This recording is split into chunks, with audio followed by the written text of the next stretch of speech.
interrupted, let me just get the link for the live stream right now. Should take a couple of seconds. Okay, so we're live over here.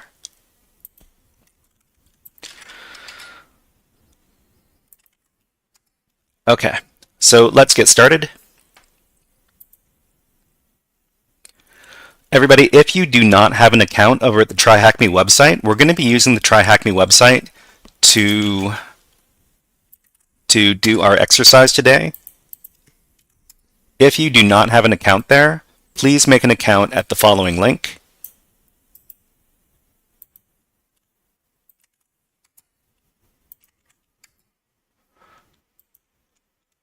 If you already have a TryHackMe account, please type into the chat TryHackMe yes, and that's going to let us know that you're ready to, you can actually follow along with today's lesson. So that's TryHackMe yes if you have a TryHackMe account. Okay, so let's go on, get on with that. All right, so this is web app hacking session number 6. There are only 2 more sessions left to go. So we're going to be finishing out on, I think it's going to be on Wednesday of next week. But it's been really fun teaching you all over here. And but we'll talk about that a little bit more when the time comes. So what did we learn in the previous workshop? This is the 6th Intro to Web Exploitation workshop. And in the previous workshop, we learned about the following web app hacking concepts. We learned about SQL, which stands for Structured Query Language. Structured Query Language is a programming language used for managing data held in relational databases. So there are these really big databases out there. They hold a lot of information about a lot of different things, and using the SQL language is how you interact with these databases to retrieve relevant information. Simply put, SQL allows users to access and manage data contained in relational databases, which are common components in most web applications.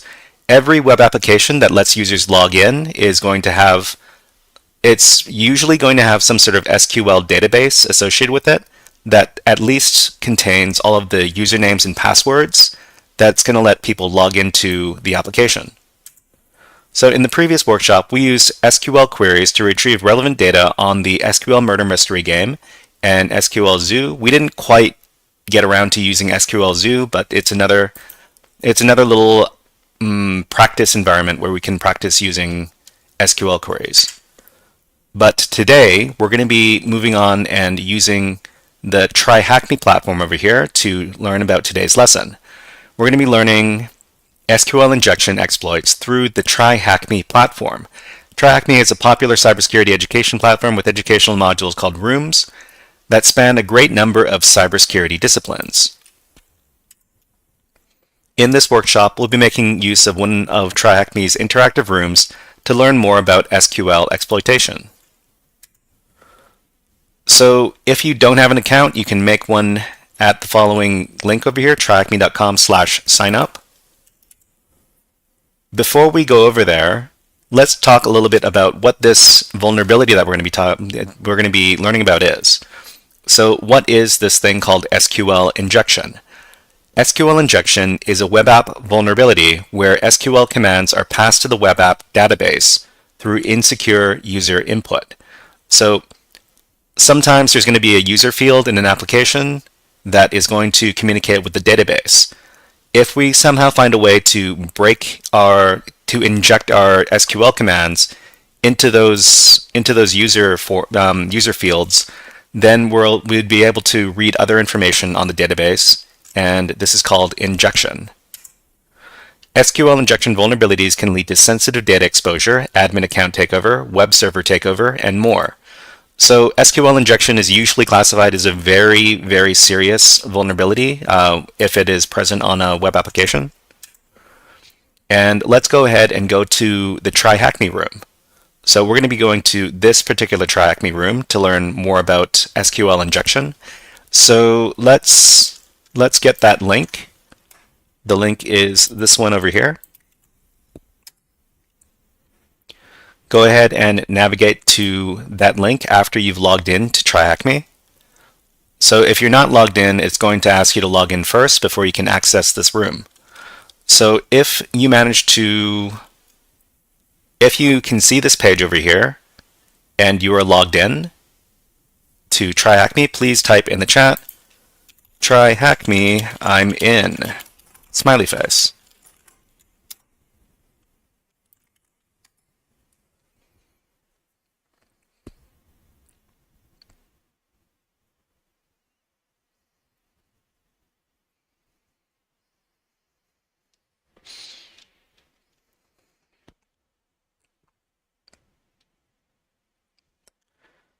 Okay, great. So the first thing you want to do, if you have not already joined the room, each one of these rooms is going to ask you to click on this button over here before you can see and access the rest of the materials. There's a green button over here called Join Room. You can go ahead and click on that. And then you can see the rest of the room. All right, so we're going to be working through each one of these tasks over here. There's a bunch of different sections for this room, and they're separated into these tasks. There's task 1 through 10 on this particular room. We're only going to be working until task 6 today, but let's take a look at what's happening in task number 1. So in task number 1, it basically talks about what SQL injection is.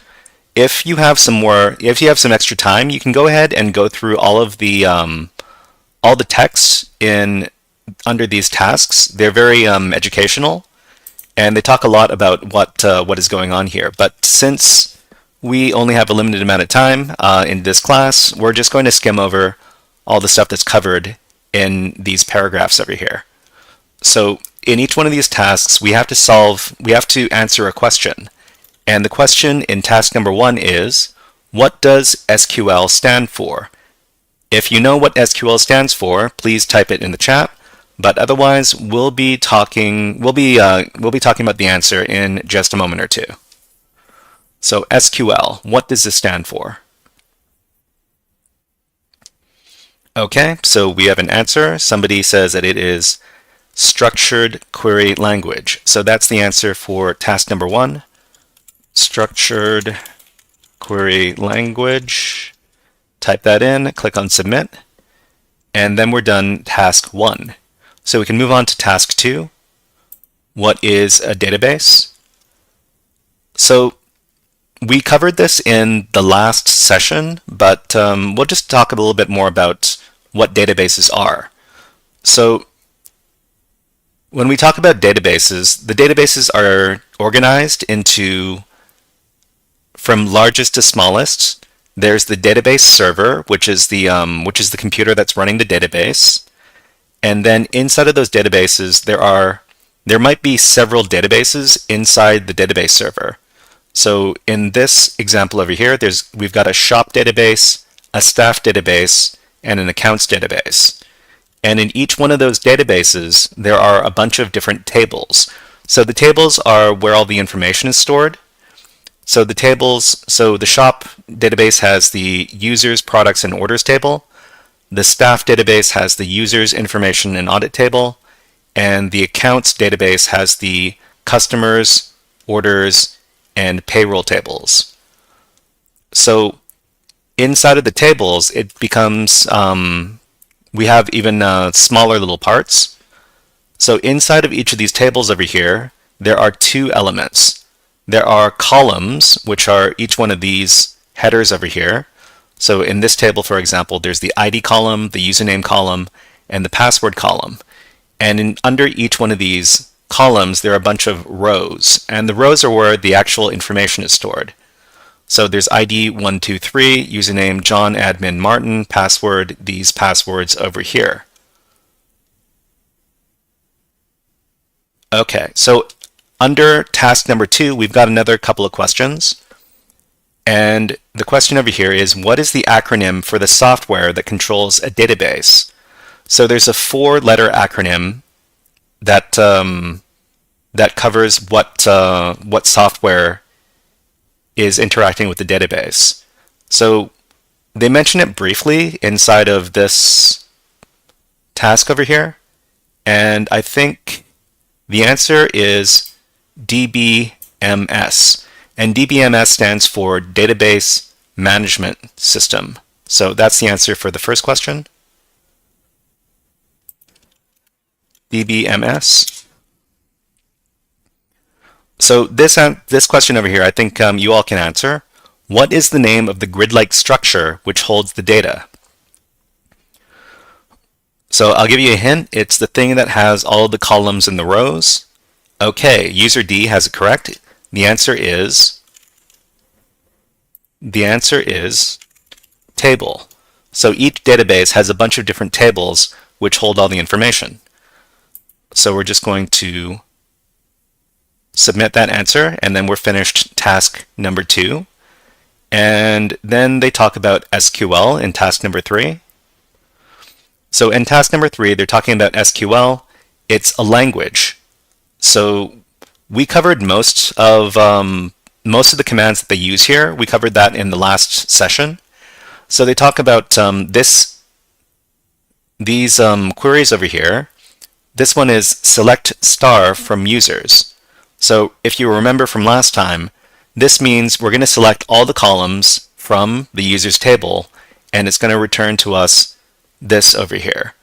So these are all the columns, the ID column, the user column, and the password column, because we use this star over here. Star means all of the columns. Okay. So we can also select specific columns if we don't want to get all the columns from the table. And in this case, we're just going to select the username and the password columns from the users table. So we get just this output over here, which means we don't see the ID column in this case. And we can also limit the number of rows that return to us with this keyword right here, limit. So we can limit it to any number of columns. In this case, we're limiting it to 1 column, which means when we select this query, it's only going to give us the first row that comes back. And we also talked about, in this query over here, it's talking about selecting only those rows that have a specific value in them. In this case, under the username column, it has to have the string admin in it. And we can also select where the username is not admin with this symbol right here. So it's the exclamation point, equals means not equal. Okay, so I think we can skip over to here. So in the last session, we also talked a little bit about selecting where we don't necessarily know all of the information, and we can get partial matches.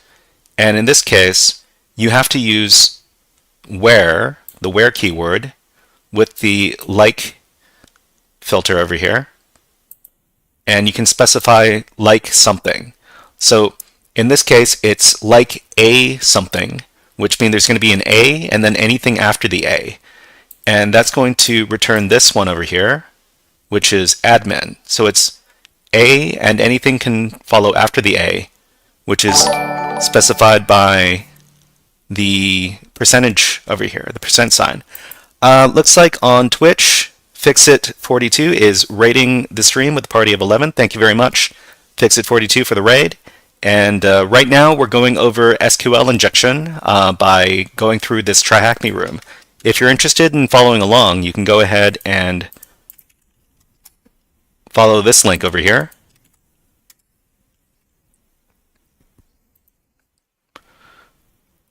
Okay, and this other example over here is selecting all the columns from the users table where the username has something and then n.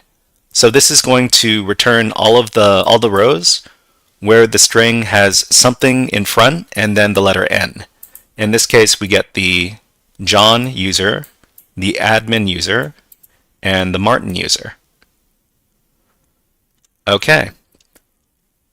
So the last thing we're going to go over here is this union statement. This is actually new. We didn't get around to using the union statement in the previous session, but this is actually very important for SQL injection. And union is basically a way we can get we can get information from more than one table in our search result. So let's explain how we do union select. So over here, we're going to select one thing. So we're going to select the name, address, and city columns and the postcode from the customers table, but we're also going to select, so this is what union select means, it's also select basically. So union select the company, address, city, and postcode, these columns, from the suppliers table. So this is a way we can get results from two different tables in the same SQL query. So the last thing they explain in this section over here is a couple of other keywords that they use inside of the SQL language, but most of the time when we're doing SQL injection, we don't really pay attention to these keywords, but let's just go over them very quickly so we can answer the questions at the end. So the next statement is the insert statement. So insert is basically making a new entry into a table. So if we wanted to make a new entry into the table, we would use insert. For example, insert into users, username, password, and then the values Bob and password 123. So that would create this row over here into users. So this is the users table, the username and password over here, and the values Bob and password 123. Bob, password 123. So that's the insert statement. It creates new rows in a table. We've got this update statement over here, and that's going to modify one of the rows. So if you have a row that exists in the table, you can modify it by using this update statement. So for example, this statement over here, update the users table and set the username equal to root and the password equal to password 123, where the username is admin. So it basically updates this row over here. So update is going to modify an existing row in the table. And we also have the delete statement. So the delete statement is basically going to let us delete a row. So if there's a row, we can specify which row to delete with a query like this.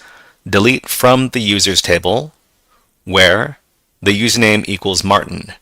So the Martin user was ID number 3, but because we delete it over here, then it is no longer here. Okay, so let's answer the questions. So in our questions here, what SQL statement is used to retrieve data? So there's a certain keyword that we use at the beginning of the statement to get the data. Do you remember what keyword that is? So it's not update or delete, but it's a certain word that starts with the letter S, and it lets us get information from the database. It is the S select statement. That's correct. Okay. So that is the answer. So the next question is, what SQL clause can be used to retrieve data from multiple tables? So this clause can be used to retrieve data from multiple tables, and it starts with a U.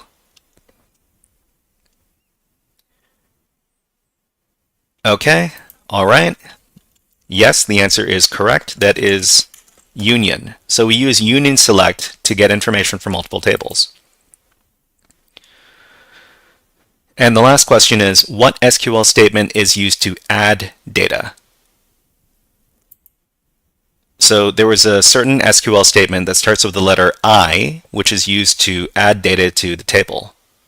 So you can add rows using the I statement, and that is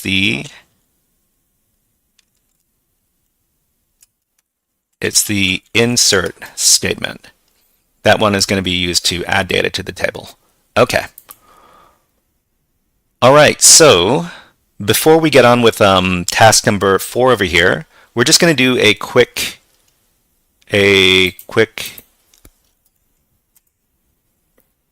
let's see, a quick review over here. So in the web app, if this statement were to be supplied by the user, it would log in the user if the statement returned true. So this is a pretty typical SQL query that is going to log in a user. So it's going to be select star from users where username is equal to something and password is equal to something. So if the database can actually retrieve this this statement over here, then username is equal to admin and the password is equal to this password, then it's going to log in the user as the username over here. Okay, so let's move on to task number 4. So SQL injection. So the point wherein a web application using SQL can turn into an SQL injection is where user-provided data gets included in the SQL query. So remember, injection is where the user can inject SQL code into a point where they shouldn't be able to. So what does it look like? So let's say that we have a scenario where we have an online blog and we can specify which blog article to get by providing a number over here. So the number is going to specify which article we want to get. So the ID is equal to 1, article 1, article 2, etc. So the SQL query that is powering this kind of lookup is going to look something like this. So select star all columns from the blog table where the ID is equal to this number and private equals to 0. So private equals 0 means whether or not this article is supposed to be public. So it's basically if it is published or if it's not published. And private equals 0 means that it's not a private article. So at the end here, it also says limit 1, which means it's only going to get the first result that it finds, even if there are multiple rows that have the same information. Okay, so the place where we do SQL injection is, say we provided this input instead. So ID equals 2, and then we give some SQL symbols over here. So the SQL symbols over here is this one to stop the statement, and then these two to comment out everything afterwards. So if we were to provide this, and this would be in the URL address bar over here. And if we provide this kind of input, which is basically adjusting the URL in the address bar over here, then it would turn into this. So select all the columns from the blog table where the ID equals 2, and we get rid of the rest of the statement with this over here. So these symbols over here are going to basically cancel out all of this text over here, which means that it doesn't matter if this was private or not, we could still retrieve it. So that's just one little example of how we could inject our own SQL code into an application. So let's answer the question over here. What character signifies the end of an SQL query? So SQL, like a lot of other programming languages, is going to end all of its statements with a certain character. Do you remember what that character is? It's the same if you do other programming such as JavaScript or C language. All of the lines in those languages also have to end with the same character. And that character is the semicolon character. So in most SQL systems, if you don't end your statements with the semicolon, then you're going to get an error from the system. So that's the answer. Click on submit, and then we're finished. Okay, so everybody, we're going to be getting into the actual SQL injection hands-on in the next task over here. So go ahead and click on task 5. And what I want you to do before we start investigating this other stuff over here is I want you to click on the Start Machine button. there's going to be a green Start Machine button in task number 5. I want you to click on that button. After you click on the button, you should see this. You should see that your browser pane is divided into 2, and there should be a loading bar over here. So if you've clicked on the Start Machine button and you see the loading bar, please let us know in the chat by typing in "it's loading ... slowly" smiley face.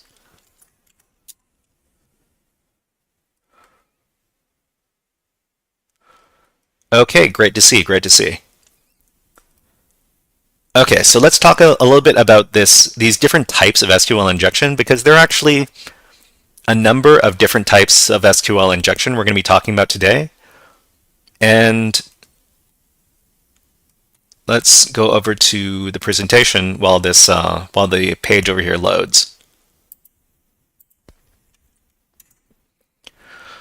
So the first type of SQL injection we're going to be talking about today is what is called in-band SQL injection. So when we say in-band, we basically mean that the SQL injection is entirely done inside of the web application. It's SQL injection where the results of the injected query can be seen in the output of the web app. It is considered to be the easiest type of SQL injection to exploit. So basically, if you were to do some sort of SQL injection, and then you see the results of the SQL injection inside the web app, that's called in-band SQL injection. We're also going to be talking about error-based injection. So error-based SQL injection is a type of in-band SQL injection where the SQL-related error messages are returned to the web page output. So if you're able to do SQL injection in this case, it would send you an error message which lets you know that SQL is being used and you're abusing the SQL database. So the next thing we're going to talk about is SQL union select statements. So union select is the way we get information from the web app if we can do SQL injection. So union select statements allow rows to be returned from multiple rows at once. So this is the initial query over here. So this is select. And then the extra information is that we want to get from the database is in the union select over here. So union select this. So let me demonstrate what union select is over at the SQL murder mystery. So inside the SQL murder mystery, there are a couple of different tables, and we're going to pretend that we're trying to do some SQL injection where so the initial statement is this: select ID, age, height, these columns from the driver's license table. But if we wanted to get extra information, we could do a union select where we could get these columns over here, ID, name, license ID, from the person table. So if we were to run this, then it's going to get us some extra information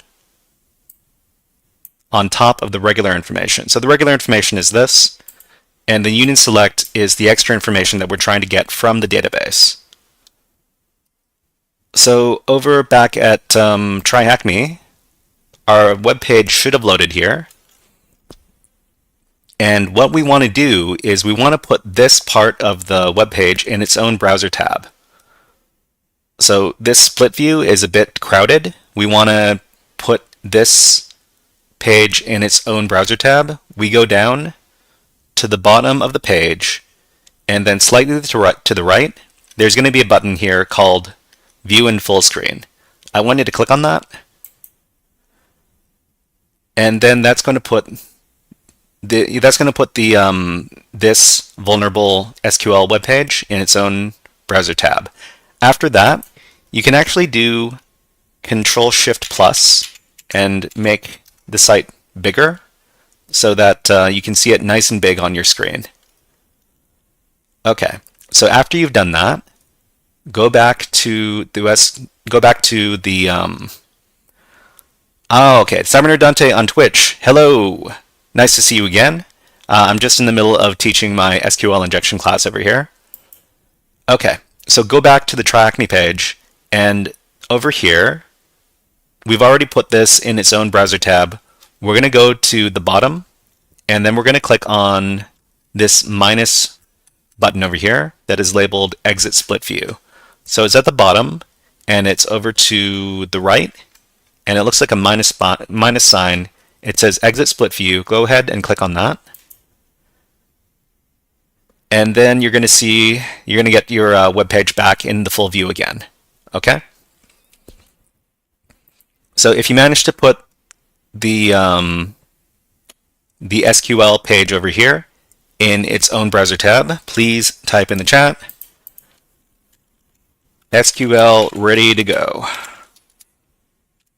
Smiley face.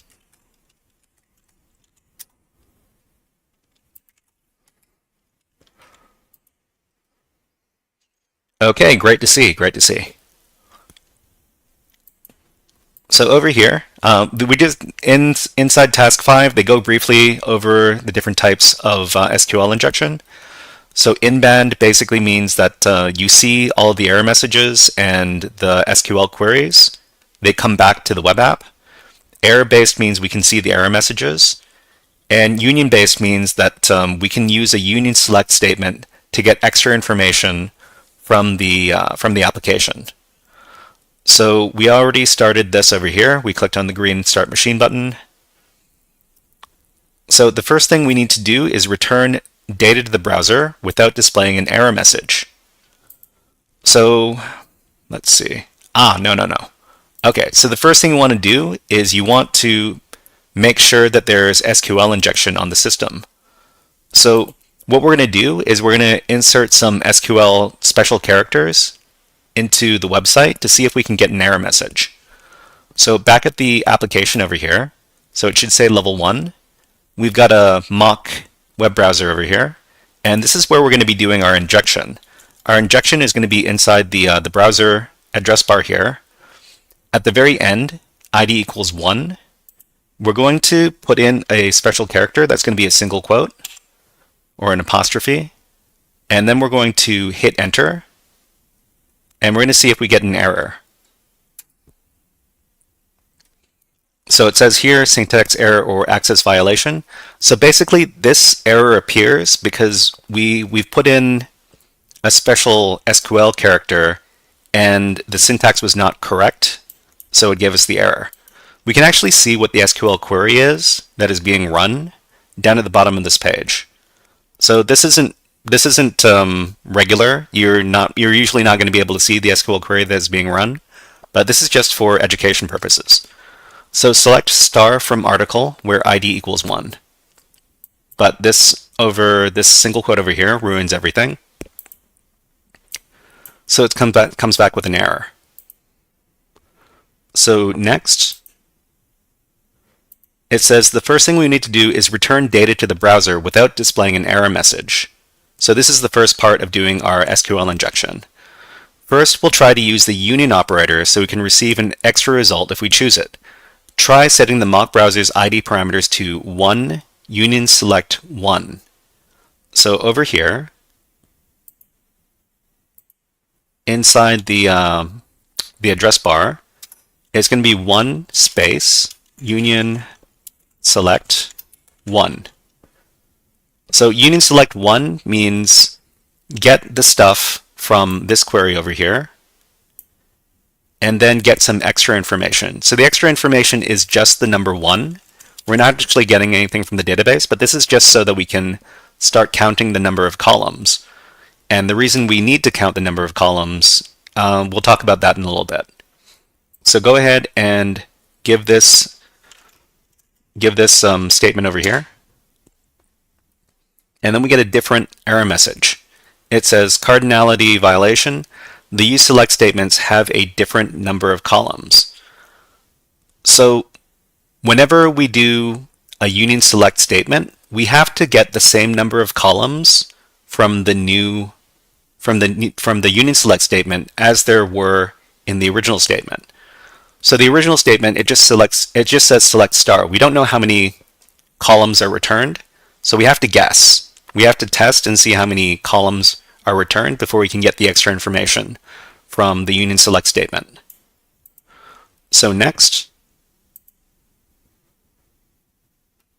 So this statement should produce an error message informing you that the union select statement has a different number of columns from the original select query. So let's try again, but we add another column. So we're going to try the union select with 2 columns. So it's 1, 2. And this is going to test and see if the union select statement, if the original statement had 2 columns or not. So back at the app, it's going to be union select 1, 2. 1, 2. So just so everybody knows, when we talk about the stuff that we're inserting as a SQL injection, these are called payloads. So this would be called the payload that in the case that we're doing SQL injection. So in this case, union select 1, 2 is called a payload. So if we give this payload, it also gives us the same error. The select statements have a different number of columns. So we counted 1, we counted 2. So the next thing we could do is we could try counting 3 columns. So after 2, we do comma 3. So we're going to see if there are 3 columns. So we send this payload, and then we get the article.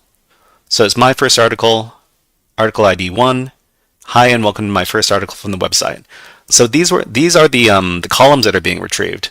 So this is the first column. Well, maybe this is the first column, and this is the second column, and this is the third column. Okay, so let's go back. We've actually figured out how many columns we need to use with this union select statement.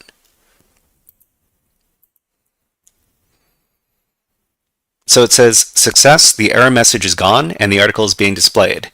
Now we want to display our data instead of the article. The article is displayed because it takes the first result somewhere in the code and shows that. And to get around that, we need the first query to produce no results. This can be done simply by changing the article ID from 1 to 0. So we're changing it from a valid value, which is ID article 1, to an invalid value, which is ID equals 0. So it's the same thing, except we are changing the ID from 1 to 0. So back over here, we're going to change the ID number from 1 to 0 and then send the same payload. Okay, so we see that column number 1 is here, column number 2 is here, column number 3 is here.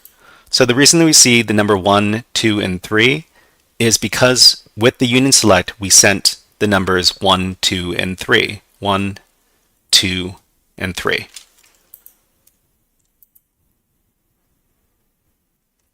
So you now see the article is made up of the result from the union select, returning the column values 1, 2, and 3. We can start using these returned values to retrieve more useful information. First, we're going to get the database name that we have access to. So the next payload we're going to get is we're going to get the database name. So in a lot of these SQL injections, we need to get certain information from the database before we can get more information from the database, if that makes sense. So the next payload we're going to do is going to get the name of the database. So we're going to get the number 1, the number 2, and instead of the number 3, we're going to get the name of the database by using this function right here. So the name of the database, we're just going to copy that. We're going to go over to the browser, and in the payload, instead of the number 3, we're going to do database and then the parentheses. So database parentheses, and then send that payload. So we've got the number 1, the number 2, and instead of the number 3, this is the name of the database. So the name of the database in this case is SQLi_1. So now that we have this information, we can get more information from from the database by doing more SQLi injection. Okay, so back at the track me page. So it says our next query will gather a list of tables that are in this database. So depending on what SQL software that's being used, you're going to be using different statements to get extra information after you get the database name. So in this case, so this part of the injection payload is the same, but this part is not. So it's going to be, so if you just want to copy all of this, that's fine, because typing this all out is a bit of a pain in the butt. So we're going to, okay, so before we actually do this inside the app, so what is this doing? So we're going to be getting the table name from the information schema.tables table, where table schema, this column over here, is SQLi_1. So if this seems a little bit confusing, that's fine. All you need to know is that we were trying to get information from the database, so we need to look in certain places. These exact instructions are not super important, but you do have to understand that we have to use different instructions depending on what SQL software is being used. So go ahead and copy all that, then go over to the web app, and immediately after ID equals, select everything after that, and then paste in the new payload. So this is going to get the table names where the database is SQLi_1. So send that.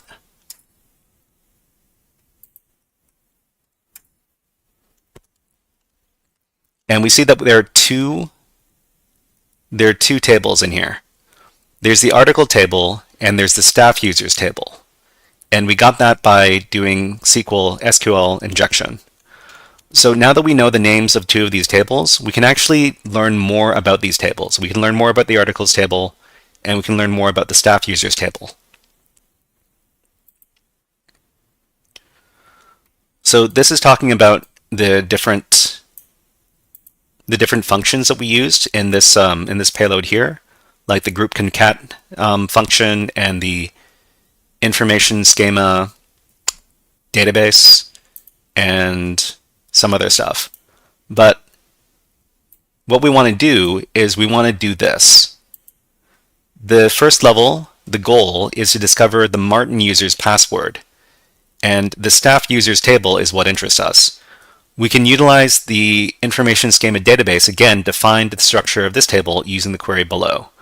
So this is a very similar payload to the last one, but instead of looking up the table names, we're going to look up the columns. We're going to get the information schema.columns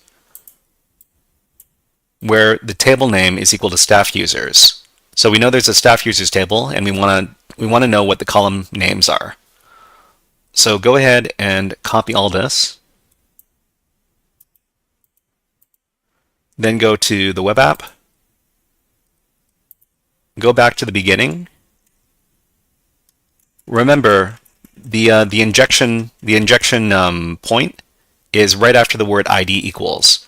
So ID equals, go ahead and highlight all that, and then paste in the new payload. After you've done that, hit enter. And it tells us the columns in the staff users table here. They are ID, username, and password.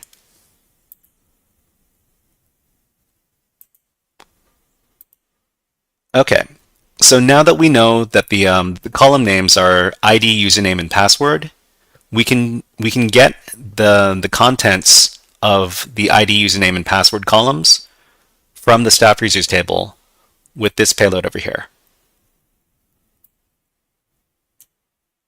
So what we're going to do is we're going to get the username, password, and we're going to separate them with a with a line break and a colon over here.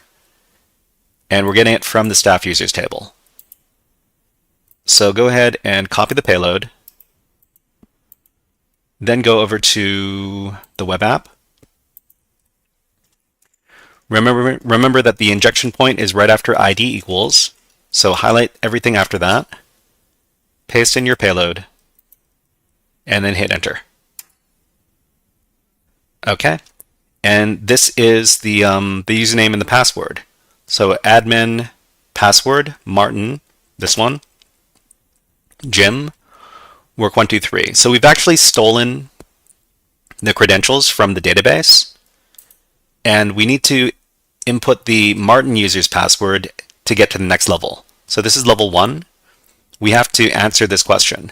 What is the Martin user's password? So we can just copy this. So here the username and the password are separated by the colon. So just copy that password, and in the password, paste it in, and then click on the check password button. And then we're finished level 1. So after we finish level 1, we get this flag right over here, THM SQL injection, this thing. This is the answer for this task. So we just need to copy this, and then we need to go over to the track me page. It says you should now have access to Martin's password and go to the next level. What is the flag after completing level 1? So just paste in the flag over here, click on submit. Okay, so this is going to be the last section we talk about in today's class. And it's important because this is a way that people use to break into websites. So you can break into a website by taking advantage of a certain type of SQL injection called the authentication bypass. And this is a type of SQL injection called a blind SQL injection. So before we talk about that, let's talk a little bit about what these two terms mean.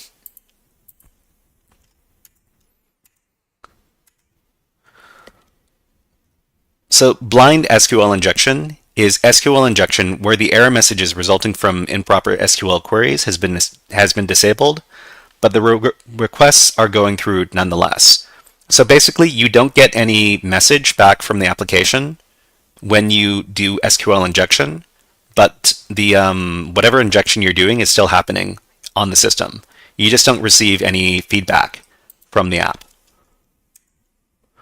So the authentication bypass, this is a type of blind SQL injection where insecurely written code allows the login of a user to a web app without the use of a proper username and or password.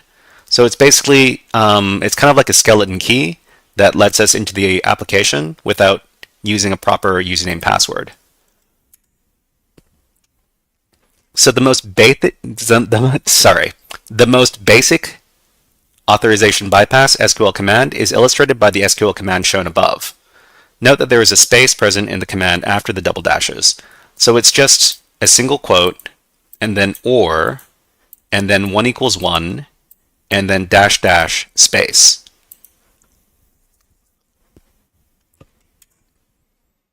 So how does this work? So if we know that on level 2, we've got a username and password. We're trying to log into a form over here. We're trying to log into the application. We've got username and password. And the SQL query that lets us log in is select star from users, where username equals something and password equals something, limit 1. So what we're doing is we're going to supply a true statement to the SQL query.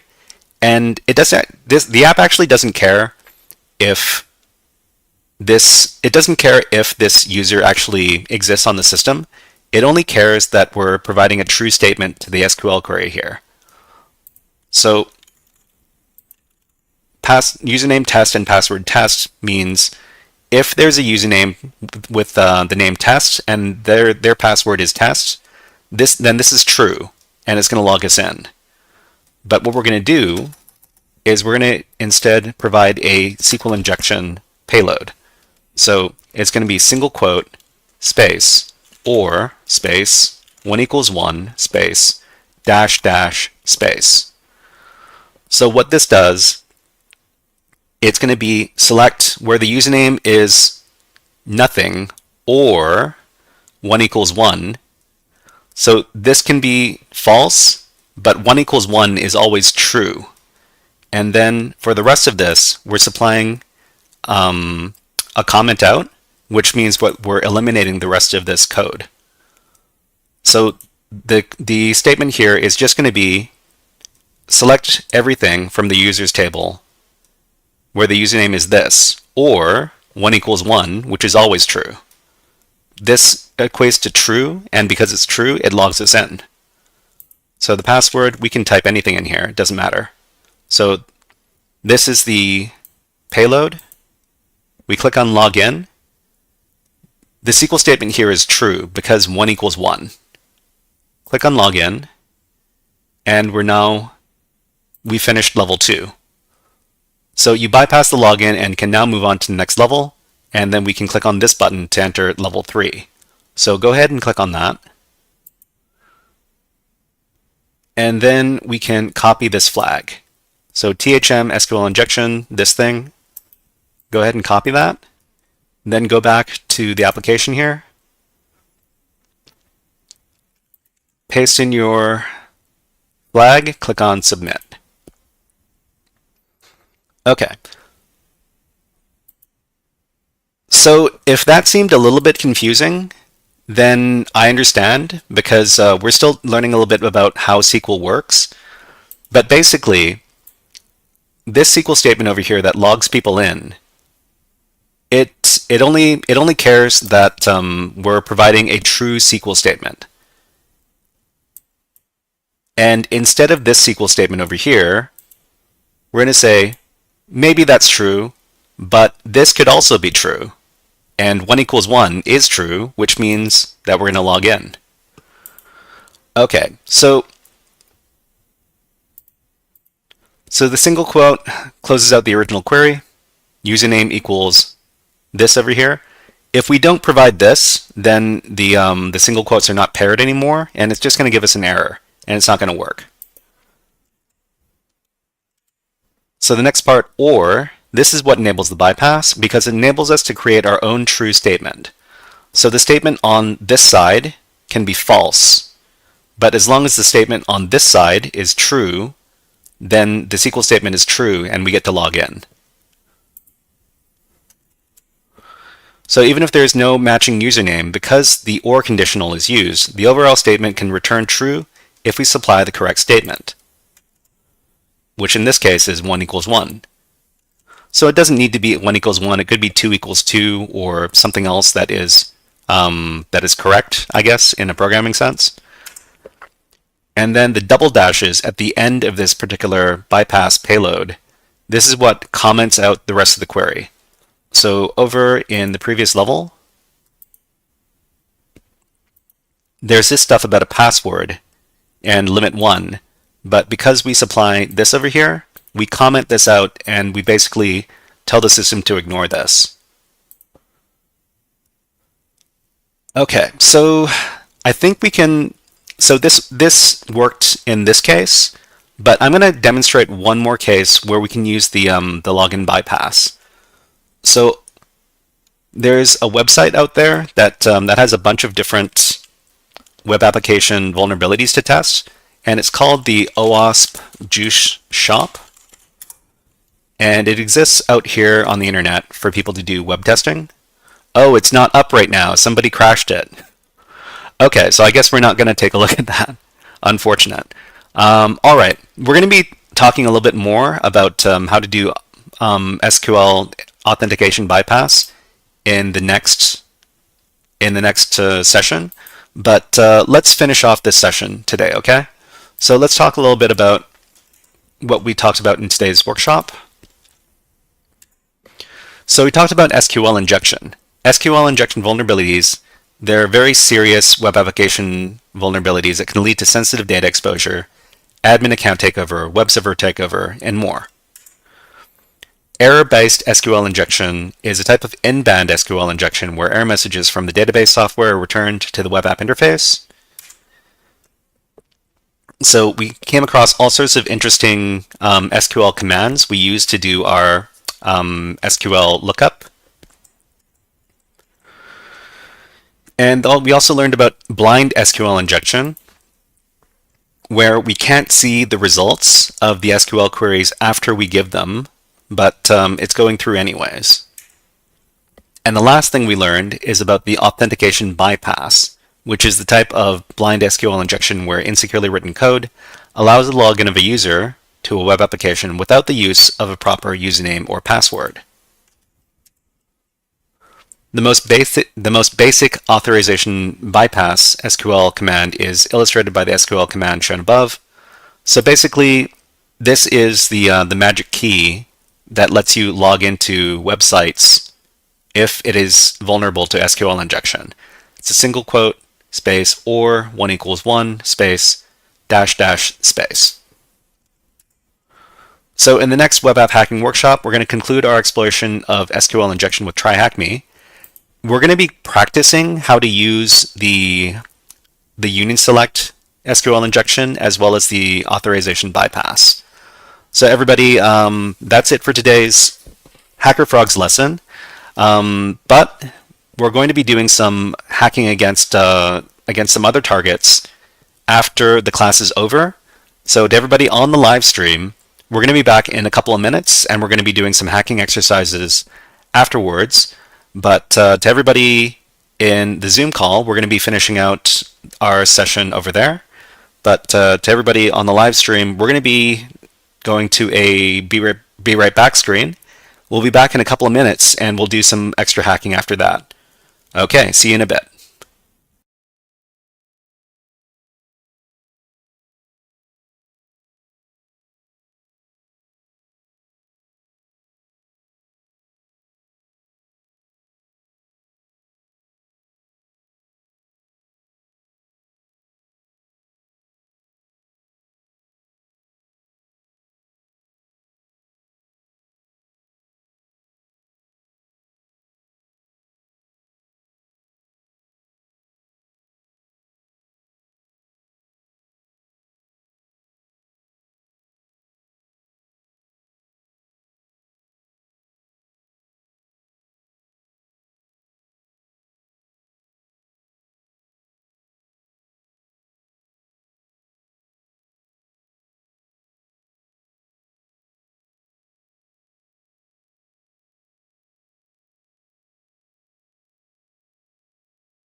All right, everybody, we're back, and we're going to be doing some hacking walkthroughs in just a little bit. First of all, let me hook up my music to the stream.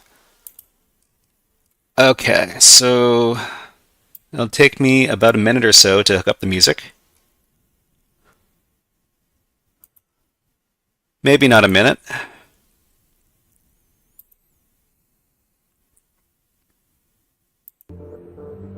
Okay, you should be able to hear the music now. Alright, so we're going to be looking at a machine on the VulNyx website.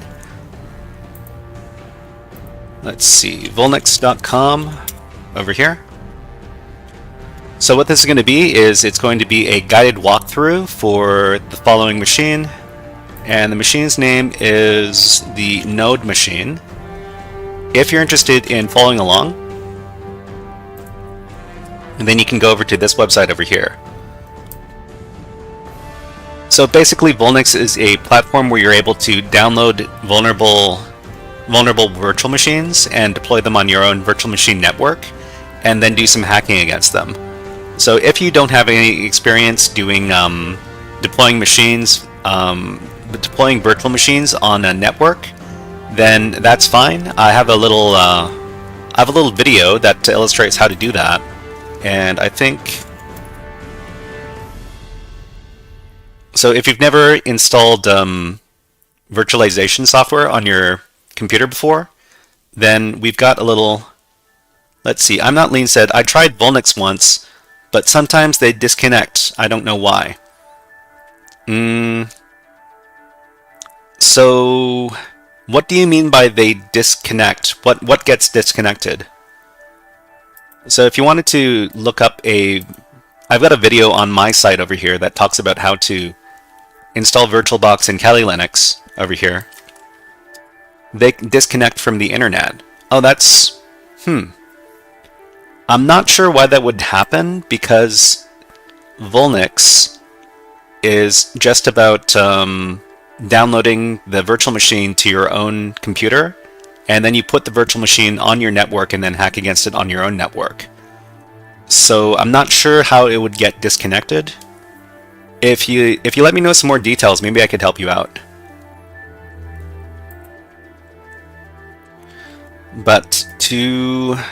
So before we do the walkthrough, I need to start up the machine on my network, so let me do that right now. So this is the Node machine. Let me start that up.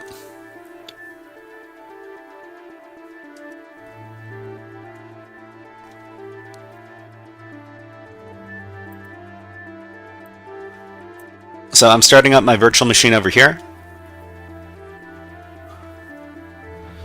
So I need to take a look and see what IP address is going to be, this machine is going to be associated with.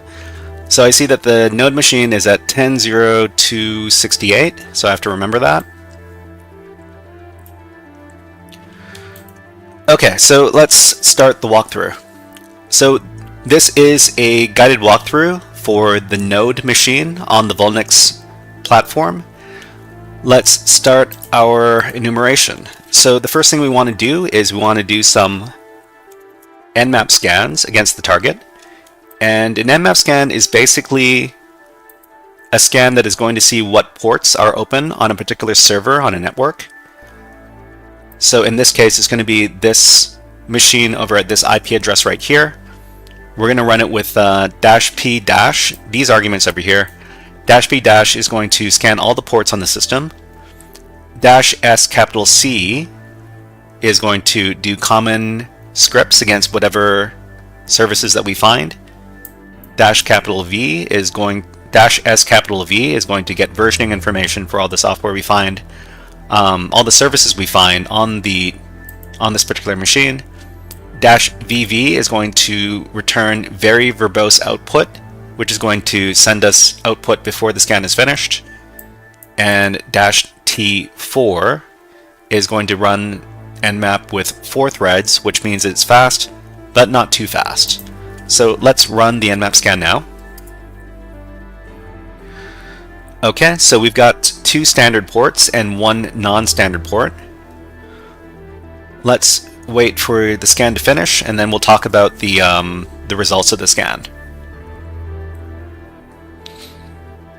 Okay, so port 22 is open. This is associated with the SSH service, and it is running the Open SSH software with version 8.4.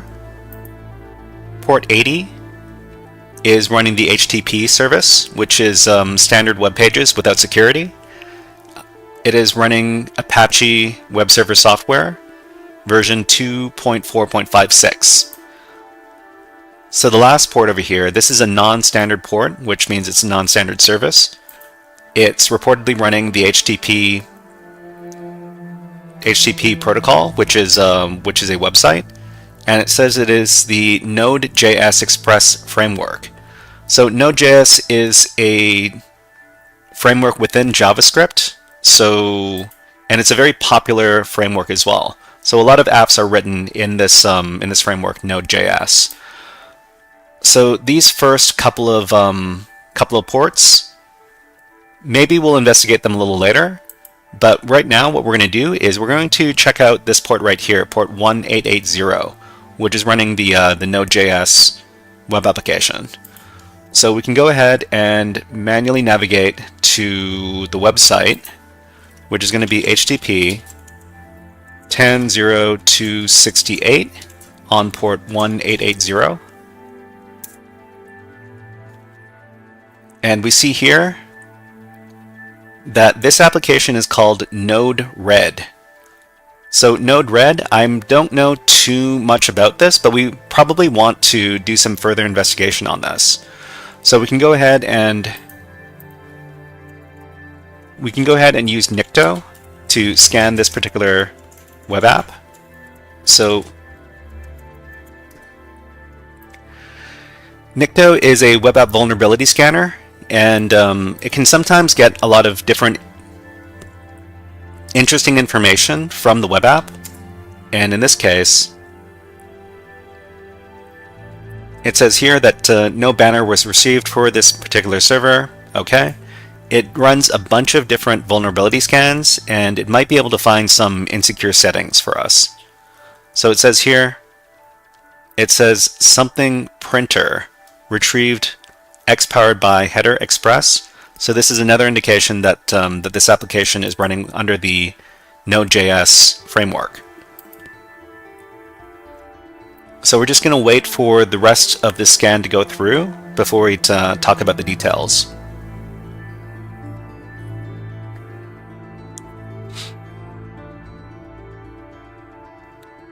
So let me take a look at my notes over here.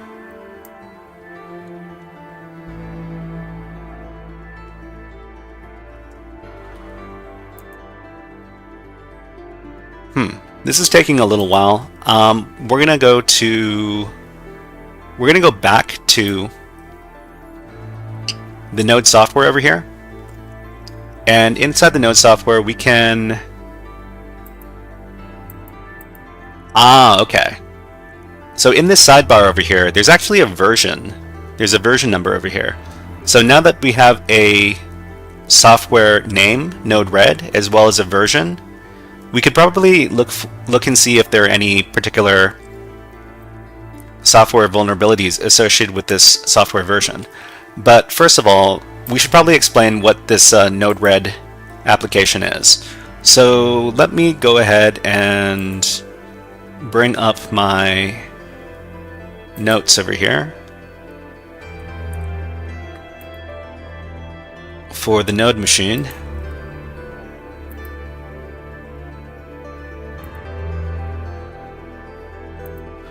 Okay, so we're talking about this Node-RED software. So what is this software? So Node-RED is an open source flow-based development tool for writing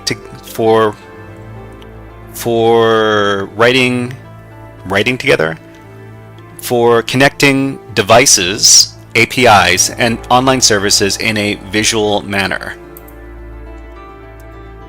So it is widely used in the Internet of Things projects for connecting devices and data streams. But in this case, the Node-RED software being used is an outdated version. So it's vulnerable to a software exploit which enables a web shell on the server. So let's illustrate illustrate this. So remember that the Node-RED software over here is running version 3.0.2. So Node-RED 3.0.2. So we can do search exploit Node-RED 3.0.2. So search exploit is a tool that's connected to the exploit database website, which has a bunch of known exploits for different software versions, for different pieces of software, and we usually search for them according to the version of the software being used. So Node-RED 3.0.2, nothing came up. Let's see if it matters if we use a dash over here. Okay, so we didn't find anything in search exploit. We could probably do a Google search. So in Google, we're going to look for an exploit. So we've got a GitHub repository over here that says Node-RED remote command execution. So we're just going to go over to this GitHub page, and it says here Node-RED remote command execution exploit. Let's make this a little bigger. So Node-RED interface is unprotected by default and allows anyone to execute arbitrary commands on the remote host by crafting the right flow.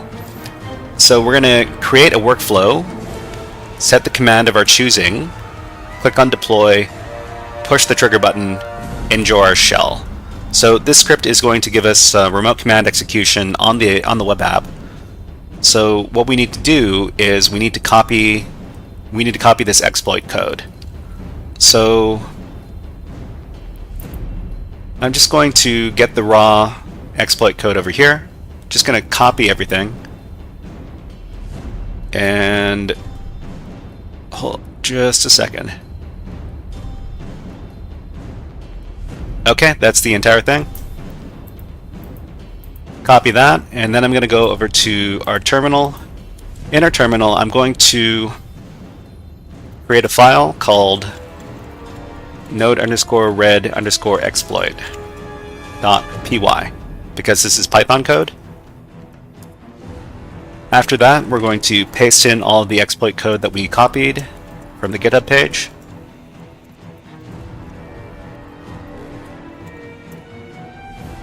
Then we're going to try running the exploit code. So Python node-red exploit.py.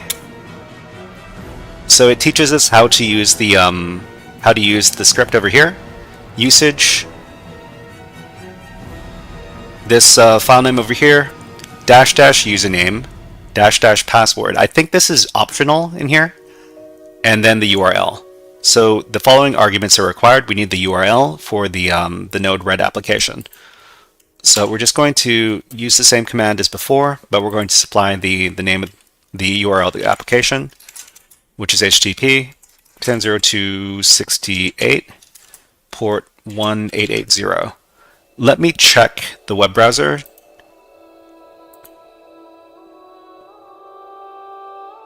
Okay, so let's just see what the landing page is. So the landing page is this right here. So we're just going to, I think we should just copy the entire thing. And then over here, we're going to get rid of the previous URL, paste in this URL over here, and then run the exploit code. Okay, so let's see. Node-RED does not require authentication. There's something weird going on with this code. I need to take a look. So this is running Python 3 code. I thought that it might be running Python 2 code, and that's why it might not be running properly. But It also could be that we don't need to provide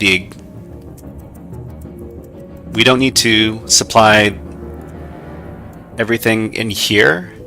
So I'm just going to omit this part and see if the exploit code runs if I just supply it like this. Okay, so it didn't like that extra part over there, but it also doesn't run properly. Okay. Let's see.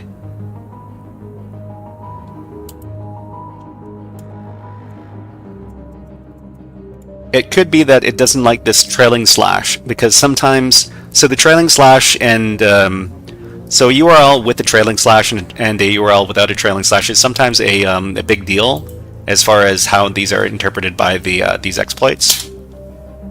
Okay, so it works. Now it works. And the reason why it works is because we're not supposed to supply the trailing slash at the end of the URL. So now we have remote command execution. So if we do who am I, it says we are dev. It gives us a little error over here, but we can still run our commands. So we have a web.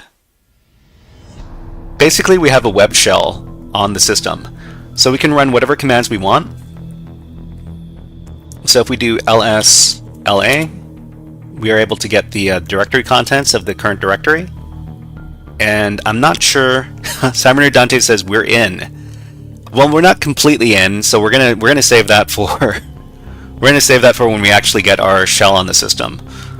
So to get our actual shell on the system, first of all, I'm gonna run bash because we're gonna try to upgrade our shell fully after we get in, and then we're gonna do netcat listener on port 443. So after we've done this, now we're ready to send our reverse shell command. So the reverse shell command that I like to use is the netcat named pipes reverse shell, which is over. Just gonna grab it from a website.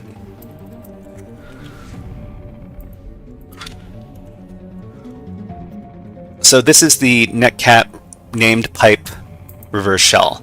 It basically creates a named pipe and puts all of our input and our output through the named pipe, and it also runs a shell through the named pipe. So in this particular reverse shell payload, we have to adjust a couple of settings. We need to supply the IP address of our attacking machine, which is 10.0.2.22, and we need to supply a port number, in which case our port number is 443. So I'm just going to copy this. And then I'm going to go over to our web shell, paste in the command, and then run that command. So we're going to see that the web shell hangs, and the reason the web shell is hanging is because there's a process going on. If we go over to our listener, we see that we've received a connection from the victim machine over here at this IP address on this port, and now we have a proper shell and we are in. Okay, so let me put on my voice changer. Cyberner Dante, don't be too surprised. But let's put on the voice changer. Hey everybody, this is the Scary Hacker voice. We put on the voice every time we break into a server, and we're doing malicious hacker stuff right now. We have to say, we're in.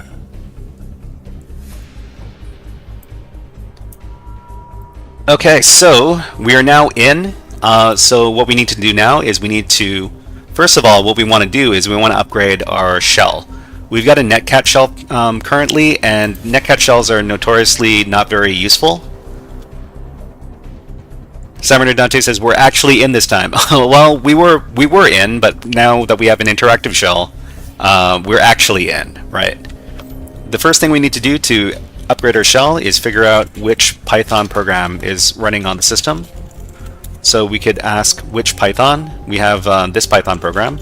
So we're just going to give a Python command to upgrade our shell partially with the sudo terminal module over here, pty.spawn.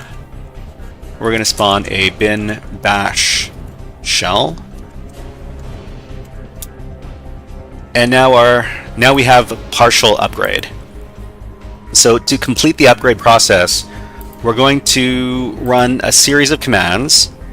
The first thing we're going to do is we're going to do Control-Z to background our process here, which is going to bring us back to our Kali prompt. The next thing we need to do is run stty-a to get a couple of settings that we need to plug in. We need to plug in these two settings a little bit later, rows 30 and columns 126. Next we're going to foreground our shell, fg. Oh no, not foreground the shell. Next we're going to run this command, stty raw-echo, and then run fg, but we're not going to be able to see what we're typing in, but that's fine. Type in fg, hit enter. Now we're back at our netcat shell. We need to run this, the next series of commands, export shell equals bash, export terminal equals xterm -256 color, and then we need to set our stty settings. Stty rows 30, columns 126, and then we can give the clear command. So now we have a completely upgraded shell. We can do command history, and we can also do tab autocomplete, so cat, and we can also run terminal-based text editors. So if we wanted to do nano test.txt, we can do that. In our previous shell, what we were running with the netcat, we were unable to do that. Okay, so let us proceed.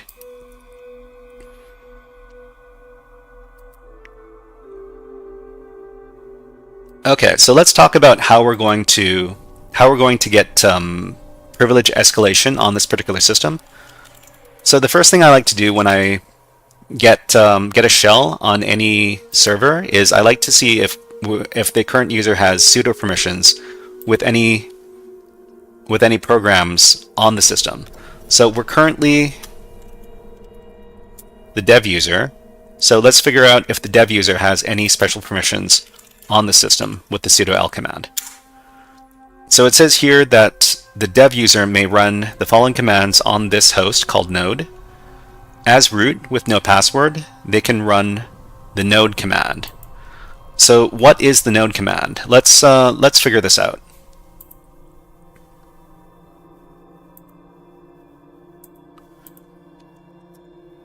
So we're doing privilege escalation with the sudo command with node, and the node program is used for execution of JavaScript programs, especially ones written in the Node.js framework.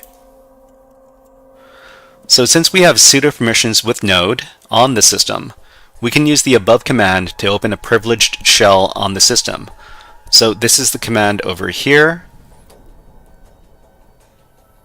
This is basically, I think what this is JavaScript code that is going to open up a shell.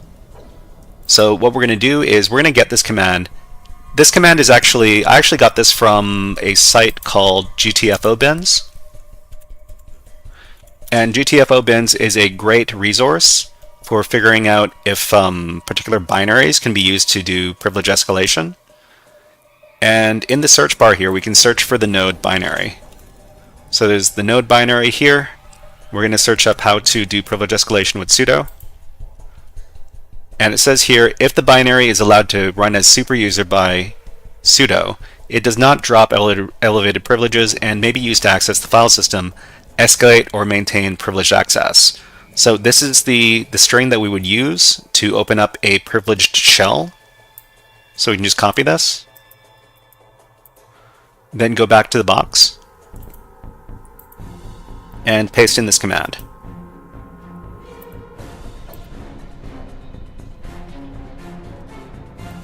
Okay, so when we run the command, it's going to start a child process and create our bin sh shell with standard in and out, 0, 1, and 2 assigned to it. So when we run it, we see that we have the octothorpe prompt over here. When we ask who am I, ooh, this shell is a bit wonky. Who am I? It says we are root. Okay, so we can do this. What are you? I'm system root. Okay, so now that we're root, so this shell is a bit weird because we weren't able to do backspace. So I'm gonna use Python to upgrade this shell as well.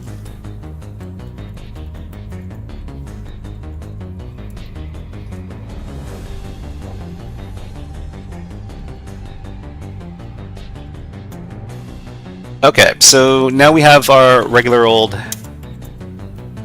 prompt over here, and we can move into the root directory to finish off the exercise.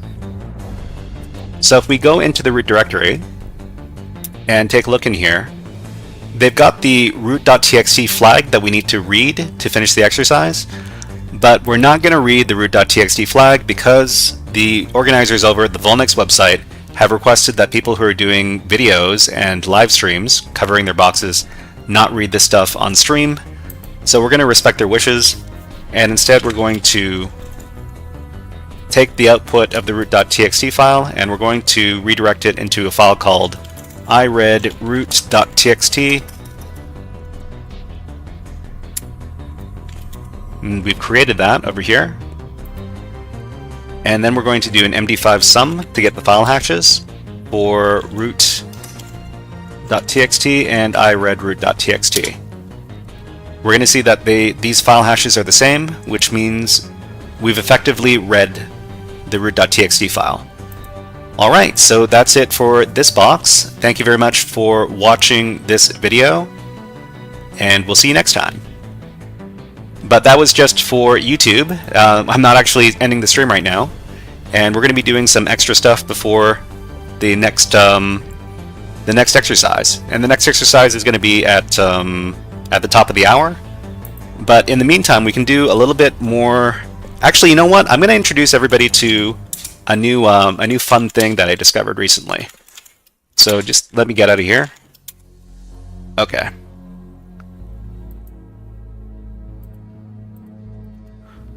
First of all, let me do a little bit of cleanup over here. And let me remove this exploit script. So everybody, people who've been watching the stream for a while know that I used to do a lot of hacking on this one website called hackmyvm.eu.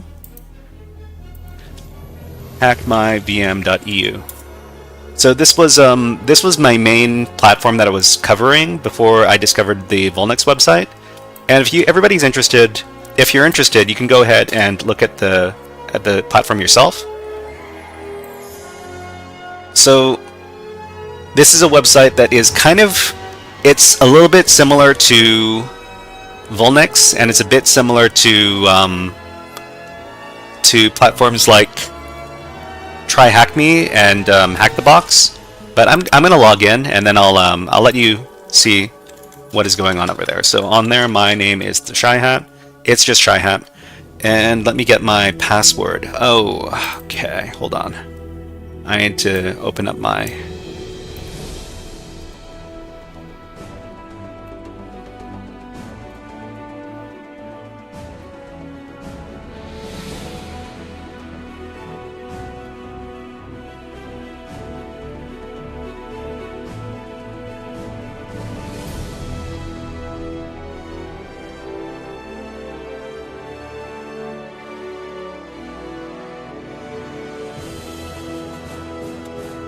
Okay, so let me look up my password. It is, this is HackMyVM, right? Yeah, okay. grab my password. I'm going to paste it in. Sign in. I'm going to save my password here. Okay, so over on hackmyvm.eu, they've got a bunch of vulnerable machines that we can hack against. So this side menu over here, there's this section over here called Machines. So this is very, very similar to the HackMyVM list of different VMs that you can download and hack against. But the only big difference is that they only have 3 different difficulties over here instead of the 4 that you find over at on VulNyx. But yeah, so this is the vulnerable VMs that we can look up and download and hack against. They also have challenges. So challenges, this section over here is somewhat similar to the Hack the Box challenges list. You can also go into that section. You can go into this section. You can look up a category of challenges to hack against. For example, I could go to this web challenge category over here, and let me just solve a challenge real quick over here. So this is challenge number 2. I've solved this already. I think everybody here should be able to solve this challenge as well if you've done a little bit of web app hacking. And I don't know if you can see this challenge if you're not logged in, but I'll paste in the challenge page here. So to everybody watching, are you able to access this page if you're not logged into hackmyvm.eu? I think you should be able to. Let me just see if I can put this in a private window. Oh, you need to be logged in to see this page. Sorry. Yeah. But I mean, if you're not signed up for the website, I would recommend that you sign up for the website because it's free. I'm not sure if there's a paid option for this particular website. So I think there's a donation page, but there's no real membership that you can pay for on this website. So that's nice. It's nice that they're not depending on users to pay for this stuff. What am I saying?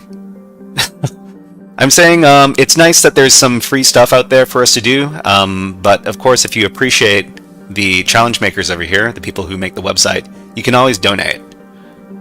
Let's see, what else? So they've got the challenges, and they also have what are called the HMV labs.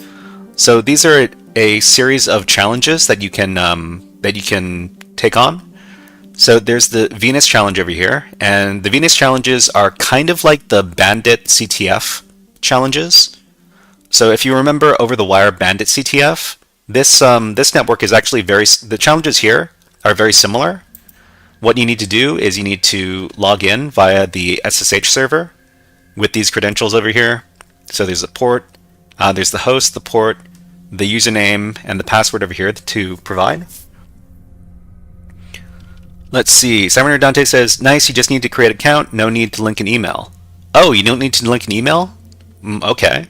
I don't quite remember the sign-up process, but it's nice that you don't have a bunch of stuff to look at your email for, to keep track of it with your email.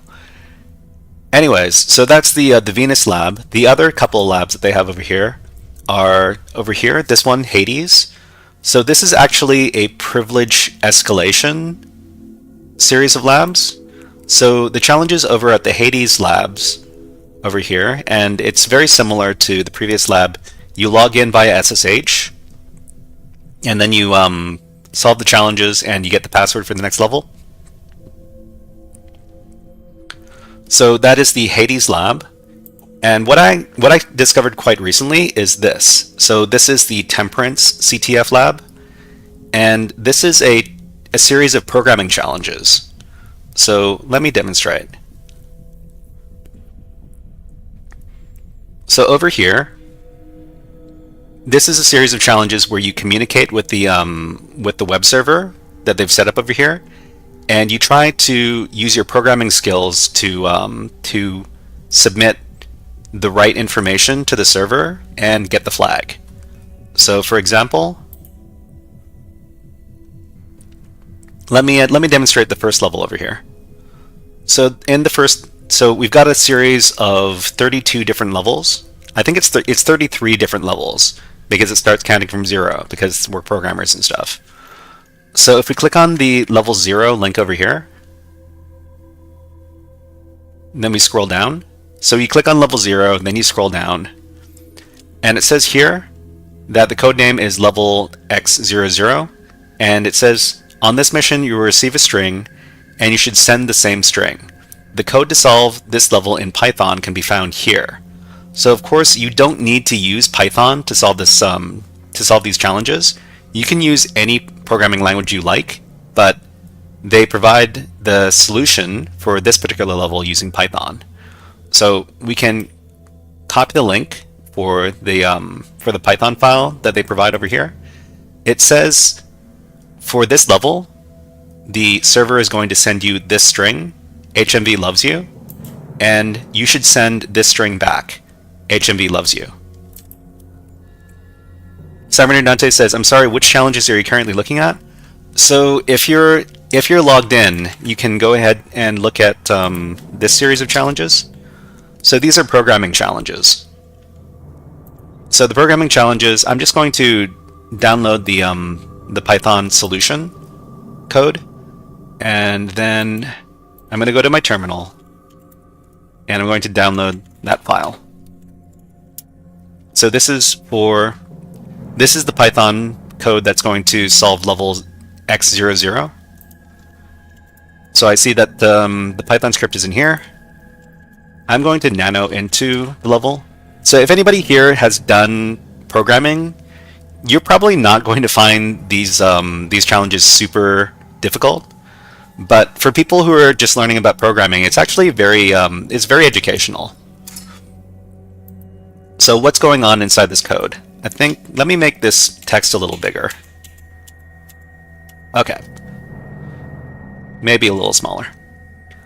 So what's going on in Python? So first of all, we're importing two different modules. So there's the socket module. Oh, it looks like somebody. Okay, we're doing ads on Twitch right now. So I'm going to stop talking right now, and I'm just going to put on my bird video. So everybody, let's watch a bird video while the Twitch ads are running. So this is one of my favorite videos. It's the video where the bird gets bullied. It says, poor bird. It's a super rainy day. He just wants to get some food. So he starts pecking away at some peanuts.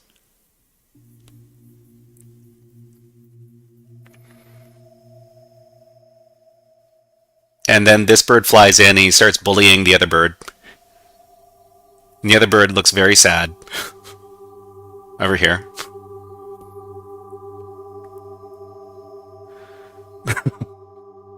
I shouldn't be laughing. This is bullying behavior right here.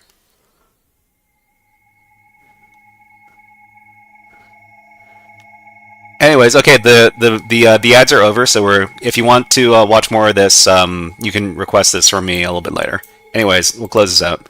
Okay, so what's going on in this Python script? So first of all, we're importing a couple of modules. We've got the socket module, we've got the base64 module. We actually don't need the base64 module for this level, but I guess they're preparing for the future.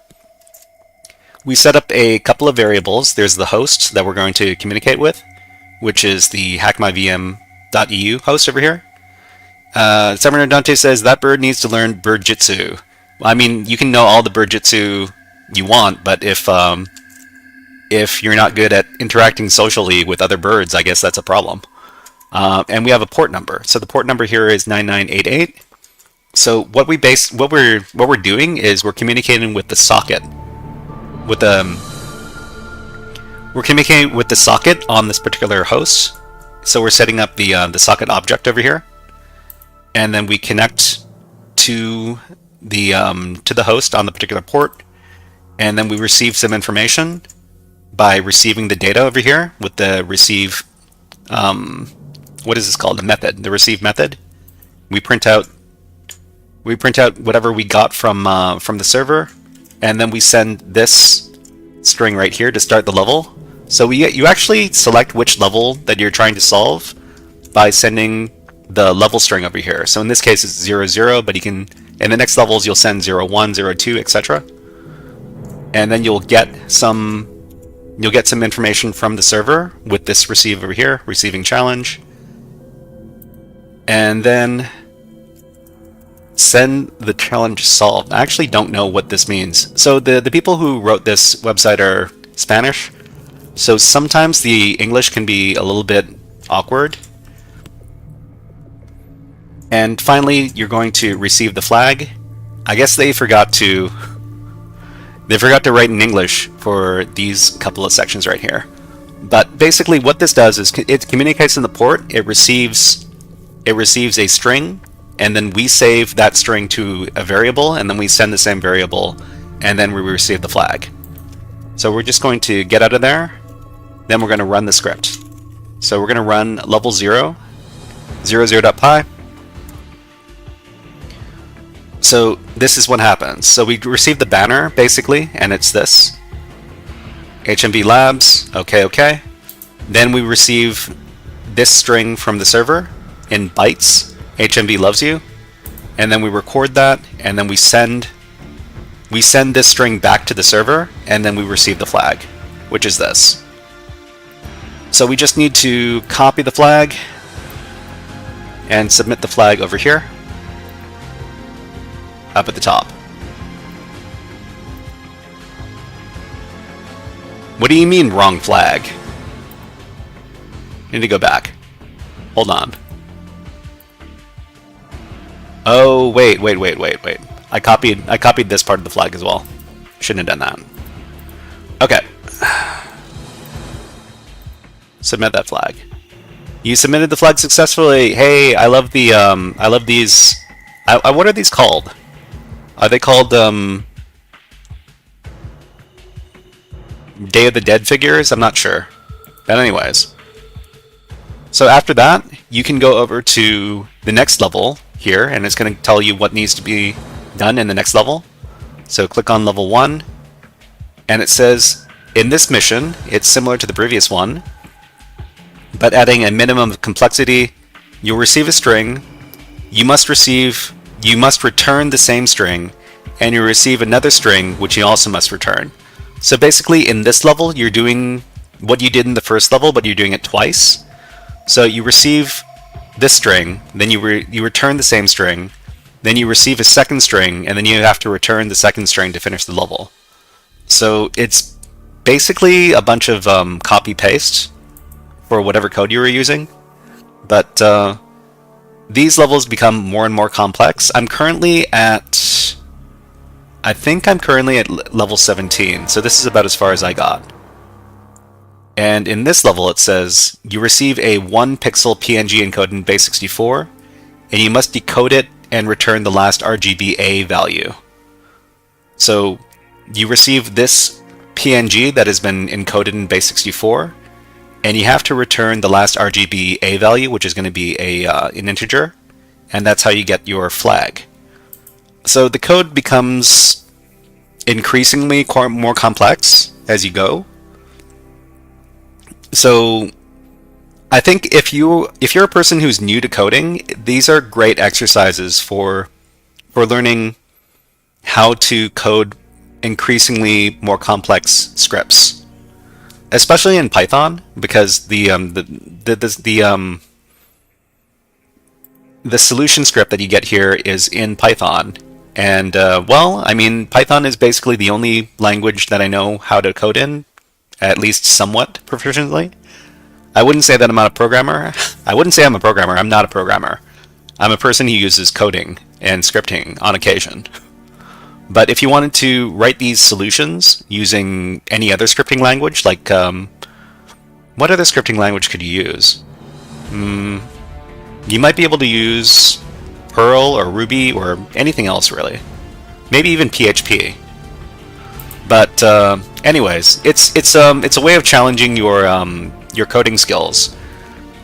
But then again, there are a lot of different There are a lot of different websites you can use to challenge your coding skills, like LeetCode.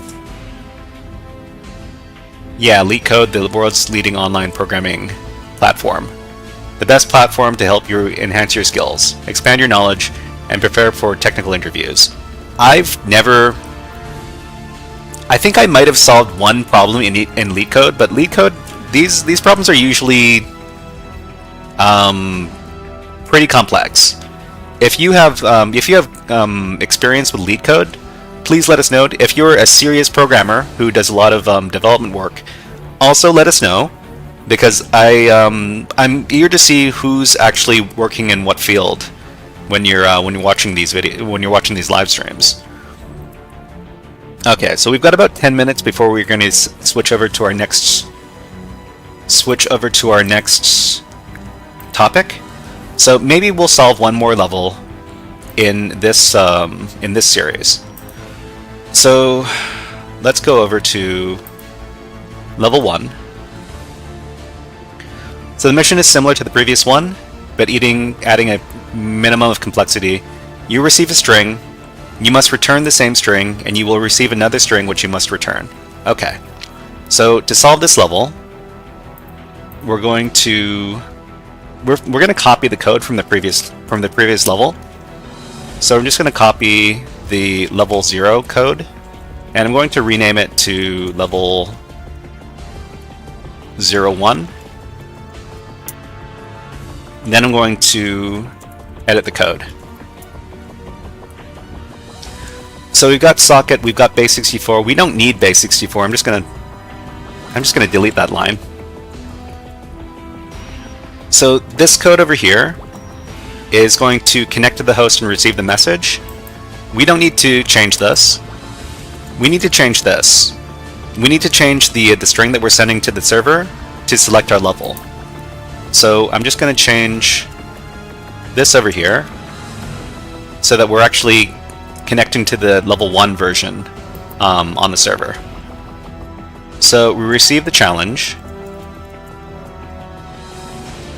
We're not receiving the only challenge. We're receiving the first part. So I'm going to change this to receiving challenge part 1.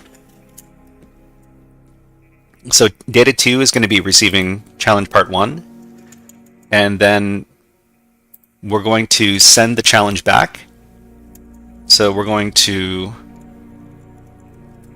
sending bytes. So we need to keep, in Python, we need to keep track of what is bytes and what is a string and what is an integer, because this stuff is all kind of different.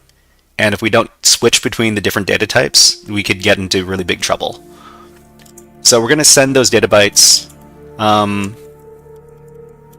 So we're going to send part 1 bytes. So this is part 1 bytes. And we need to add some more lines of code in here. So the next section is going to be receiving the second part of the challenge. And that's going to be print receiving challenge part 2. And we're going to save a variable called data3, and that's going to be s.receive. We're going to receive a bunch of bytes from the server again, 1024. And we're going to print it. Print data3. So after that, we need to send the second part as well. Send part 2 of the challenge. That's going to be print sending part 2 bytes. And we're going to send whatever we saved in data 3. So last part of the challenge is going to be, we're going to receive the flag, receiving flag. Okay. And then we're going to send we're going to save a variable called data4.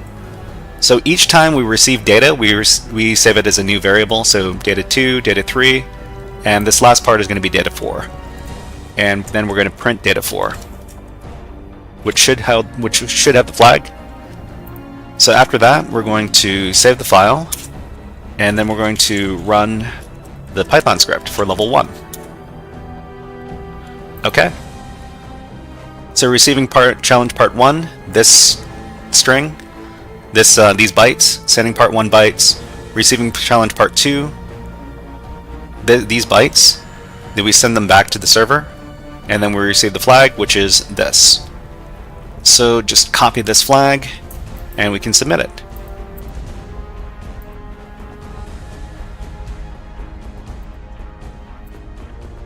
And we are done.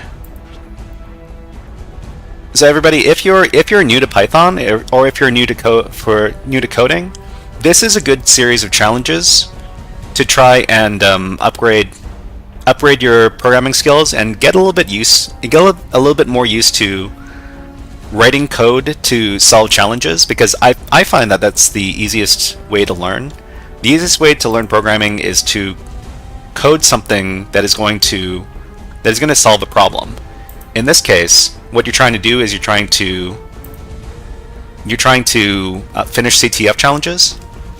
And in this level, so for example, in this next level over here, it says in this mission you'll receive a string, and you must return the same string but converted to uppercase. So this is actually this is a bit more complicated than you would expect, because you have to convert from different data types in this case. So it says here, we receive this string in lowercase. We have to return it back to the server in uppercase to solve the level. I think I can solve this level. Let me demonstrate how to solve this level as well.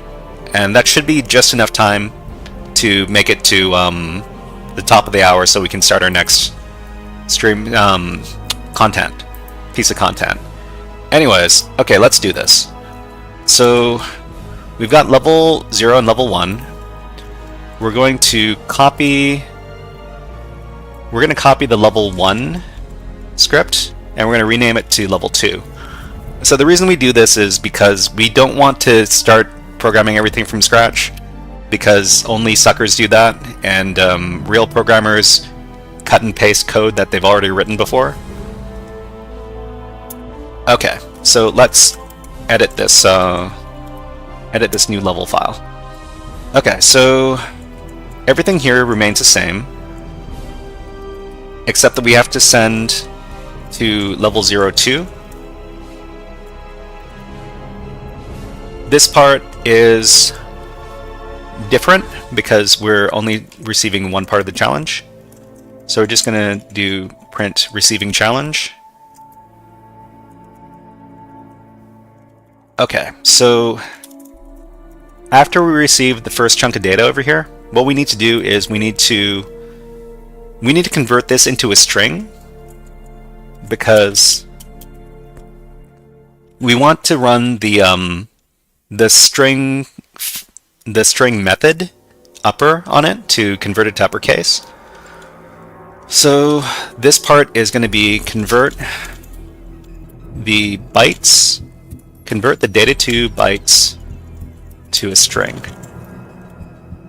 And we do that by doing data2 string.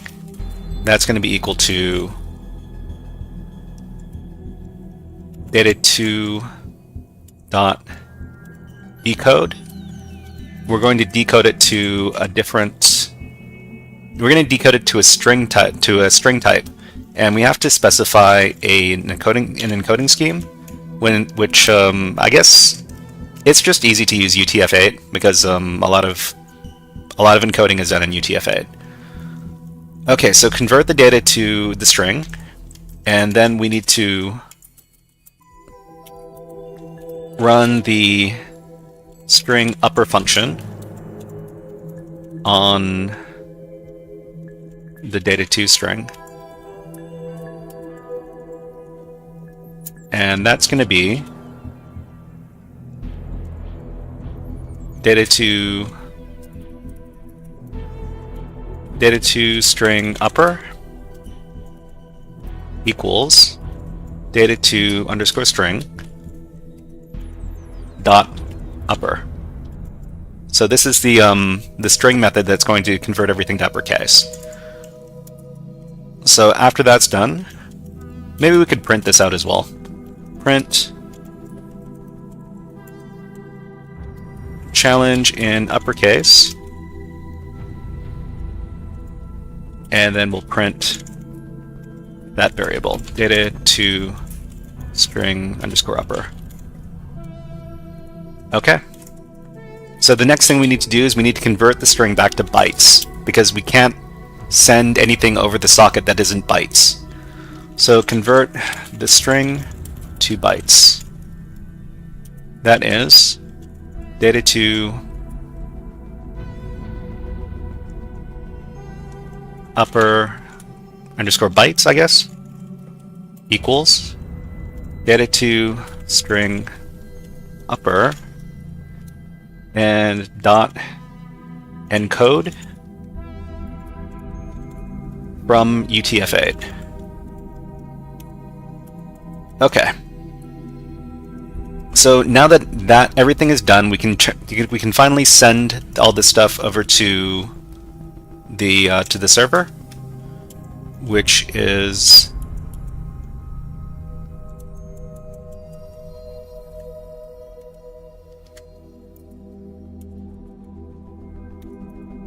send the bytes. Send the bytes to the server. We're going to print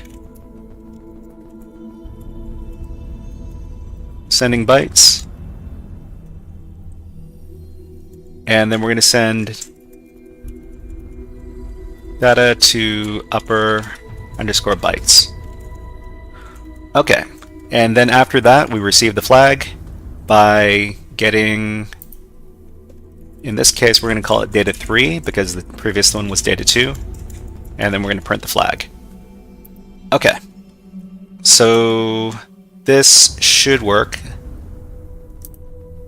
If there's something wrong with the code, I guess I'm going to have to go in and debug it. But let's run the Python code. Okay, so we receive the challenge. It's these bytes over here, and then we convert it to a string, and then we convert it to uppercase, and then we convert it back from a string over to bytes, and we send the bytes. Then we receive the flag. Okay. All right, that one's done. I guess we can copy the flag and submit that thing.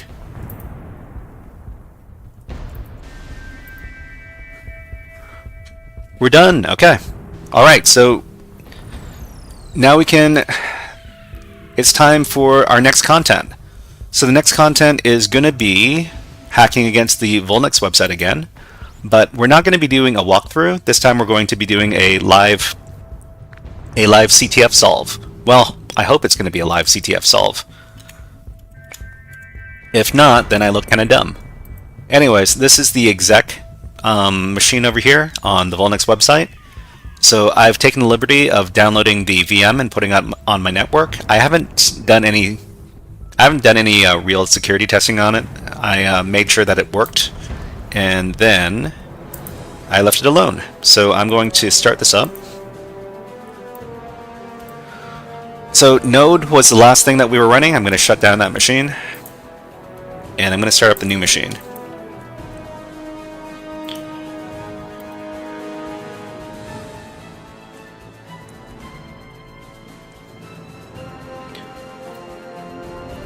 Okay, here we go. So we need to figure out which IP address this machine is going to take.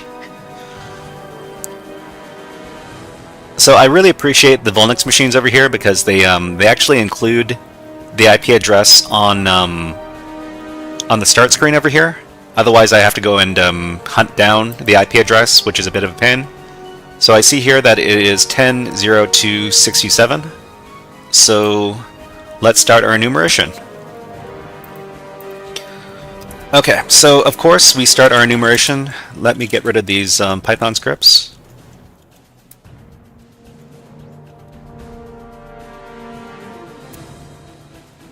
Okay, so we start our enumeration with an nmap scan. The nmap scan is going to let us know what ports are open on the system. We run it with on all the ports with this argument here. We run it on all. We run common scripts against whatever services we find and versioning information with this argument over here.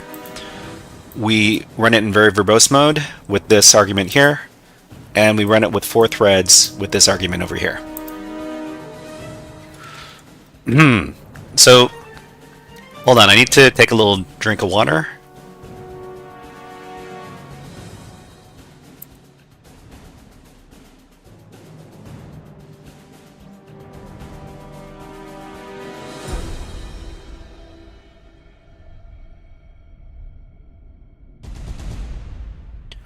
Okay, so let's run that scan.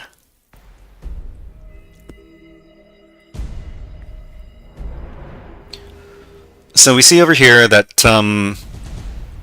there are a couple of ports that we find over here that are usually associated with Windows machines. So we've got port 22, which is running SSH, open SSH 9.2. We also have port 80, which is a web server port, which is running Apache 2.4.57. And we see these 2 ports over here, which are running Samba. And Samba is basically the Linux implementation of the SMB protocol, which is a file serving protocol, which is usually found on Windows systems, but this is not a Windows system, it's a Linux system. So we're probably going to have to enumerate those file shares and see if we can access the data inside. So let's see, Samba 4.6.2. I wonder if this software version is vulnerable to any exploits. So I'm just going to copy this, and I'm going to see if I can find any exploits for it with search exploit.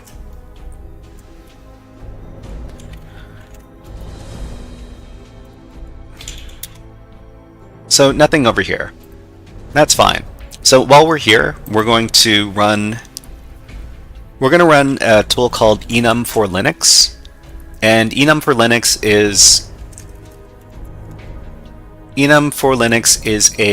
a tool that we can use to scan against SMB services on the network, and if possible, it's going to try to see what file shares are available and what usernames exist on the service.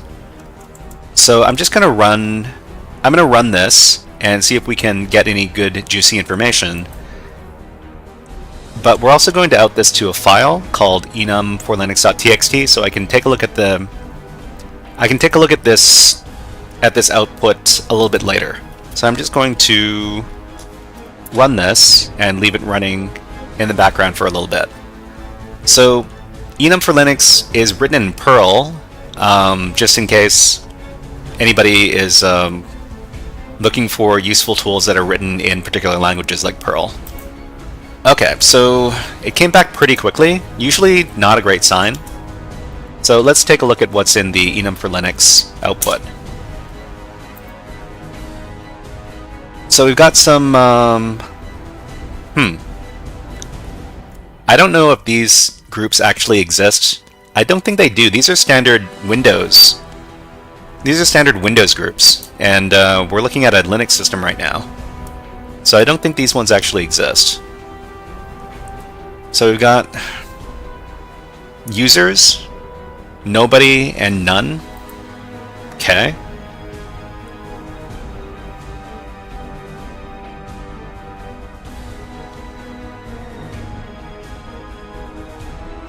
Some other information here. Huh. Okay, so there's a server endpoint that we might be able to. Yeah, there's a server endpoint over here that we might be able to enumerate. But aside from that, I don't see anything else. So what we're going to do is we're going to try to connect to this server endpoint on the SMB service. So we're going to use the SMB map tool over here, and we're going to run it on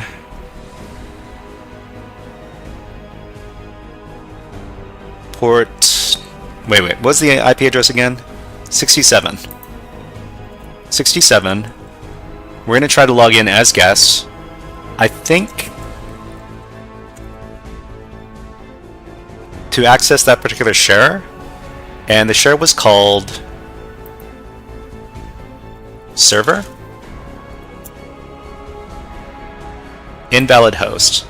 Invalid host. Wait, let me check my... You know what? I'm going to look this up on Hacktricks. I haven't used SMB. I haven't interacted with SMB in a little bit. So I'm just going to go over to the Hacktricks website.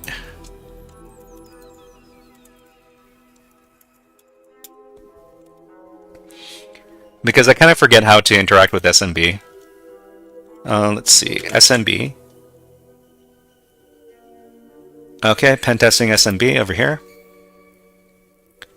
So if you're interested in taking a look at the same webpage that I'm looking at, it's this one over here. So how do we enumerate?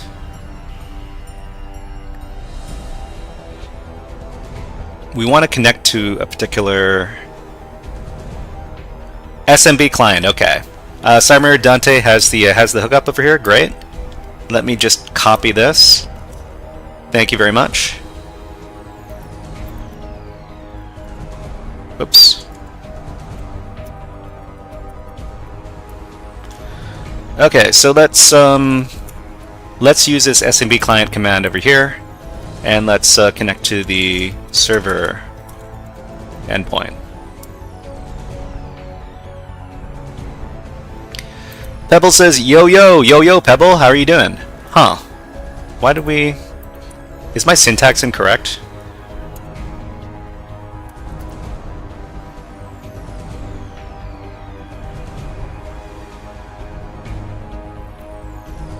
Oh, no, the IP address is wrong. This is not the correct IP address. Alright. My bad. For some reason I thought, yeah, password? I need a password? Okay, sure. Okay, server. Huh, so can I not? Oh, ads are going on right now. Okay, the Talking Dante. Oh, the time. Oh, okay. Sorry, I rarely see you on YouTube, Dante. Anyways, ads are done. Okay, great. Let's see. Pebble says Windows machine or less SMB on Linux. This is SMB on Linux. So I want to see if I can get into. Can I get into the nobody share? Nobody.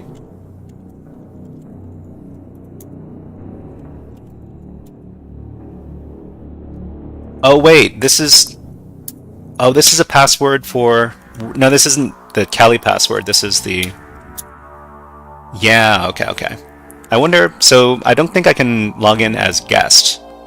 Can I? No L. Right. Okay. I haven't interacted with SMB in a hot minute. Am I in? Ah, okay. I'm in. So we're not actually in. But let's see, -N for no logging in. I guess it defaulted to that. So you've got the index.html page over here. Let's go ahead and get that. Okay, and so just in case, Pebble says, "Is that a web server? Is there a web server?" Yeah, there's a web server. So this might be a copy of the HTML file that exists on the web server, or an older version. Not sure. If you can put files, you can upload a PHP shell. So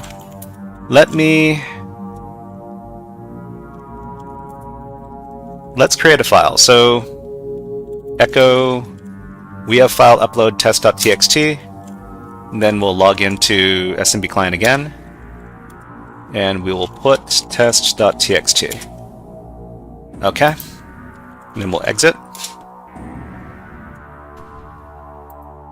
And then we will manually go over to the web server. 10.02.67 and test.txt. Yep, we've got file upload. So let me go over to the landing page on this. So this is the Debian 2 default page. Okay, so I guess we'll upload a web shell. So let me get my web shell.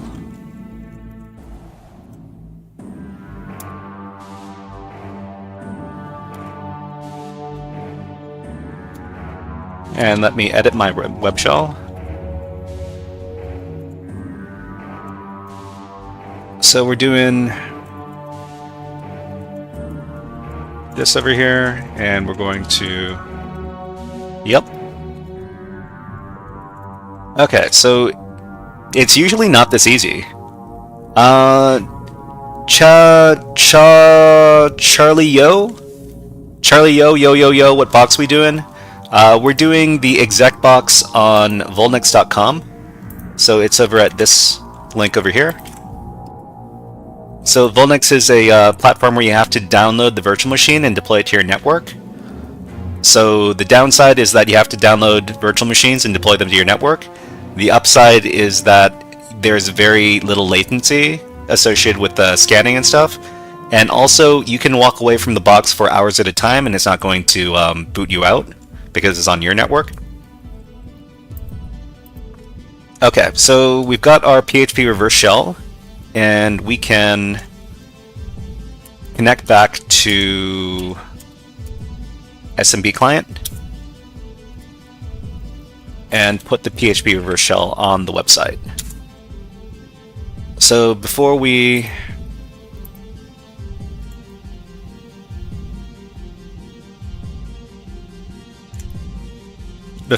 set up our reverse shell listener, I'm going to make sure we're using a bash shell.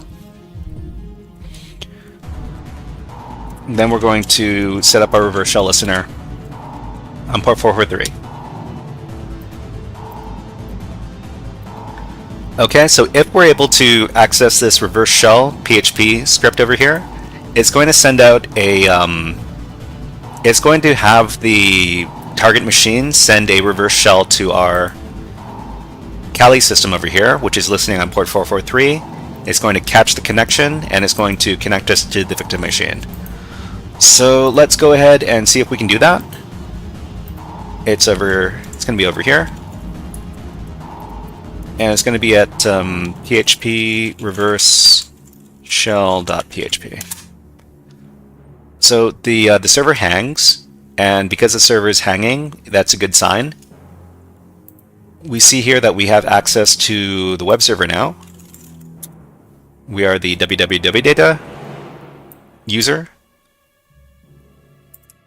So we put on our scary hacker voice because we just broke into a web server. Every time we break into a server, we have to put on our scary hacker voice and say, "We're in."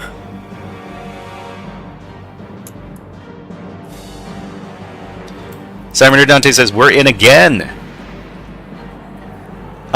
Come on, gotta say like IPP, like IPsec, dub data. Dub data? Yeah, okay, sure. This is the www data. Anyways, let's upgrade our shell. So we have to figure out which Python is on the system, which Python 3. So we do Python 3, we give a command, it's going to be import pty.spawn. We're going to spawn bin bash, and then we're going to upgrade our shell so that it is completely upgraded. We're going to stop the process, then get our STTY configuration here. So we've got 30 rows and 126 columns. STTY raw minus echo foreground, then export shell equals bash, export term equals xterm 256 color, and STTY rows 30, columns 126. And now we've completely upgraded our shell. We can do command history, we can do tab autocomplete, we can do text editing. Okay, we're done. No, we're not done. We're done upgrading our shell. That's the only thing we've done. Alright. Sorry, everybody. I haven't done any of our redeems today. So we'd like to do a bunch of little video redeems. For example, this one. Hide the planet! Hide the planet! Shut up again! Okay, so, Charlie O, may I ask you if you are if you're a cybersecurity student, or if you're working in cybersecurity right now, or if you're working in some other role? I would really like to know, because we're here to educate, and we're here to learn and stuff. I like to know what everybody is doing on their cybersecurity path. All right, so the first thing we want to do is we want to figure out if we have sudo permissions. We do have sudo permissions. Okay. Charlie O says currently working in cyber security and a student as well. Well, that's great to hear. Are you working as a pen tester, or as a SOC analyst, or some other role? And are you also looking to do some other role in the future? So there's a security user over here. We can run bin bash. So this is easy. We just do sudo user secure bash. So we're now the secure user. So let's figure out if the secure user can use sudo. So user secure can run the apt program. So how do we use the apt program for privilege escalation? So I'm just going to look this up on GTFO bins. Where are we? Okay, so we're at GTFO bins. I'm going to see if I can use the apt program to do privilege escalation. Oh, wait. This isn't the root.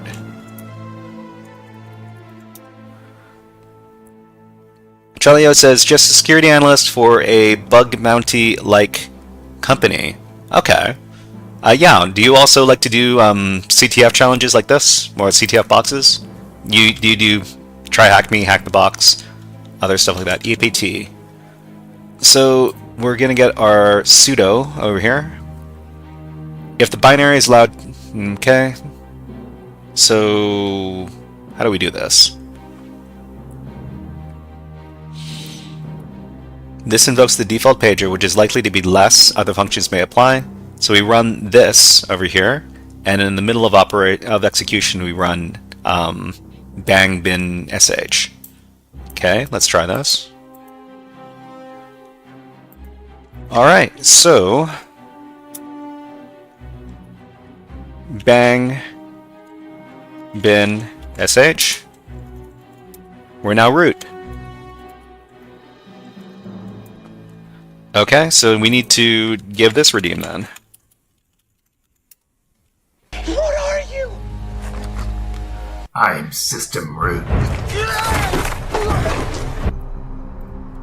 Okay, so we've finished the challenge. Ooh, this shell is wonky.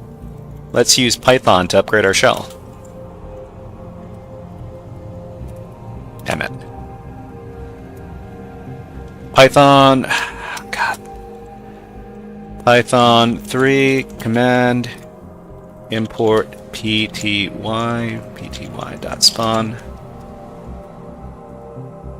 bin bash. Simon Dante says boot it and root it. Yep. And didn't take a lot of time either. So I guess this is probably the easiest box I've done on VulNyx. Not a lot of super complicated concepts. I'm a little bit disappointed because I'm usually learning a lot of stuff when I do these VulNyx boxes. But I mean, they can't all be super difficult. So we're going to go into the root directory, and there's the root.txt over here, but I'm going to redirect that into iReadRoot.txt, and then we're going to compare the file hash for the two just to prove that we read it. md5 sum. Okay, we're done. So what can we do? We still have a good little bit of time before we have to stop stream. But anyways, we finished with this system. Maybe we can move on to another system and. Okay, get out of here.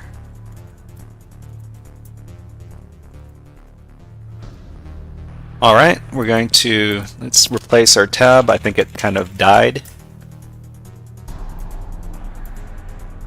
I think we have, maybe we'll try a more difficult challenge.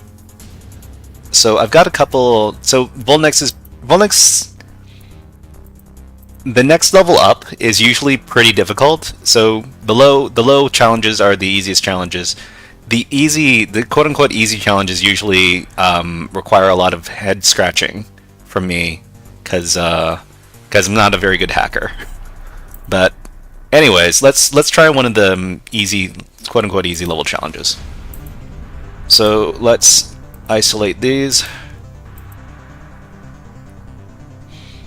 Okay, I think the last challenge that I completed was the Flash challenge. So we're going to move on to the shop challenge over here. I'm going to have to download this in the off screen, because this is the Kali machine I'm using is not my local host. So I'm just gonna go over to VulNyx and download the dang thing, and this is called the shop.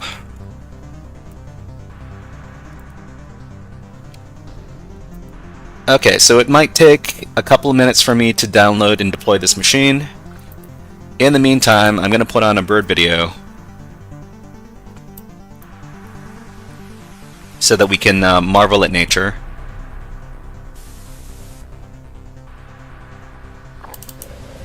This one. So this is my bird feeder, and these are some stellar jays. They're my favorite bird. We're just gonna watch this video while I do some stuff in the background to download the virtual machine for the next challenge.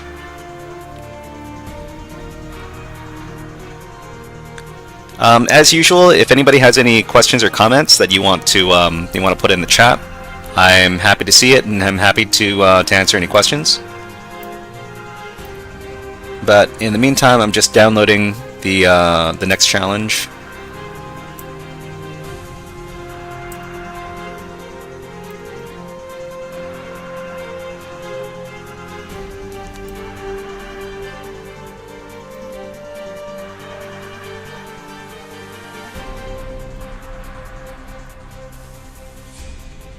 Okay, I've got the machine downloaded. I just need to deploy the dang thing.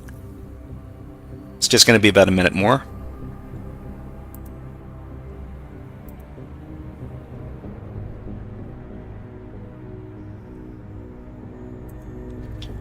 Okay, so I am importing the machine onto my network now.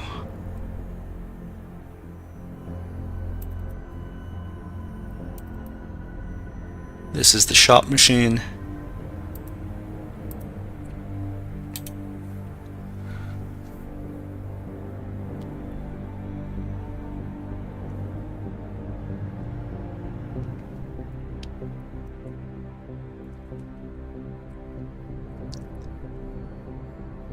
So I also need to shut down the exec machine, so I'm just going to do that. Need to adjust a couple of settings on this thing, and then put it on the same network.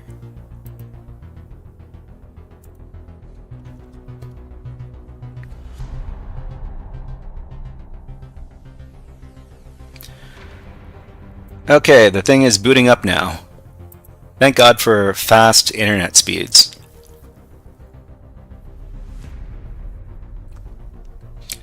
Okay, so the VulNyx shop challenge, let's see what IP address is addressed to it. I think it's going to be 69, nice. It is 69, nice. Okay, so let's get out of here, and we can start hacking against this challenge. So I'm going to, nice. I'm going to change up my my overlays because it still says that I'm hacking against Exec, and I'm not. I'm hacking against Shop.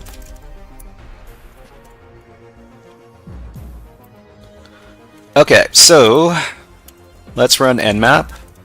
This is 69, nice. Ooh, it's another one of these, 22 and 80. So Shop implies that there's going to be some sort of Shop web application. So let's take a look at what's going on. So it's 22, okay, and it's 80. This is Apache, VulNyx shop, great. So there are two tools that I like to do to, oh geez, this is stuck now. Okay, hold on, no it's not stuck. There are two tools I like to do to enumerate web servers. The first tool is Nikto. And Nikto is a web app vulnerability scanner. I'm just going to leave this Nikto scan going on in the background here while I do my second tool, which is Derb, which is a super easy to use web app directory buster. We found a bunch of different stuff here already. So the reason I use Derb first is because Derb runs, it's super easy to run because you don't need to know very much syntax. It's just going to be Derb plus the URL. So of course the third tool that I'm going to use is I'm going to use GoBuster, and let's make this a little smaller.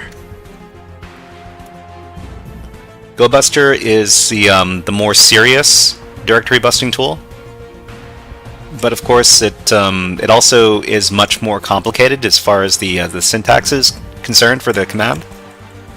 So we're going to run it against this IP address, and we're going to try to get a bunch of different extensions over here.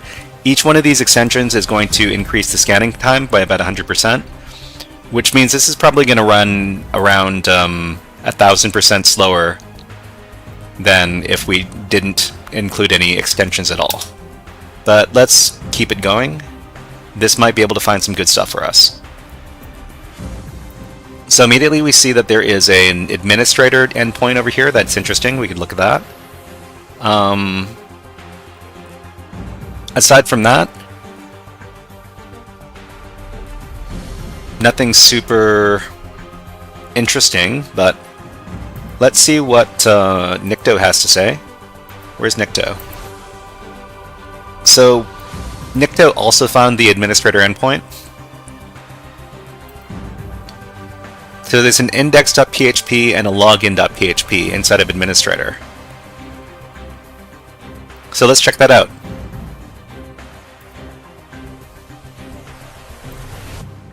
So over here, we're going to 69, nice. Okay, so this is the VulNyx shop, great. So what does it look like when we click on one of these descriptions? Does this go anywhere? No, there's no actual link here.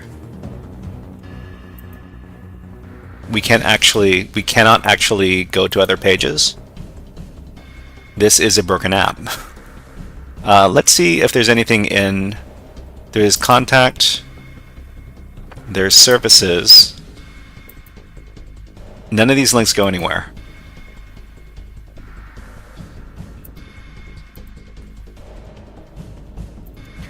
Let's see if there's anything in the comments.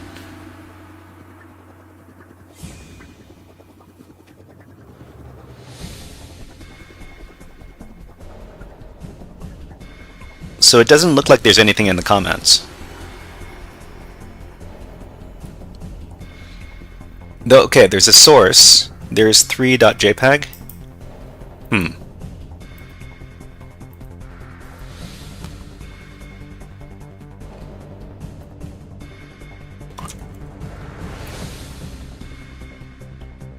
Okay.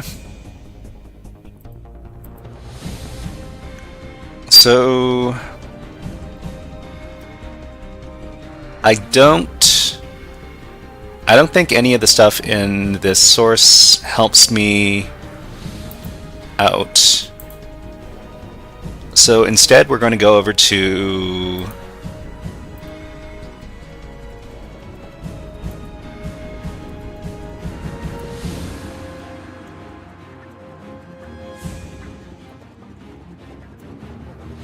that's just a wild guess.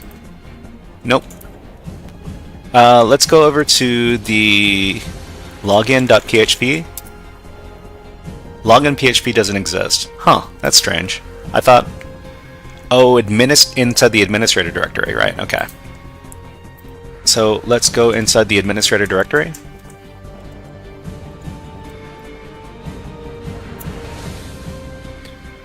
Login.php is not an actual login page. So, There's also index.php.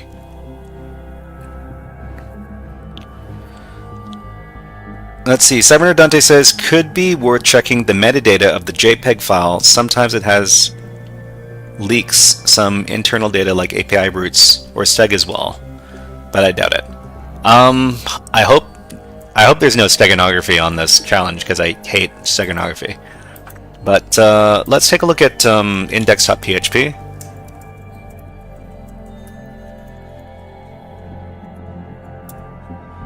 So this is the login form, okay?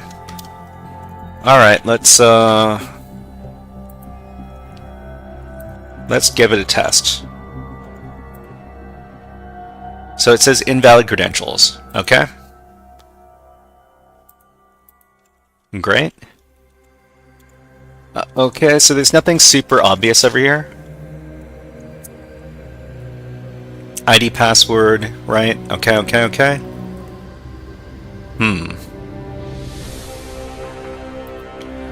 So we'll take let's take Cyberner Dante's suggestion. We can hover over this. There's no meta information in here. Admin root password, admin password, SQLi. So I haven't seen any. So the VulNyx machines, I've never seen any SQL login bypass. But there's a first time for everything. So let's go ahead and go to, what was it, administrator, index.php, and try all of the usual suspects. Admin.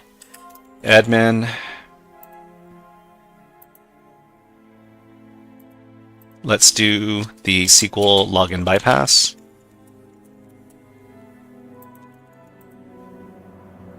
Nope.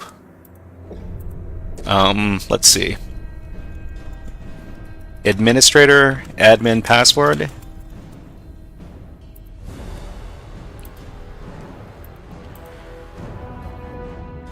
You can also send that login request to SQL map. SQL map?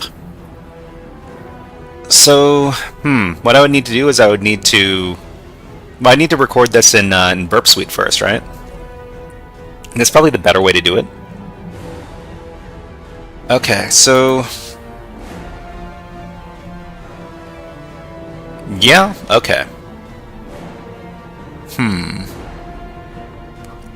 I could also try using Hydra.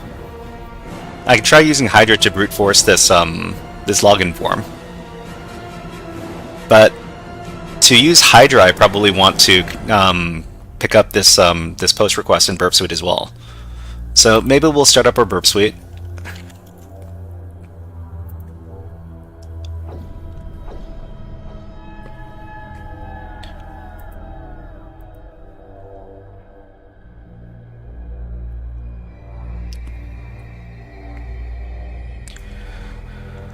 Okay, so let's go over to our proxy. Intercept is off, thank God. Open the browser.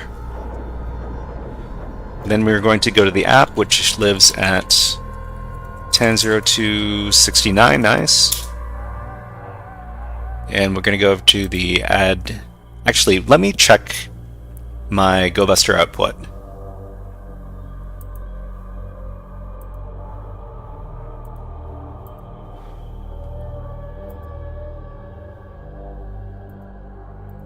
So GoBuster didn't find anything, it just found the administrator endpoint over here. Okay, well, back to Burp Suite. We're going to go to administrator index.php. We're going to give our tests and valid credentials. Okay, so we're done with this. And go back to Burp Suite and take a look at our history. Okay, so we've got our post over here. So how do we use Hydra with how do we use Hydra with the Burp Suite? The Burp Suite request? Oh, ads are running now. Okay. So everybody, ads are running right now. So I'm just gonna look up how to run Hydra with Burp Suite while the ads are running. So let's see, where's our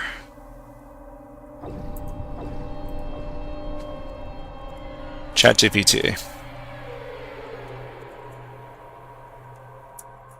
OpenAI. There we go.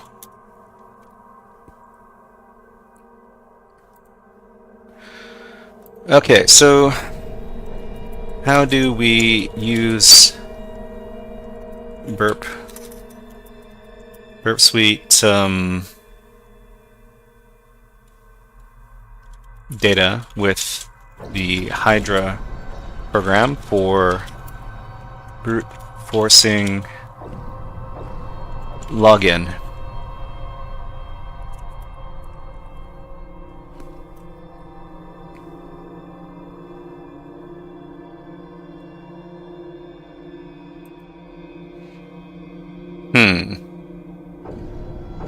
Is it thinking right now?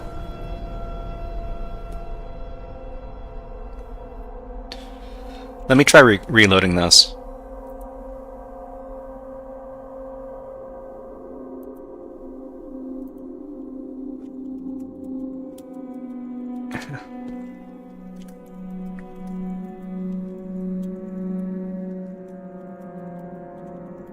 Brute force login to a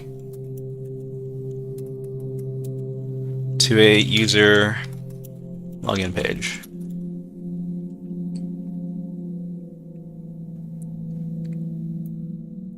Man, what is going on here? Am I not logged in?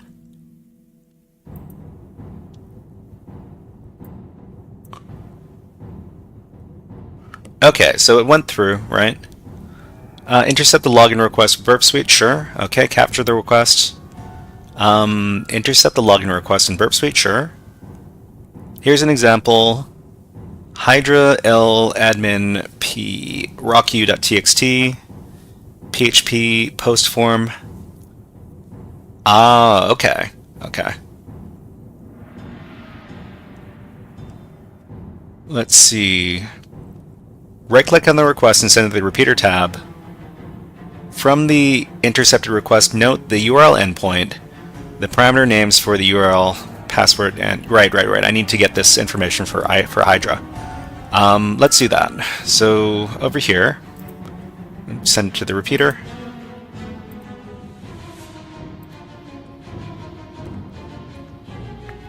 So alert invalid credentials.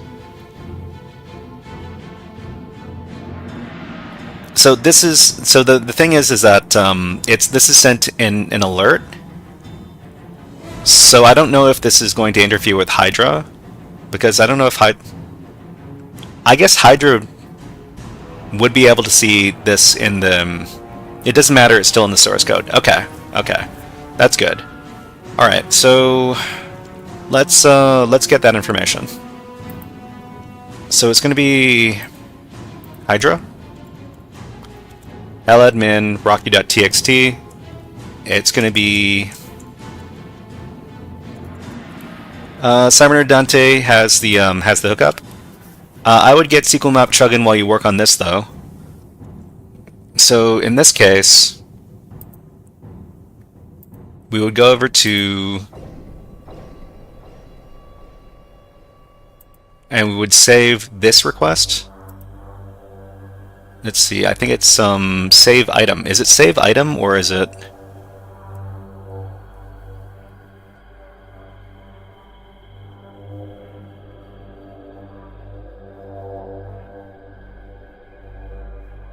Save entire history. I keep on forgetting. Copy to file. I think it's copy to file? Or is it save item?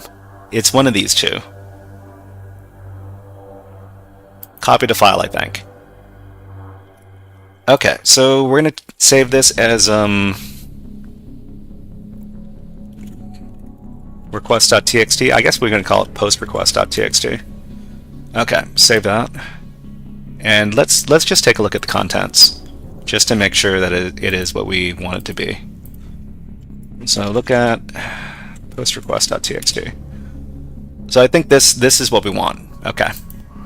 And then we would do SQL map.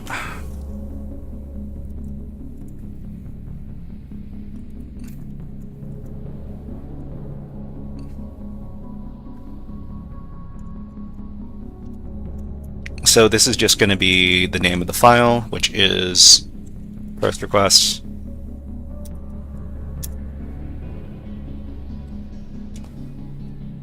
Well, okay, so we've got this going, and we were trying to do Hydra. So it's Hydra. Bevel says, I don't know, I just copy paste. Alright. Cyberner Dante also says, yes sir, you can also control A on the request or just highlight all the text and nano it onto the command line. Oh, really? It doesn't do anything fancy to the huh. I didn't know that was the format. But thank you very much, Cyberner Dante. That's very handy. Okay, so it's going to be the IP address, which is 10 to 69 nice, and then it's going to be an HTTP post form, and then this stuff over here.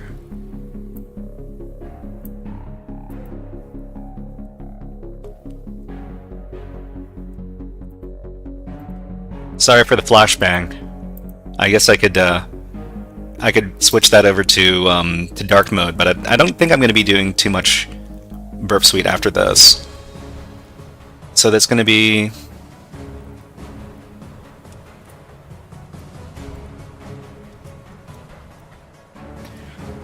so let's see. So I need to supply the username and pass. So username is going to be admin. And pass is going to be the fuzz thing. Oh, whoops.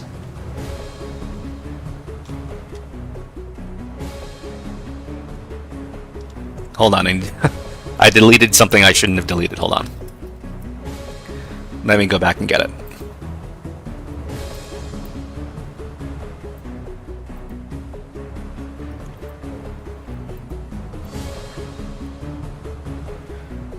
Okay, so it's username admin, password equals pass.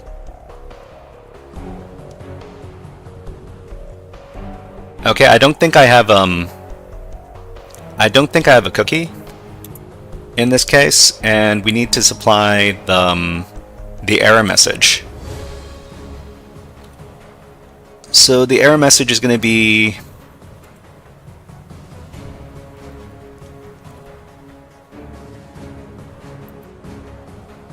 invalid credentials.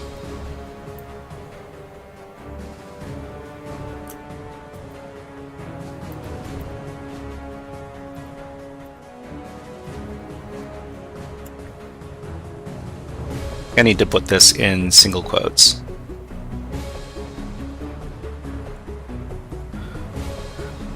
Okay, so is there anything else I need to...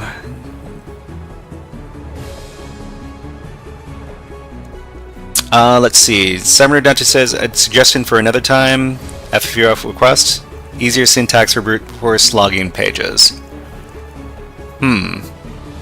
Yeah, I mean, I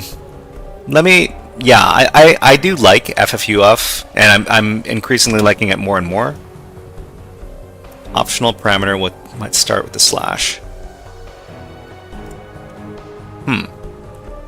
Where's my syntax incorrect here? HTTP for post form. Oh, we need to supply the endpoint. Okay, so the endpoint is /administrator /index.php, and then yeah, I think like this. It gets posted to login.php. Let me look that up. Ah, okay. This goes to login.php. Pebble, you're correct. You're correct.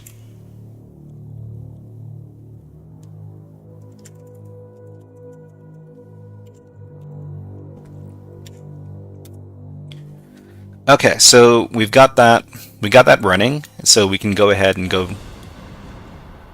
over to the post parameter username appears to be injectable. It looks like the backend is MySQL. Do you want to skip test payloads specifically? So I guess this is SQL injection. Okay.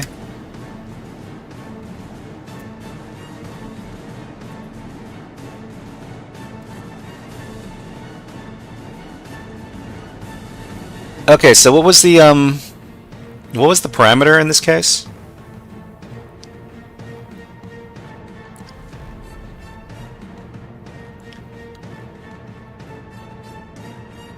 The username, the post parameter username is vulnerable. Do you want to keep testing the others? No.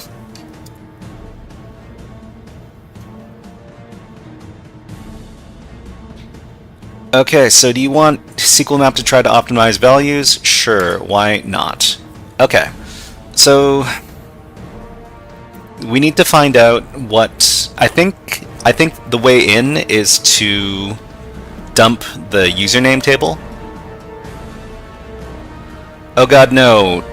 Time-based blind. Okay, so first of all, we need to figure out the database name. What was it? SQL map DBMS DBMS.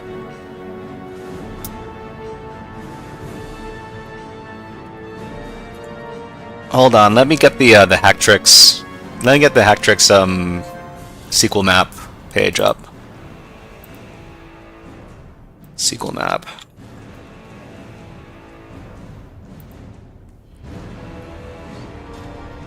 At least it's not manual. Yeah, I hate manual. Manual SQL injection is okay as long as it's not time-based or Boolean-based. So I want to get my... How do we get the database name?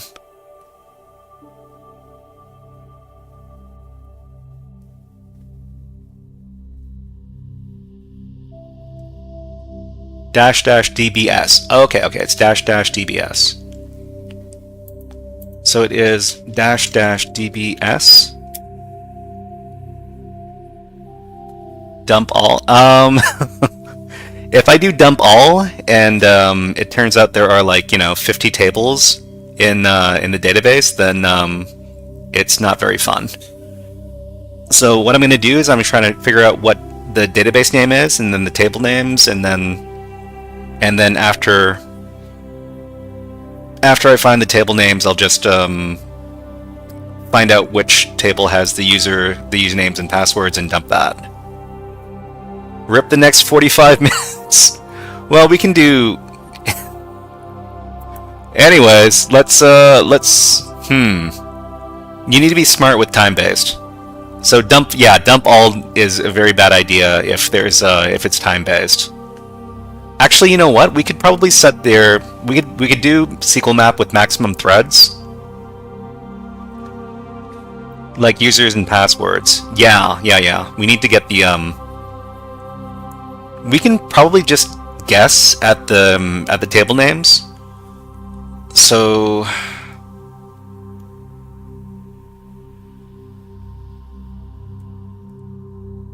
information schema. So this is MySQL. MySQL has a bunch of default tables. So let me just craft a little SQL map thing with ChatGPT. So using SQL map, we want to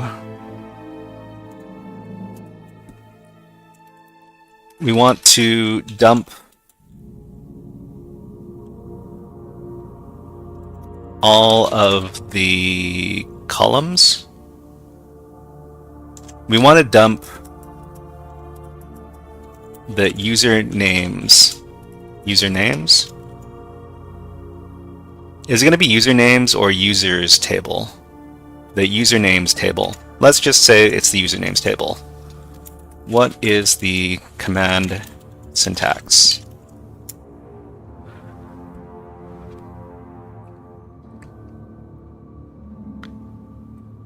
So to dump the usernames from a vulnerable database, you need to specify the target, identify the vulnerable parameter, etc., etc. So table name dump. So maybe something like this. Hold on.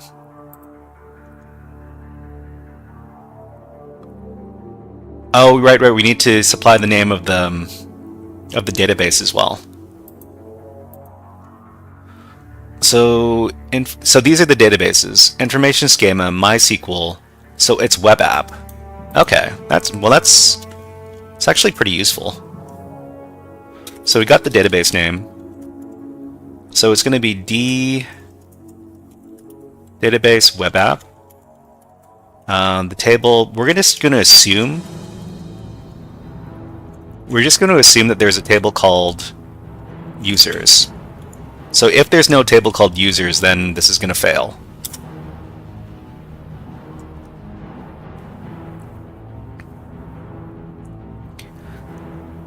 Let's see. Pebble says, first try is DBA.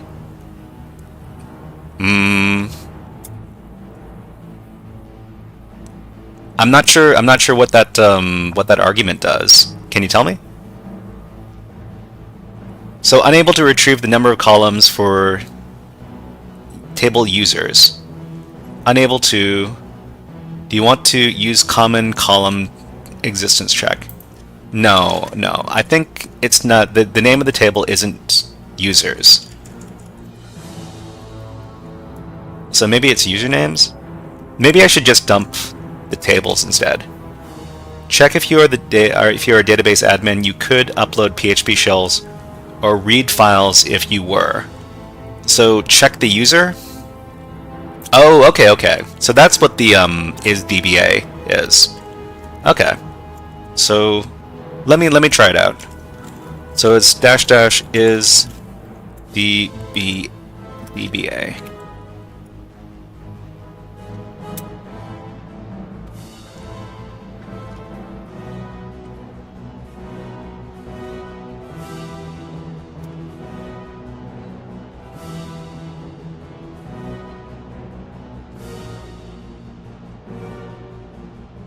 Okay, what do we got? So is this going to retrieve the name of the user we are? Oh, you know what? If we can get the name of the user, we're root? Are we root?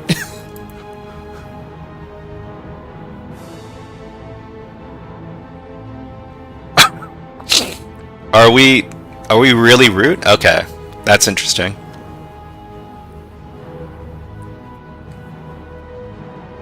Root at localhost.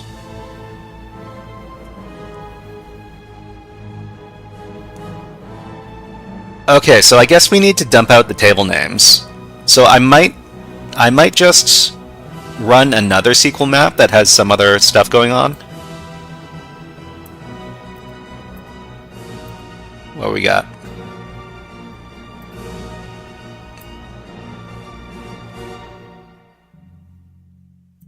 Let me just copy this. Current user is DBA true. Huh. Pebble, you're right. So if we're the database admin, you could upload PHP shells or read files. But let's see. So how do you use? Oh, you know what? We could try to open we could try a shell, right? No. Let's see. What is the command in SQL map to open a shell? So let's go over to HackTricks. Where we are.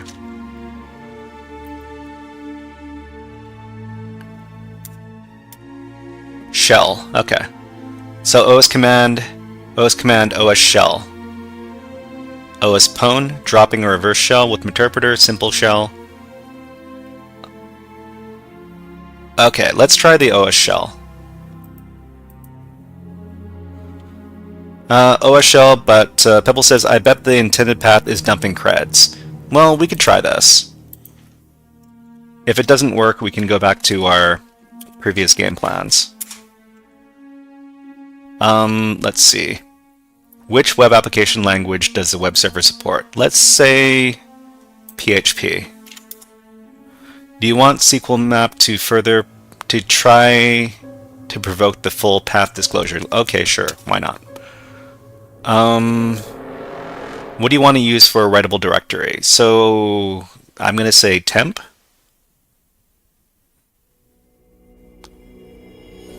Custom directory list file, brute force search. I guess we'll use common locations.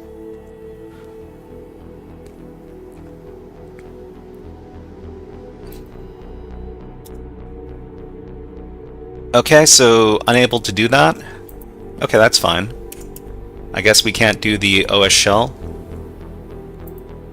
So, Pebble says, Pebble, you think that the intended path is probably dumping the credentials?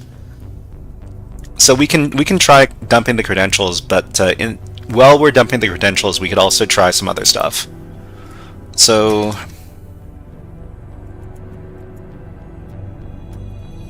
first of all, I need to get the names of these tables. Maybe the table names are unusual. What is it to... So let's see, tables. -- tables. Okay.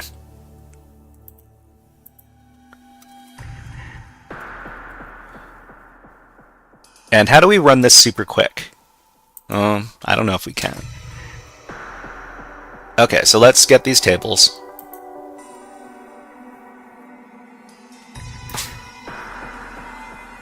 So this is going to run for a while. In the meantime, I can look up how to upload files. Upload.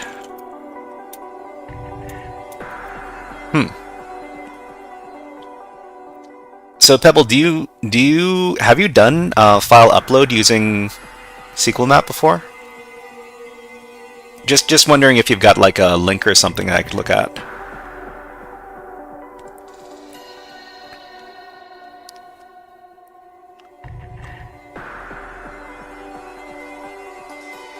Tamper. I've only done it manually. Manually. What was there a certain function you were using when you did it manually? Let's see, Boolean injection, prefix, suffix. It's broken every time I try it with SQL now. Okay.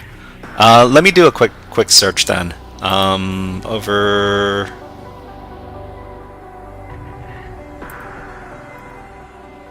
So SQL injection file upload.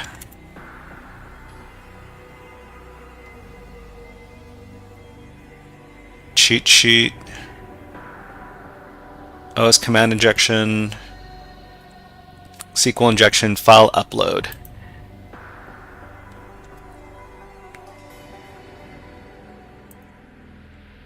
Sorry for the flashbang, everybody.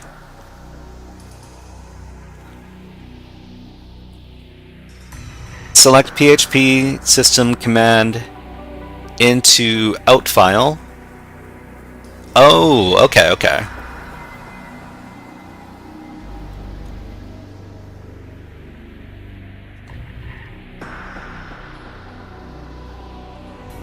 Okay, so this is yeah, I don't know if I don't know if I'd be able to do this because it's this is time based.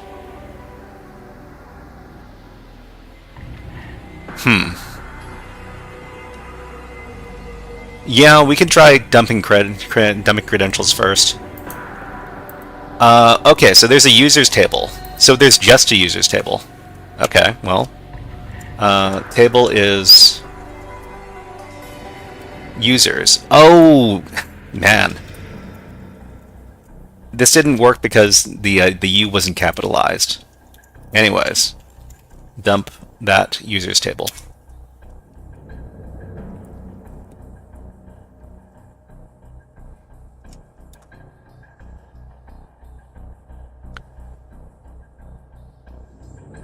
Oh, you know what? We need to figure out the columns first.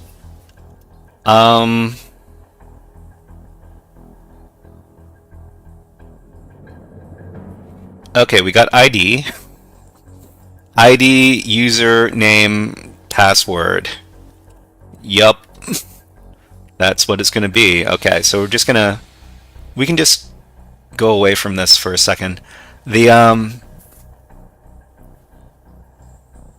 If we go over to Burp Suite, and let me make this dark mode, just to make it a little easier on everybody. Let's see, dark mode. Okay, that should be easier on everybody's eyes. Then we can try to do some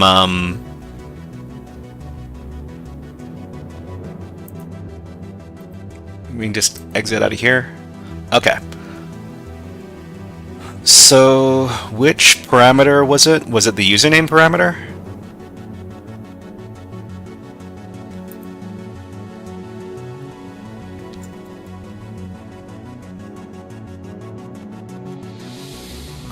So I haven't done very much manual SQL injection using Burp Suite.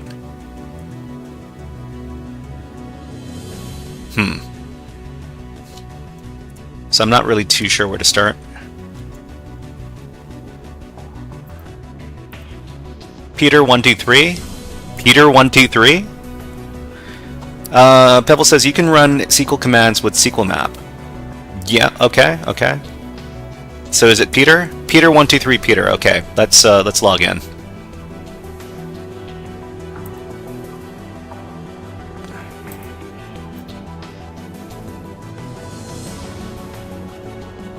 Is that with an exclamation point? Yeah, okay. It says under construction. Under construction?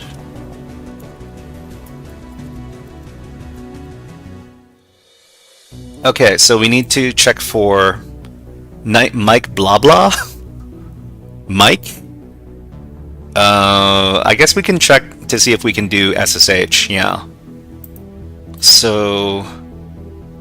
What? We brute forced? Oh, we brute forced the... Okay. The admin worked? Wait, I could have sworn I did admin. This feels really dumb. Let me log out. Admin. Did I make a typo? It says invalid credentials here.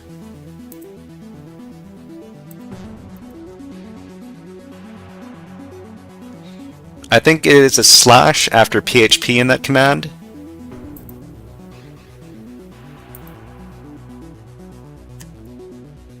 Oh, so this is why it would have messed up, because... Yeah, okay, this was not the right command.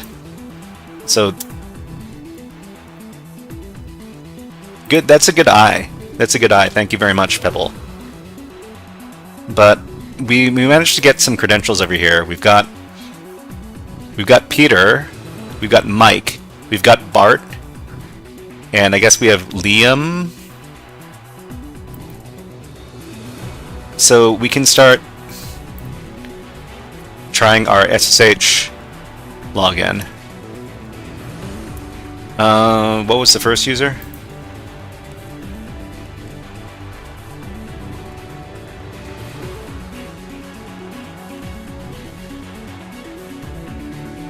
So we'll try Peter first.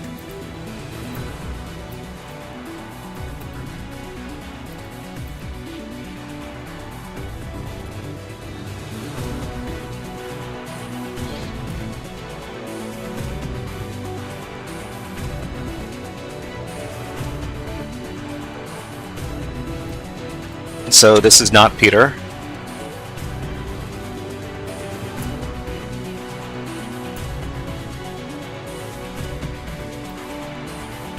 Okay, this is... The next user is...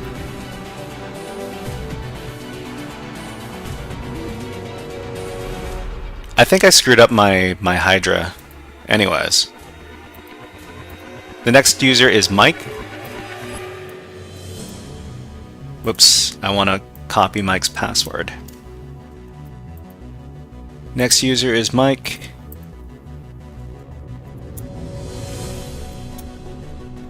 It is not Mike. The next user is Bart.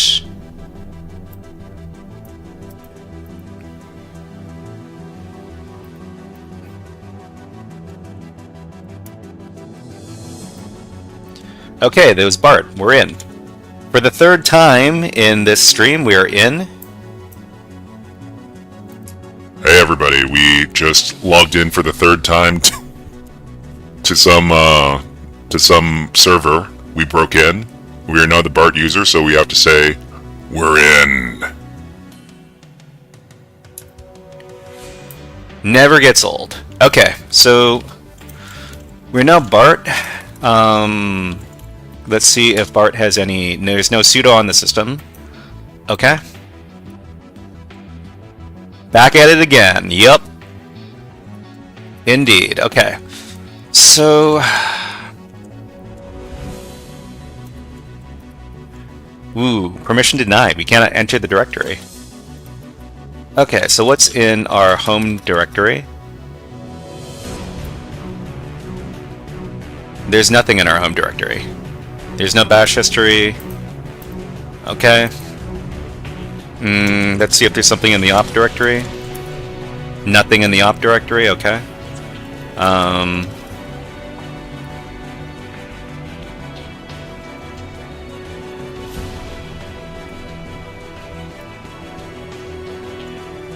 Is this it?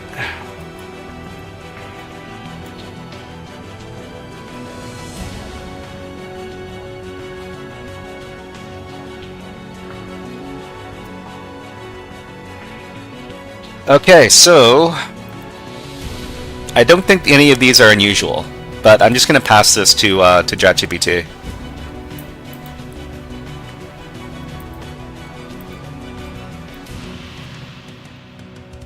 Okay, so Are any of these SUID binaries unusual?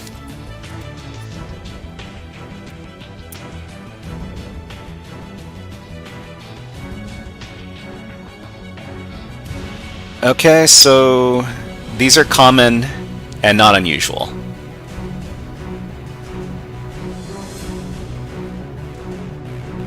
Potentially unusual, dbus daemon lunch helper. Okay? DM crypt get device, SSH key sign. SSH key sign.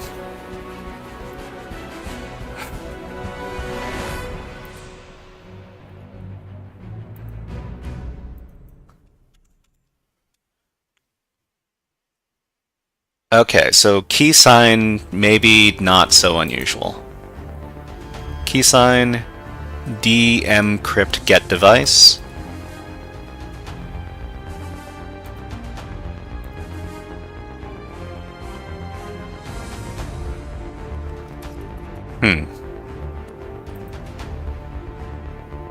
dbus.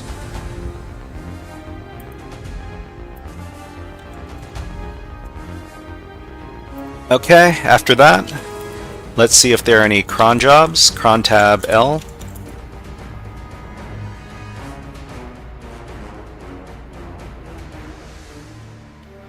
var backups home.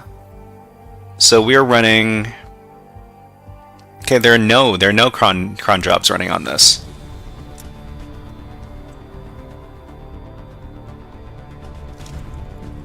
Okay, let's just upload some WinPs. So linps. So locate linps, and then copy it to our current directory.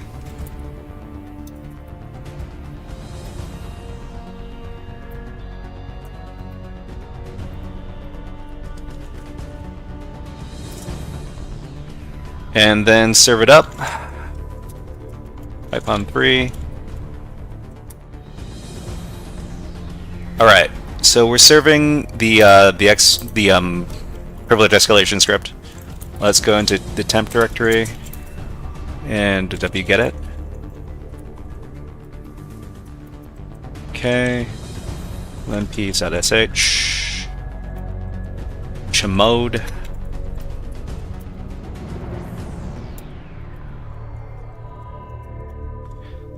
And then let's run linps.sh. Okay, so we're going to go through this slowly and see if we can identify anything. So, to people who don't know, linps is a privilege escalation script that's designed to run on Linux systems, and it's going to identify any insecure settings or files that could be used to gain elevated privileges on a Linux system.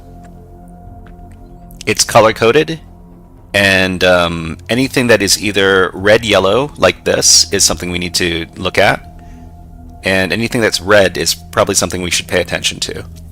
So we can look through all of the output over here. We're BART. Okay. Writable folder.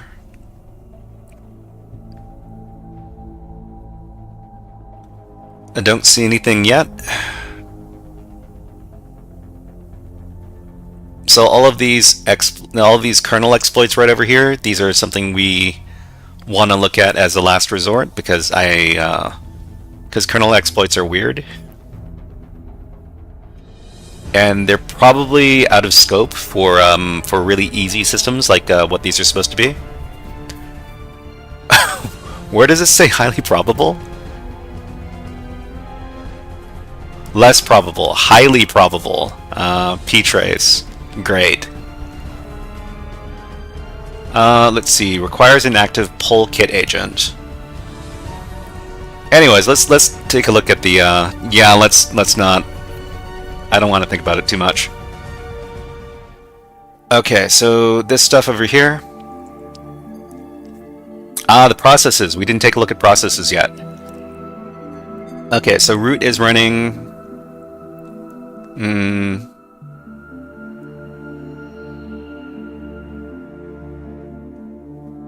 I don't think that any of these are super unusual as far as the root processes are concerned.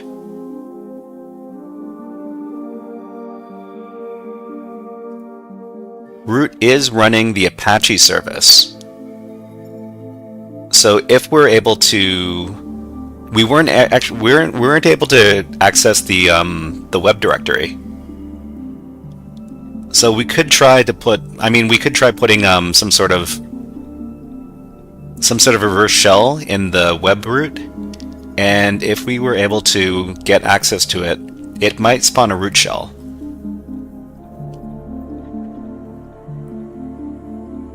But then again, the www data user is also running Apache, so who knows about that? So maybe that's not the way in. Oh, MySQL, right? MySQL is running on the system, so we might be using MySQL for privilege escalation, because the MySQL is running as root, as the root user. Okay. So MySQL might be the way in.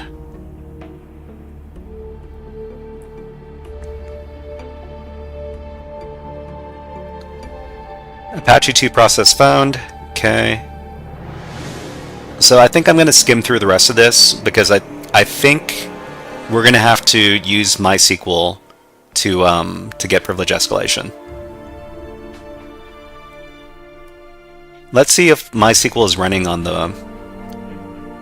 So do we have MySQL running on the box right now?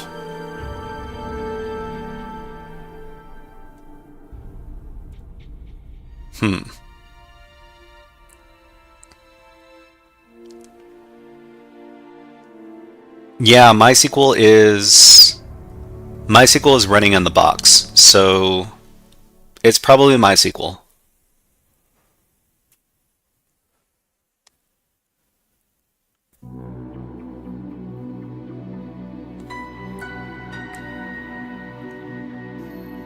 Okay.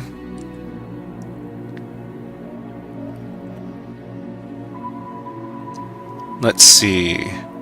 Searching MySQL credentials in Exec. Okay. Maria DB.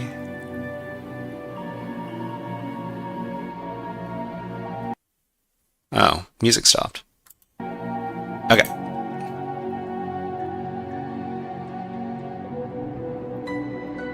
SSH config files.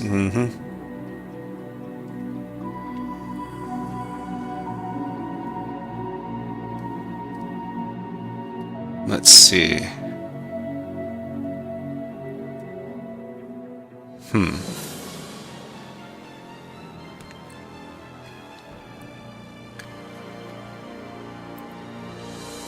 What is Perl?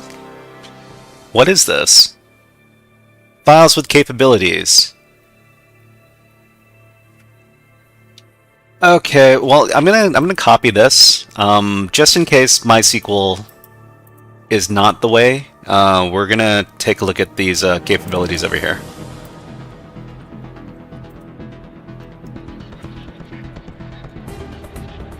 That's the getcap stuff. I've never used capabilities for privilege escalation before, so I'm gonna have to look up some sort of guide if this is the case.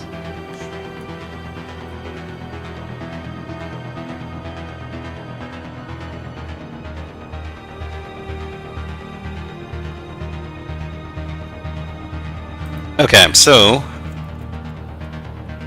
let's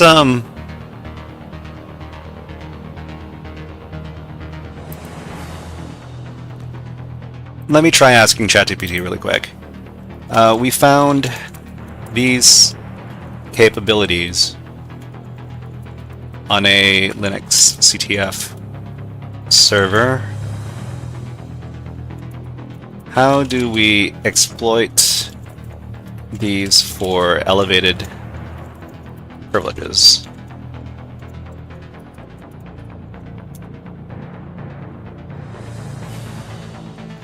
Ask ChatGPT how to make a Perl script to set UID to 0 and spawn a bash shell. Oh, okay. Where are we? Oh, okay, we're here. The capabilities allow the Perl binary to change its user ID to any arbitrary UID even without being run as the root user. This can be potentially exploited to escalate privileges, okay? So use the Perl binary to spawn a shell as a privileged user, for example root. Understanding the cap set UID capability allows the process to set its effective user ID, EUID, bypassing normal permission checks. With this capability, the Perl binary can be instructed to change its UID to 0, which is root. Run the following command to confirm the capability. You should see output like this, which is what we supplied. Step 3, exploit the capability. To exploit the Perl built-in setUID functionality, execute the following command. So use Perl and execute use POSIX q setID setUID 0 exec bin bash. Copy and paste.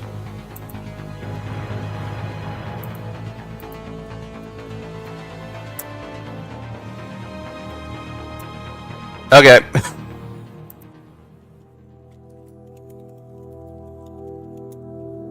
What are you? I'm system root. Okay, so we rooted the system because we took advantage of the capabilities. So I'm gonna have to seriously do some sort of research, more research on capabilities inside of Linux, because I haven't really done, I don't really know much about this, but apparently you can capabilities set UID. So this is something I really need to look out for. Okay. All right, so we did it. We did SQL injection. We used SQL map, and then once we got in through using stolen credentials, we managed to abuse this Perl binary with elevated capabilities, and then we became the root user. Great. But we still have about about half an hour of live stream to go. Simon Dante, great job. Thank you very much. Thank you very much. You guys helped a lot. Pebble, and Simon Dante. Thank you very much for all of your insight. I don't think I would have been able to finish this challenge. I especially don't think I would have been able to finish this challenge so quickly unless I had some help. But yeah, we finished that in under an hour. Yeah, we did that in about 40 or 50 minutes. That is record time for me, anyways, solving one of these VulNyx second level challenges. We could try to go for a three-peat from shop over to this remote one over here, and maybe we'll start that off. Let me download that off screen. This one is called what? Remote?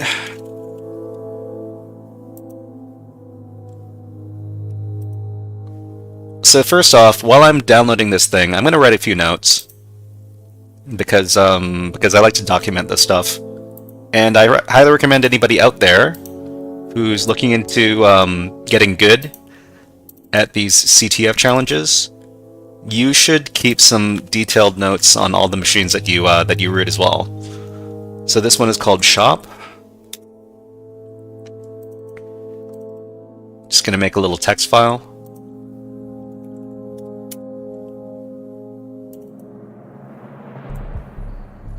Okay, let's write a report. No, it's not really a report, but let's see, Control+. Control+. Okay, so we found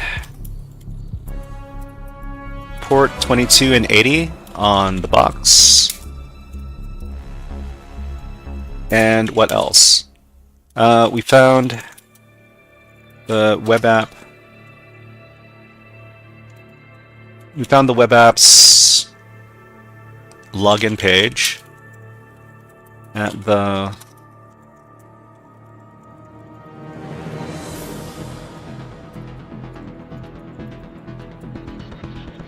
Okay, we found this endpoint over here. And then we tested the endpoint using SQL map and found it was vulnerable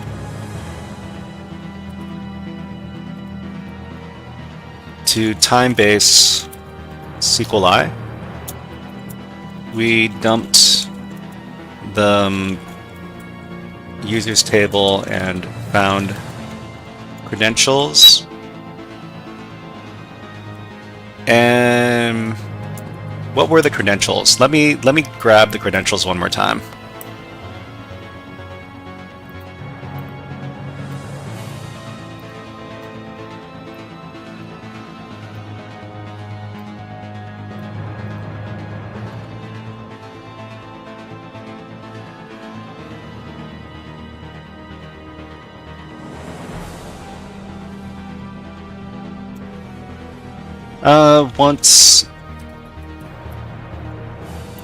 Once on the box, we found Zerx. Zerx, good morning. How are you today? I'm having a good day. It is evening over here. It is 6:30 in the PM where I am. I assume that you're either in Europe or in India or Pakistan. That's my guess. But good morning to you as well. Hope you're having a good morning. Okay, so once we're on the box, we found that the Perl binary had enhanced capabilities, which let us set the user ID.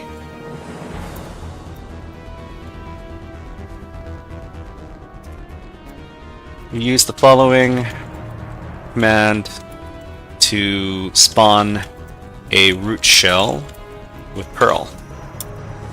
And let me get that command.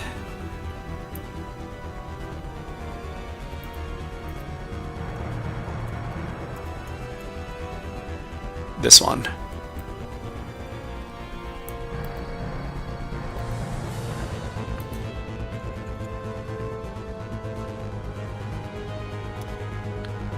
Finish. Okay, so I finished downloading the next box, so I'm just going to deploy it to my network. Okay. Exit, exit, exit.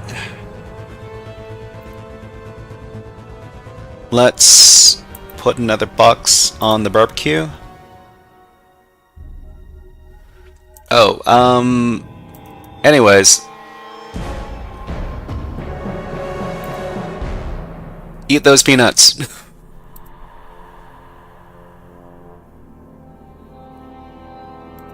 Documents. Okay, so I need to install.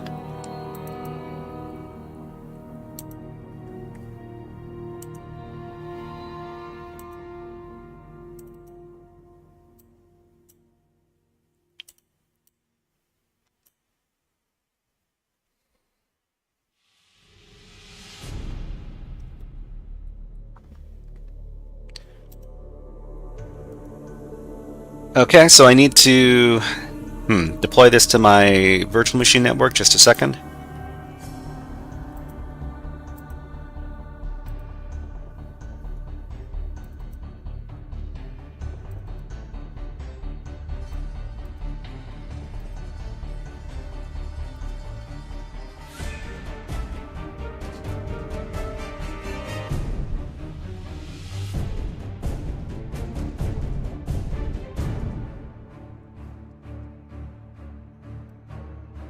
So I can power down this machine.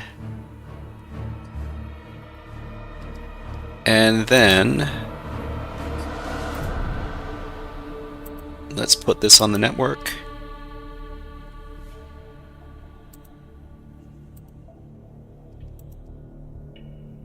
And start it up. Okay, so we're about ready to go with our next challenge. Let's watch it boot up.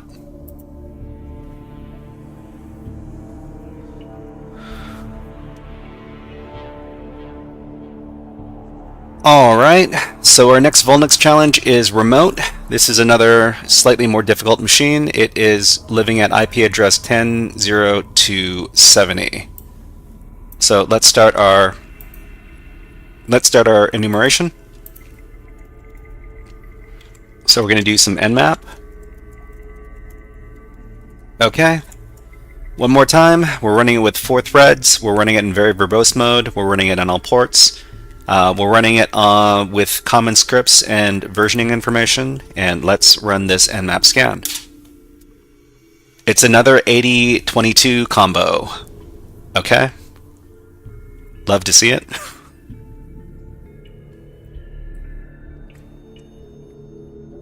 Alright, so because we haven't done any fun redeems in a little bit, let's do one for the Stellar Jays.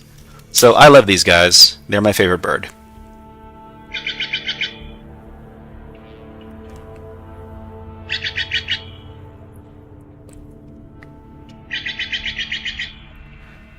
Okay, so we've got port 80 and port 22 as usual. Let's do a little bit of scanning against the port on against port 80. So we're going to do Nikto on port 80 against IP address 10.0.270. And we're also going to run the derb command on the same IP address to see if we can do some directory busting. WordPress! Lovely! Okay, so we've got WordPress. So I'm going to do a little bit of prediction. So there's WordPress on this target, and the name of the challenge is called Remote. So I'm going to guess that the vulnerability involved here is remote file inclusion. That's just my guess, because the challenge is called Remote. Okay, so man, all this WordPress stuff. Okay, so it says WordPress over here.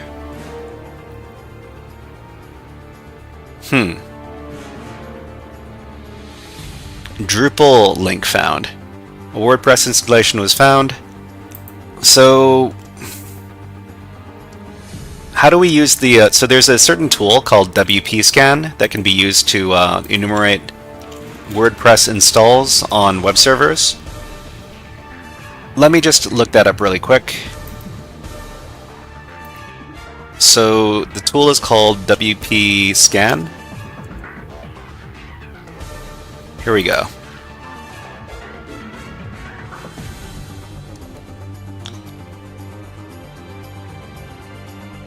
Okay, uploaded files go to this thing by default.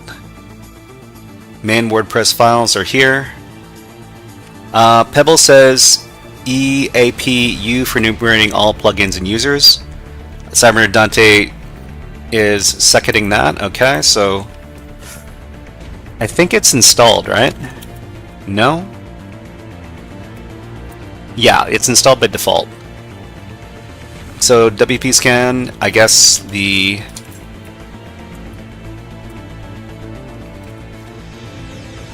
directory is WordPress, right?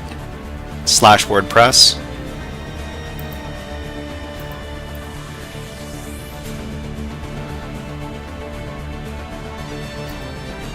And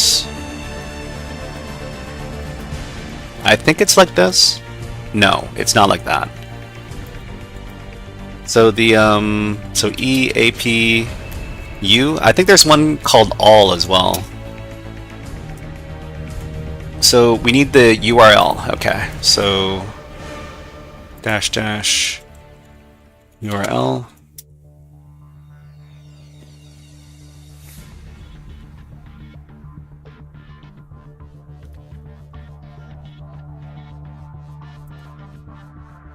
Okay, so we've got a user, Tiago. Great.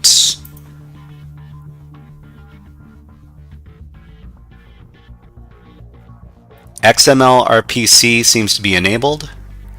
There was this XML RPC. I remember doing a box where this was enabled on WordPress before. I think you can do WP cron seems to be enabled.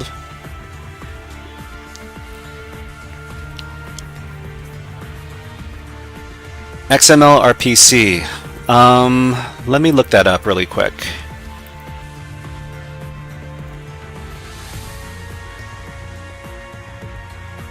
So this is a file that represents a feature of WordPress that enables data to be transmitted with HTTP acting as a transport mechanism and XML as the encoding mechanism. This type of communication has been replaced by WordPress REST API.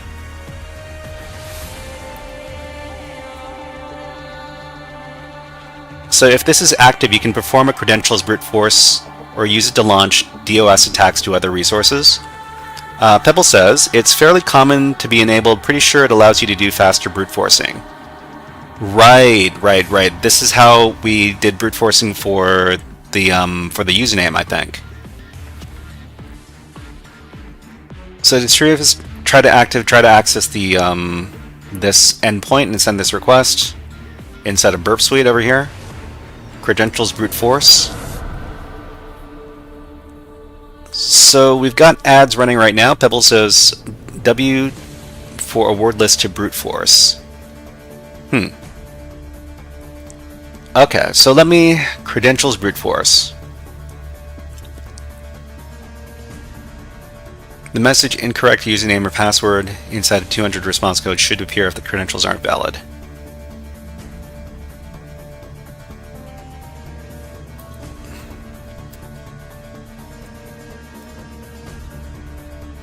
Bypass 2FA, SSRF. This might be server. Oh, no.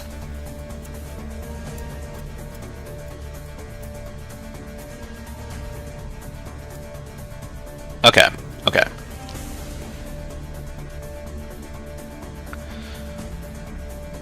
So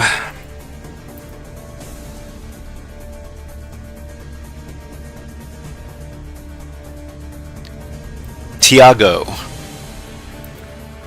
So we know this user exists. We could try doing some brute force on SSH. It's not likely to. I don't think it's going to work, but we can try it anyways. So let's try doing some SSH brute force with Hydra.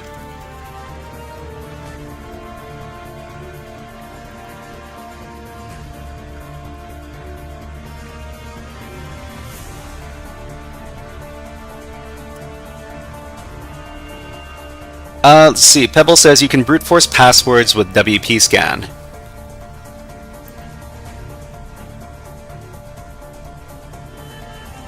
SSH does not support password authentication. Huh.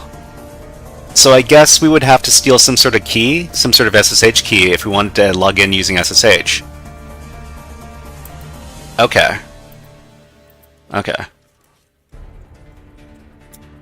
So steal brute force password with the WP scan. Okay. Let me just look that up real quick. So where is there a WP scan cheat sheet?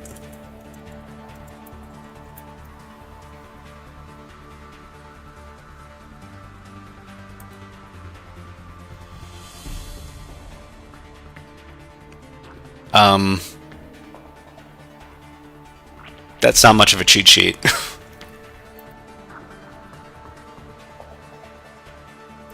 Okay. So let's look up brute. No. Password.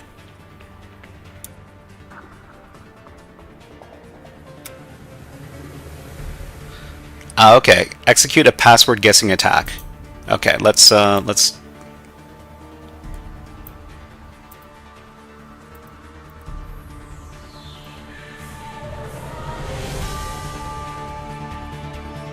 Okay, so we've got WP scan URL.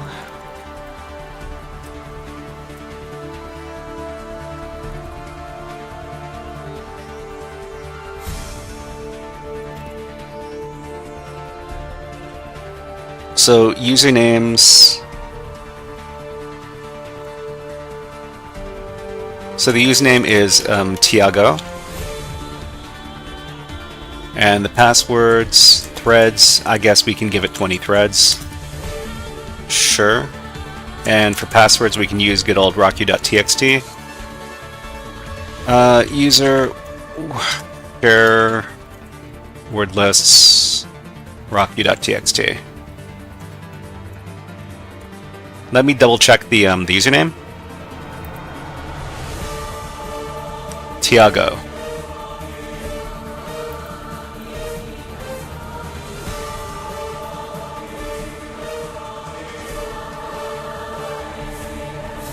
Okay, performing password attack on WP login.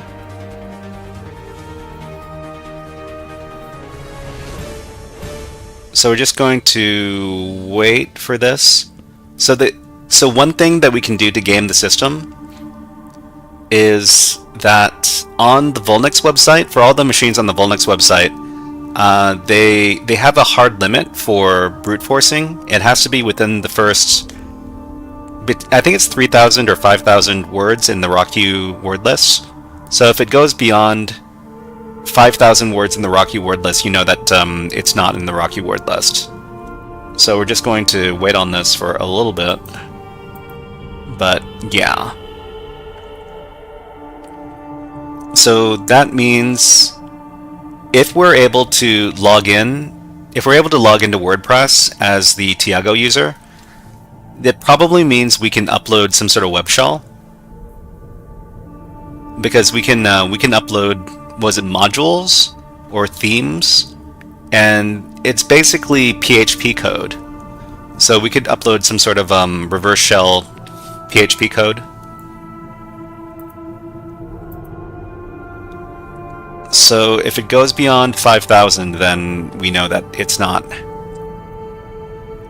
No config backups found, no plugins found. No plugins found. Okay. This is WordPress 6.3. I guess I could search for an exploit for WordPress 6.3.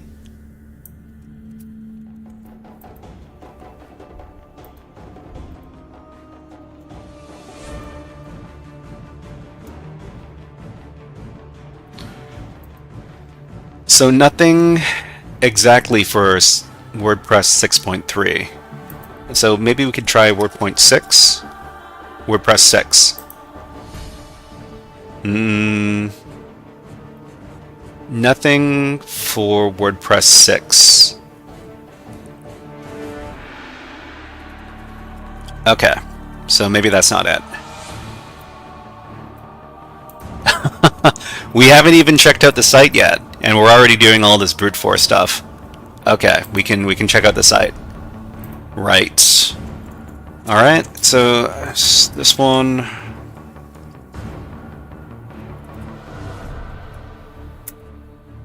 This is the Debian default page, but we want to go to the WordPress install.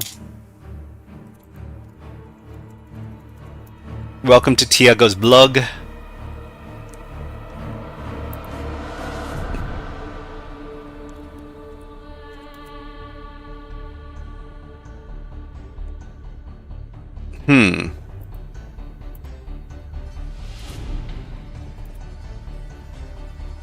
Oh, so it sends DNS, right? Remote.nyx. Yeah. Good call. Good call. All right, so this brute force attack probably isn't going to work. It's remote.nyx. Let's sudo nano.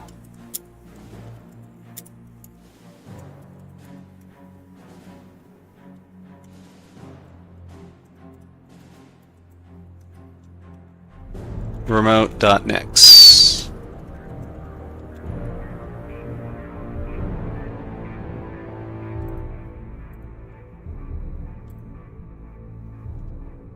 Okay, so this...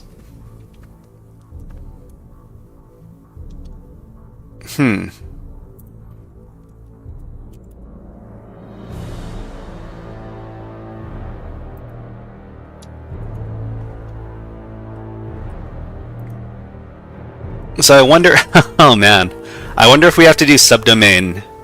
I wonder if we have to do subdomain enumeration for this. Probably? Yeah, well... I'm getting used to doing subdomain enumeration because I've done it a few times before.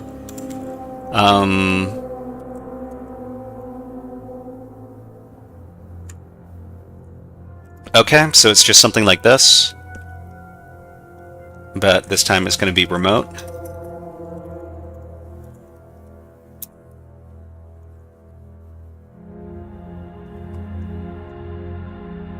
Oh, we should have redirected that.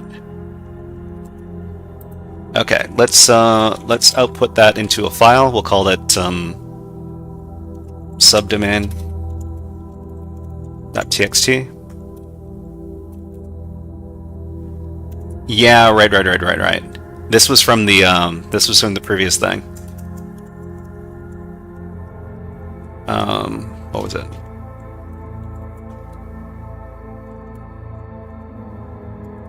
$701. And I guess we don't need to.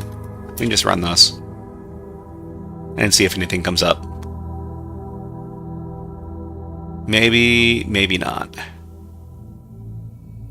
We can leave it running for a little bit. Okay, so this isn't working. You're fuzzing extensions. What? Oh! Fuzz.remote. Yeah. Yeah. Good call. I'm getting a little tired.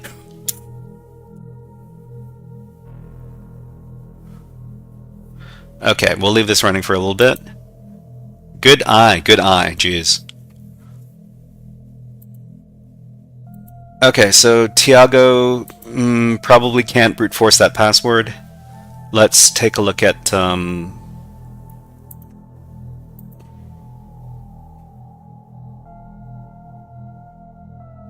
let's see if Xamarin Dante, oh nice, we're using FFUF. Yup, FFUF is pretty good. It's pretty good. Okay, so let's just run WP scan again, and let's just do all the scans. Is it this one for all the scans? Or is it with the capital A? No? Was it like this? Let me look that up.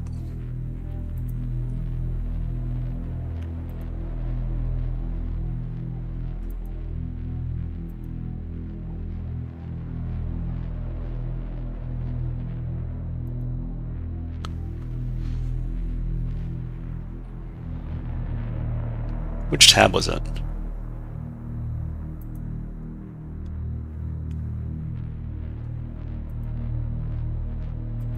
I could have sworn to add one. So, okay, WP scan, cheat sheet. Was it this one?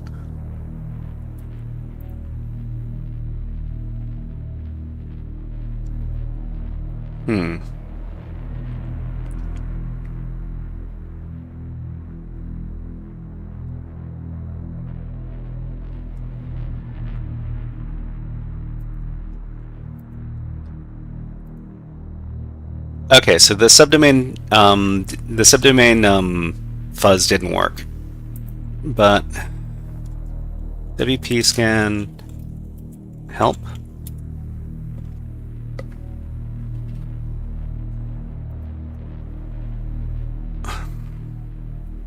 Where was the all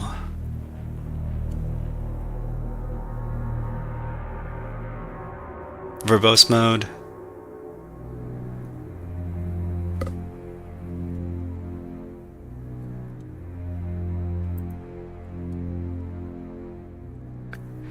Let's see. Pebble says could try fuzz.nix or try Tiago as credentials.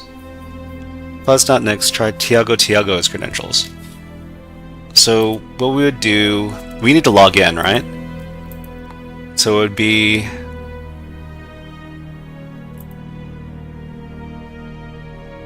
oh, this was the previous one. It's not it. Yeah, this was also the previous one. Now, where's the login page? WordPress, is it login.php? Or admin.php? Wait, why did this?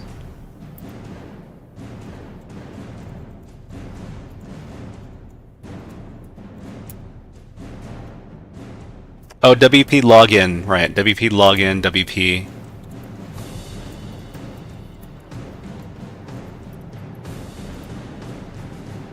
Okay, just like this.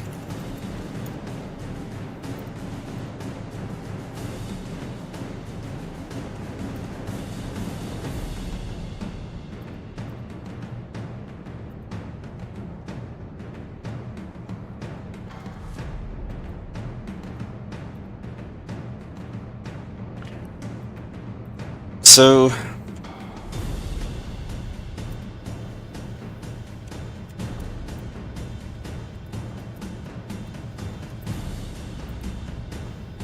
nope. Okay, so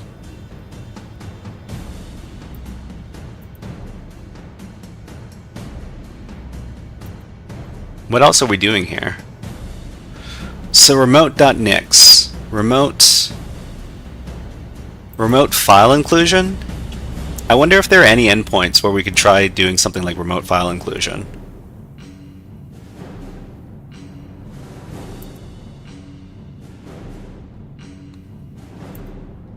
So let's see, over here?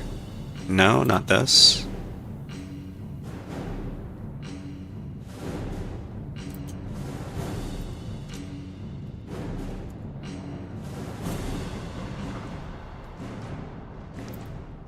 WordPress.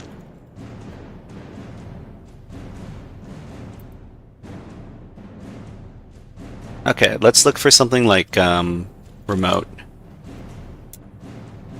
Remote code execution, okay. This is a script designed to escalate cross-site scripting vulnerability. You know, I've never seen cross-site scripting to remote code execution. This is something I don't really.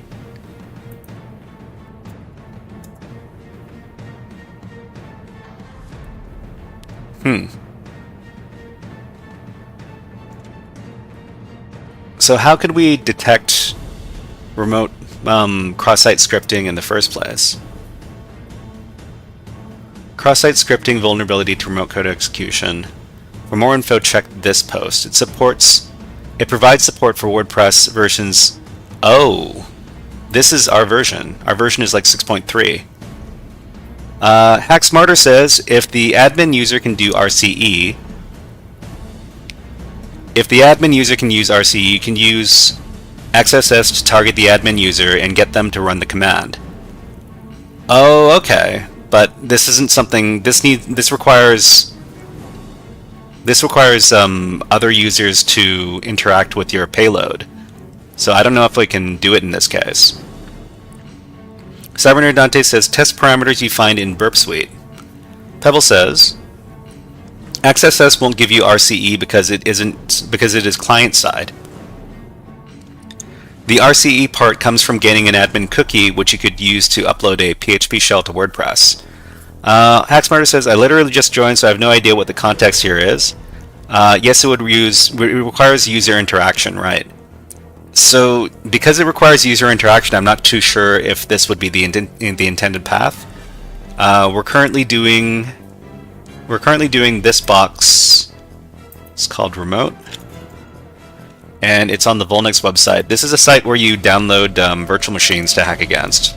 So it's kind of like a VulnHub, but VulnHub if the UI didn't look like crap. because the UI on VulnHub is horrendous. Hacksmarter says, "Oh, cool! I've been meaning to check out VulNyx. How do you like it?" Yeah, I've been hacking against VulNyx for the last few months, and it's been a lot of fun. I've been learning a lot and documenting all my all of the stuff that I've learned, and it's been a pretty good time. I haven't done WordPress stuff in a super long time, so I'm not too sure how to approach it anymore. We tried doing a password brute force over here, didn't work. We spun up WP scan for the first time in months, so that was fun. But here I'm not too sure. So the name of this challenge is called Remote, so this probably has something to do with what vulnerability we take advantage of. So it's either going to be remote command execution or remote file inclusion or remote something something. Hacksmarter says, if you set a WP scan API, you will get much better results. Sometimes the basic scan misses vulnerabilities. So I think I've done that before. Maybe a couple years ago when I was also like in super deep testing against CTF boxes. How do you get an API key? Let's see.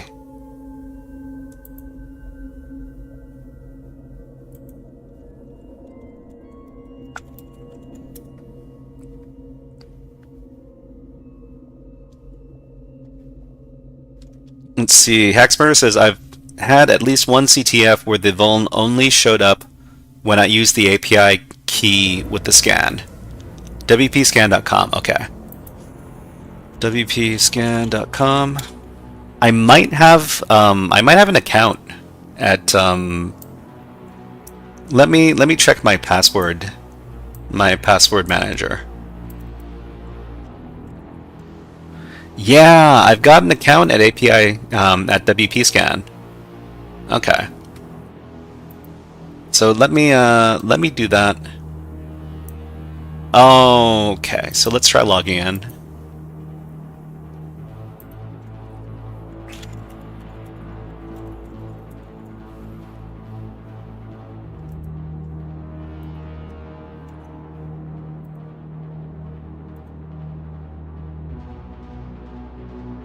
Okay, so this is the API key. Great. Somebody's gonna steal it. Anyways. Hacksmarter says, also appreciate the stream, was going to stream myself, but I didn't feel like talking nonstop. Just hacking solo while I watch. Well, I appreciate your streams as well, Hacksmarter. And I appreciate that you have your kids' artwork all over your walls in your studio. That's a super classy touch. Okay, so let's see. WP scan. This URL over here. Username's this. I guess we're not. How do we supply the API key? Let me take a look at my cheat sheet. Where is it?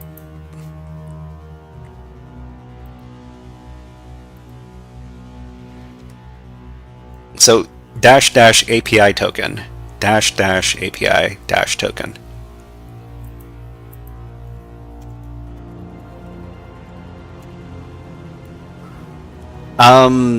Hacksmarter, do you know what the do you remember what the command is to run all scans on WP scan?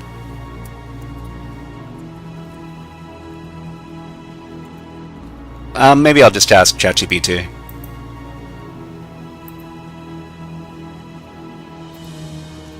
What WP scan -h grep all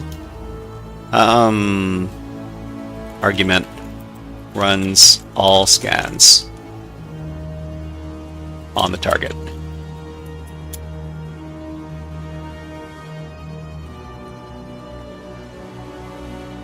Enumerate, I think was it enumerate all? -- enumerate all? There's no single argument to run all scans, is there not? I thought there was. Oh well. Well, enumerate UPT. Enumerate UPT.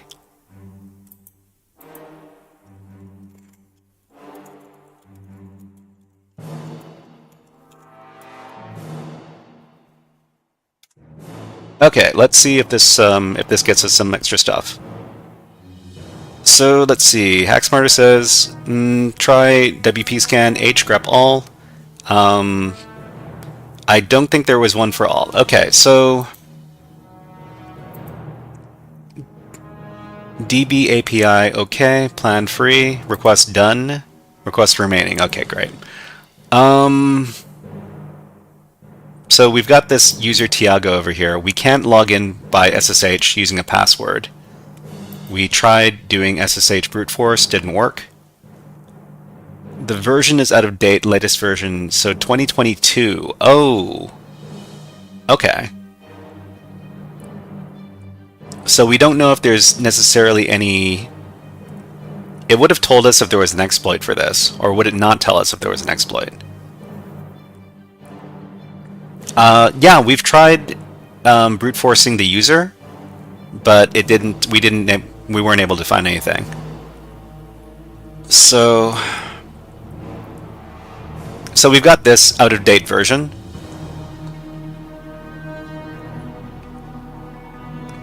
Wait, these are themes. These are themes, right? So 2021, 2022, 2023. These are all out of date.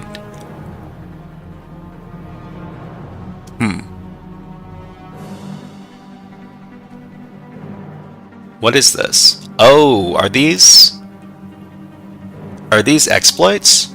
No. Are these vulnerabilities? 13 vulnerabilities identified. Okay.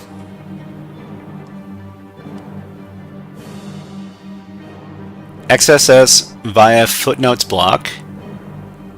Stored XSS via navigation block. Reflected XSS. So this is a lot of XSS. Denial of service. Short code execution. Comment disclosure. Okay. Post author email disclosure.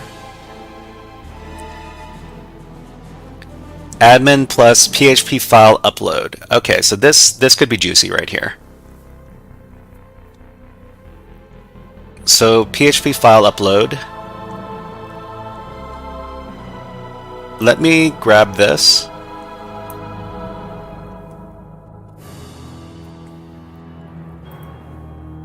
And I think this is a valid. Version.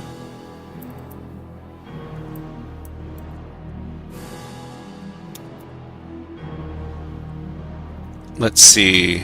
Admin. Okay. We need to have. I mean, if we're the administrator, we can already upload files. Stored XSS, unauthenticated stored XSS. So none of these are admin plus file upload. Unauthenticated comment, contributor comment disclosure, subscriber arbitrary shortcode execution. What is shortcode execution? Okay, so I'll just copy that.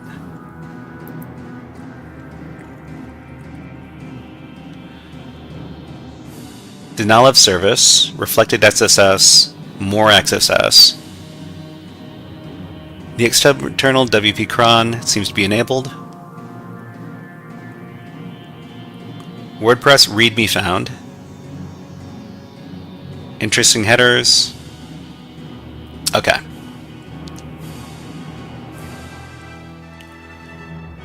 Okay, so let's take a look at a couple of these vulnerabilities. Okay, so let's take a look at the WP scan site.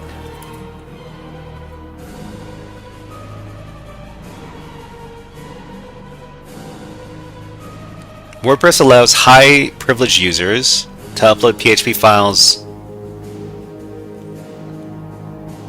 Such issues only concern on hardened blogs where such users are not normally allowed to install plugins or themes.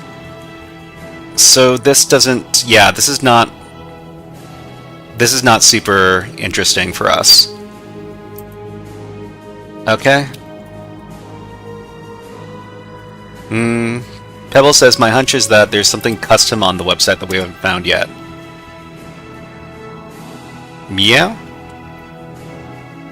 Oh, Oron. Oron? Hello.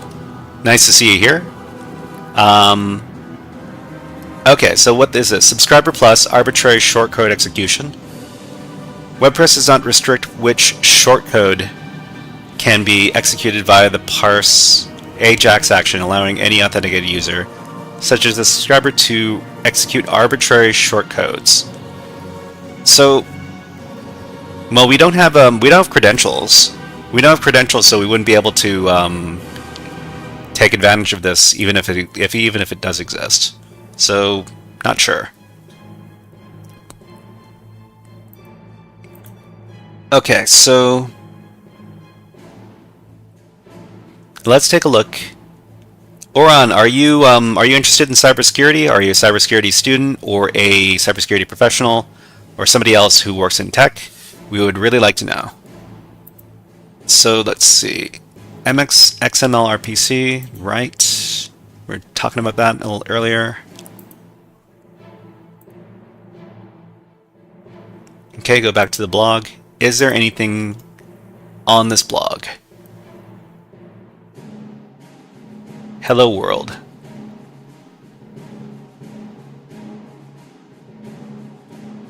Welcome to Tiago's blog. So the only thing we've got here is that we've got a user named Tiago. They're probably an admin.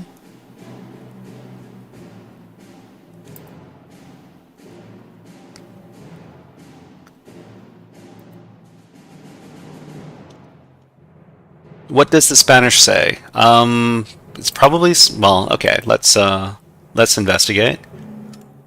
Hola, esto es un comentario let's translate it.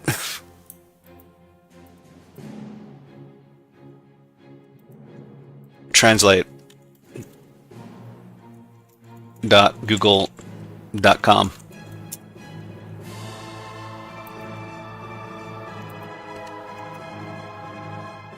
Hi, this is a comment to get started with moderating, blah, blah, blah. Okay, so this is default. yeah, it's the Spanish version of the default stuff. Okay, so let's see.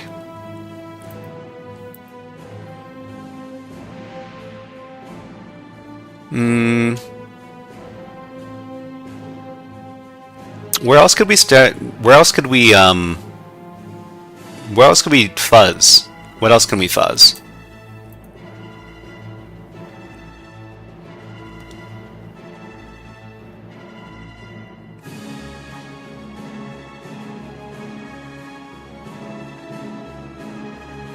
So these themes. Do we have version numbers for these themes? Version 1.9.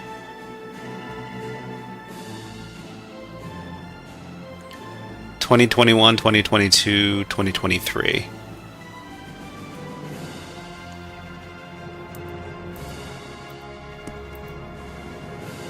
Okay, clear. We got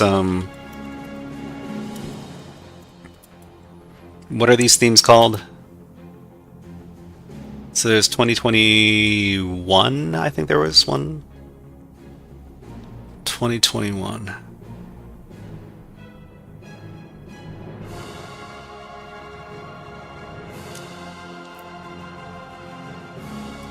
We can try scanning. We can try search splitting these.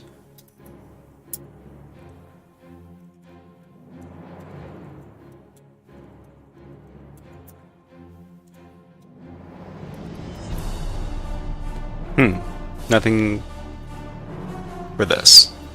Okay.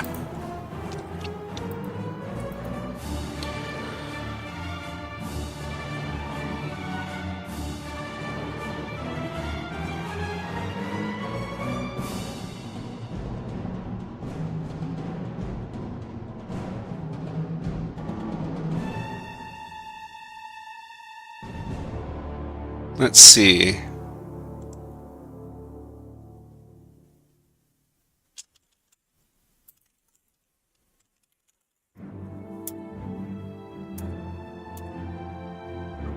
So, I still have a hunch that there's some sort of remote file inclusion on this app because the name of the challenge is called remote. There are no other. What other big web app vulnerabilities have the word remote in their name?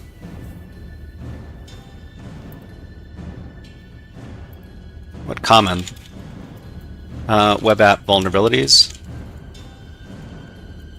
have the word remote in their name?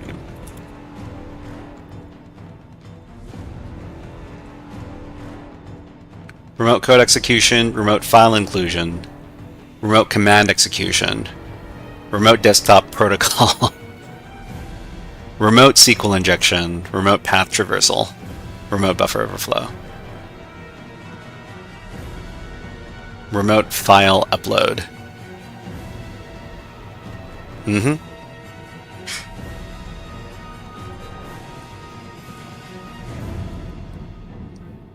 So, tools to identify these vulnerabilities. Let me just try WordPress remote file inclusion.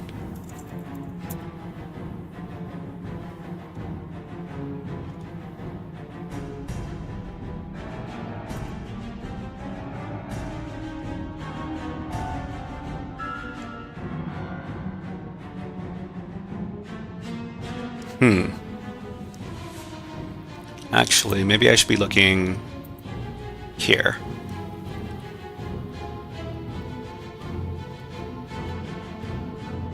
Where we get identify remote vulnerability. So check to see if anything needs to be updated.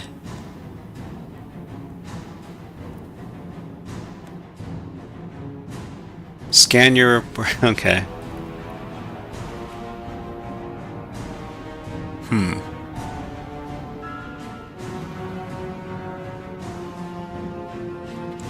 Okay, so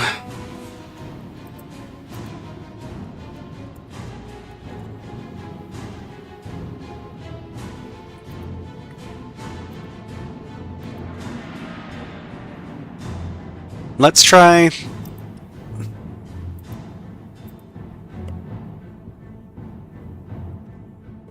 man. Where do we go from here? Pebble says, I just peeped Reddit for the next step. We were on the right path utilizing WP scan. It's just a thing I've never used before. WP scan. So am I using the wrong syntax for the command? Am I not scanning for the right stuff?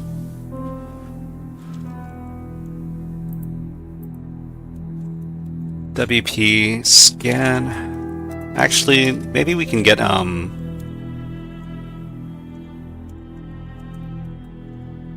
let's just get the help right now. Password tag, login URI, right? Okay. Stealthy.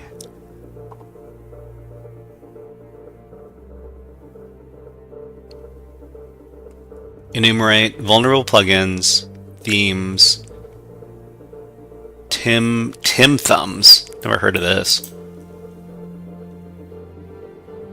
DB exports. You know what? We could we could just try to enumerate everything. It has to do with the aggression of WP scan.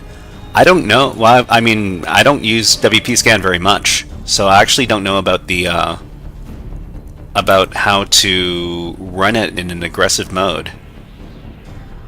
But I guess it should be somewhere in here. So there's verbose mode. There is password attack. Okay, where was my... So this one over here. So we can do this. We can do the same thing. We can use the API token. We can enumerate a bunch of different stuff. So UPT, and we can also do...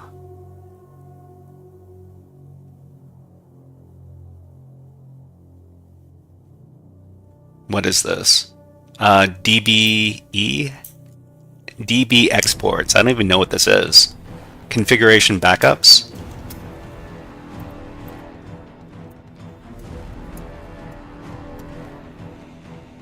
What else do we have? CB for configuration backups.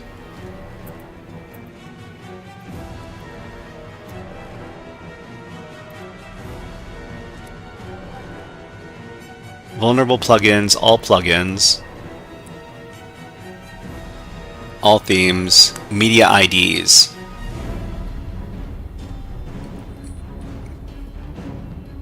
M. I'm just gonna throw everything in the kitchen sink. Let's see. Didn't even know that was a thing until now. The aggression. Well, I mean, I don't use this tool very much, so I'm not sure. Yeah, so I guess, you know, if we don't know about it, I guess it's all plugins, all themes. So let's do all plugins, all themes. Like this.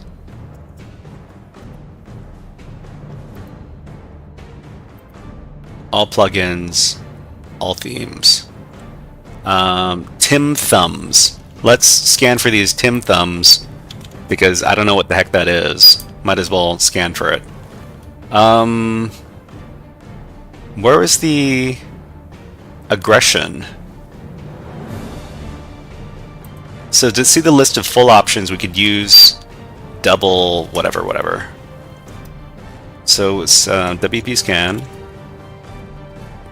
HH. So there's stealthy, there's password attack, users list, detection mode, DB exports. Huh. There's aggressive. Okay, so there's aggressive. How do you switch it over to aggressive mode?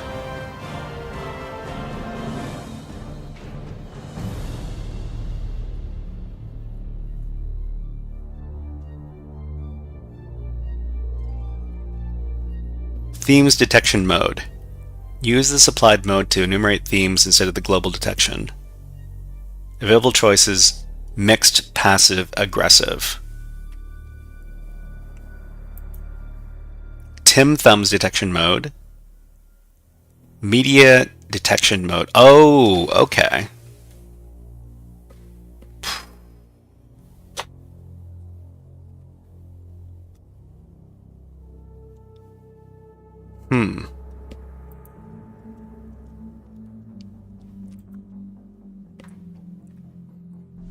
Okay, I'm gonna ask ChatGPT for some suggestions here. So using WP scan, please suggest command syntax that aggressively scans all sorts of things. Yeah. Why don't you suggest something for me? Aggressive WP scan command, okay. So enumerate all these things. WP version detection, aggressive. Plugin detection is aggressive. Max threads 30. Okay, let's get this.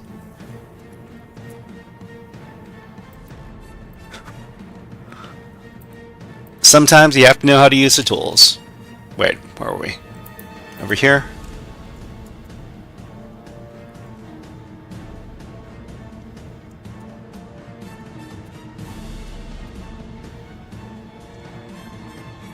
Okay, so what else can we switch to aggressive?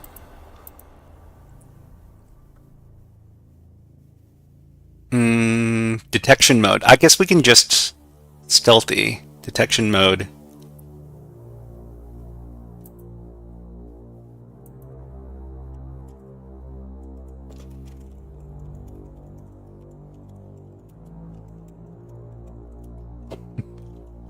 I feel very aggressive just typing this stuff. Okay, so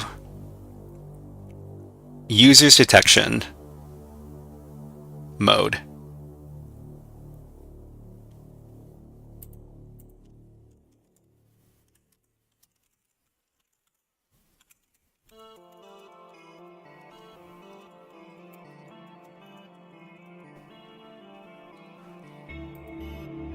Okay, let's see.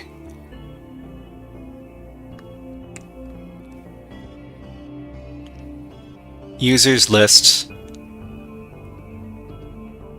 Users detection.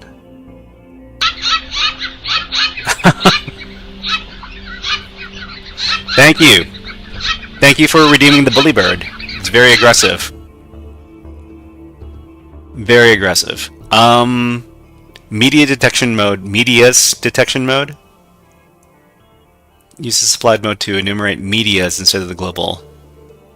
Media's detection mode. Aggressive. Hold on. Media's detection mode. Aggressive. I don't know what else we could set to aggressive. DB exports detection mode.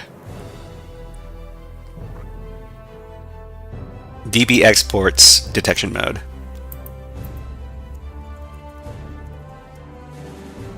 DB exports detection mode aggressive. Okay, I think missing a G on the last aggressive. Okay,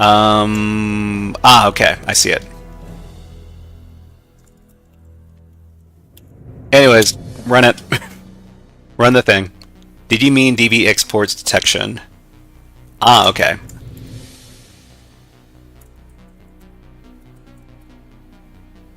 Did you mean DB exports detection? Users detection. Oh, I guess we don't need mode on any of these. Okay. Like this.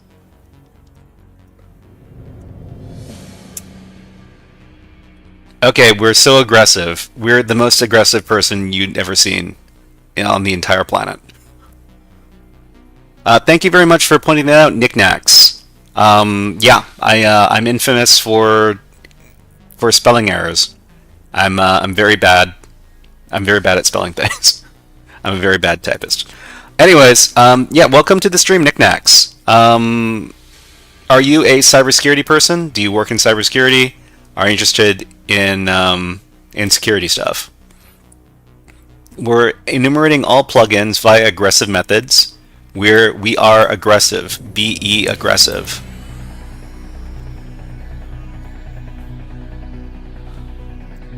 In the meantime, we can watch the original clip with the aggressive birds. Where are they?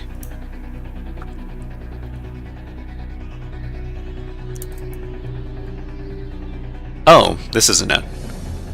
But this is another great clip with the bird with the bum leg. So this bird has a broken leg, but he's eating some peanuts and having the time of his life. Okay, so let's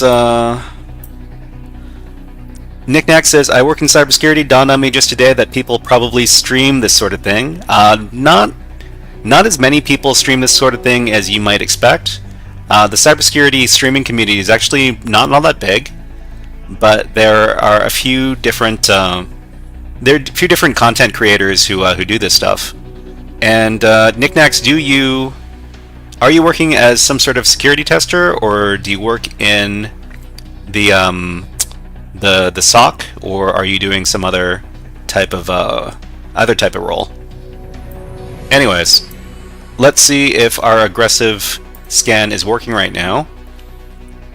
Enumerating all plugins via aggressive methods. This is, you know what they should do? They should just have a switch. They should just have a switch that scans for everything on aggressive level, and that would make things so much easier for people who are running the dang program. Because, you know, when you really want to find something, it doesn't matter how loud you're going to be.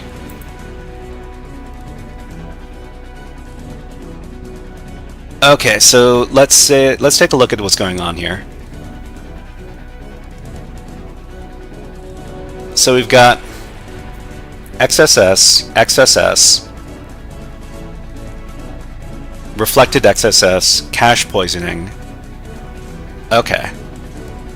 Post, deserialization, file upload, but we need to be an admin.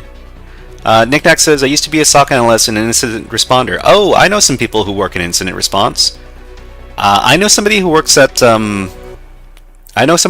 incident response over at Mandiant. So I guess that's kind of a thing.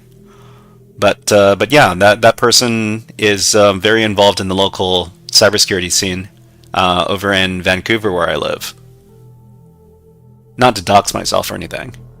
Let's see, path traversal,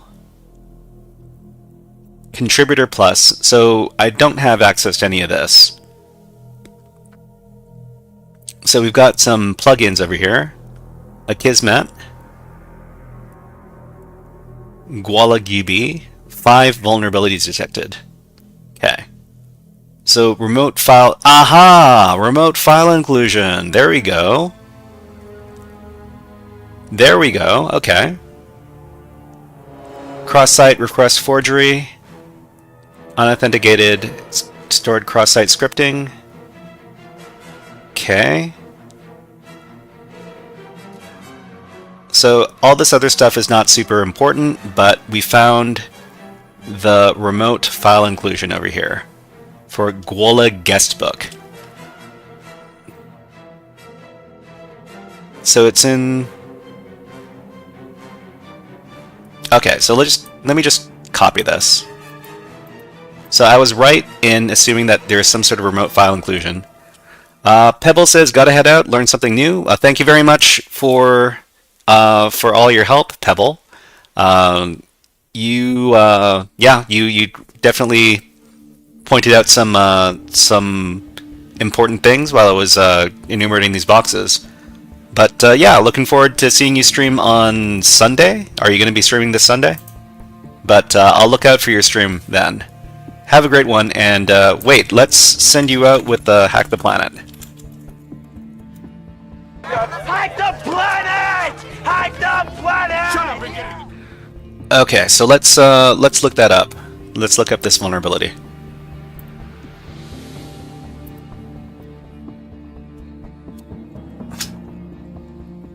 And we're going to search exploit it.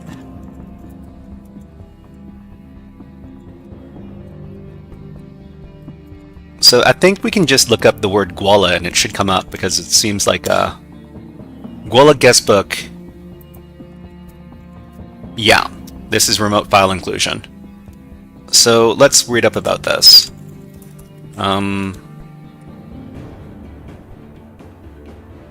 Search exploit. Search exploit M 38861.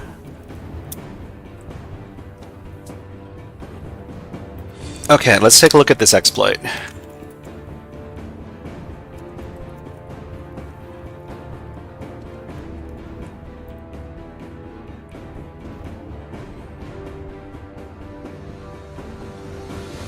Okay, so HTTP GET parameter abs path is not being properly sanitized before being used in PHP require function. So you would go to this endpoint, and then it would point to, you can get it to communicate with the hacker's website. So in this case, what you need to do is you need to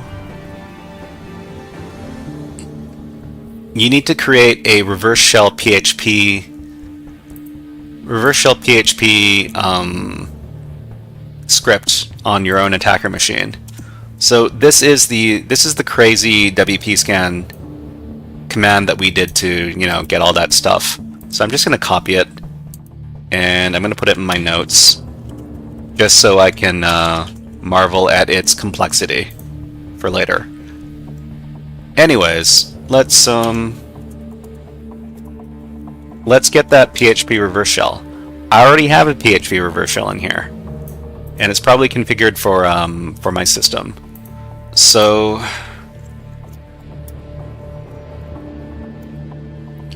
let's set up our netcat listener on port 443,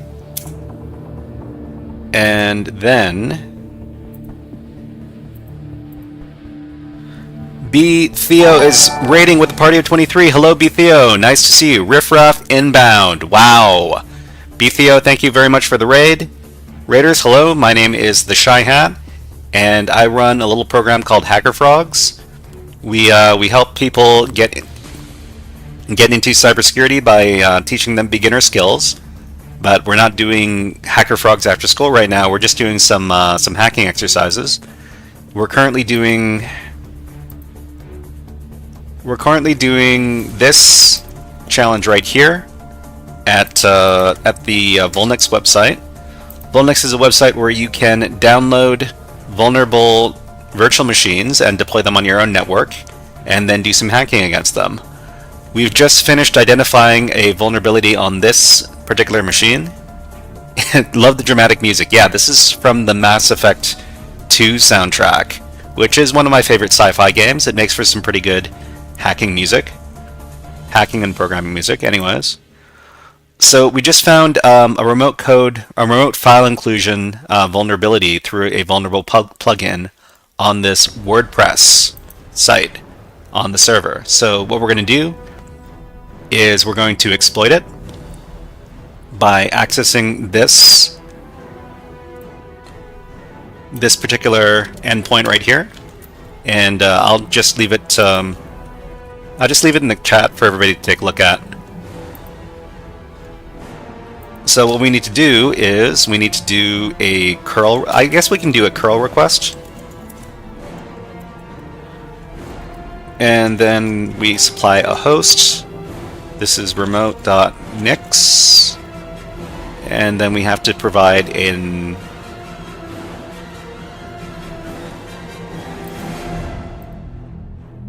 we also need to stand up a server. So we're just going to stand up a server on port 80 so that we can do remote file inclusion.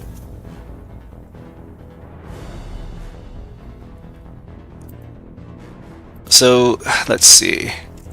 The remote file inclusion. So the file we want the server to communicate with is our attacker IP, and it's php reverse shell.php. Let's wrap this all in quotes. Okay, so if this works, then we're going to see a connection to our reverse shell listener over here. We've got our HTTP server running over here so that we can access it via remote file inclusion.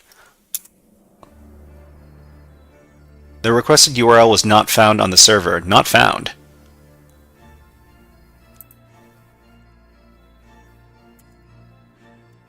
I wonder why that was.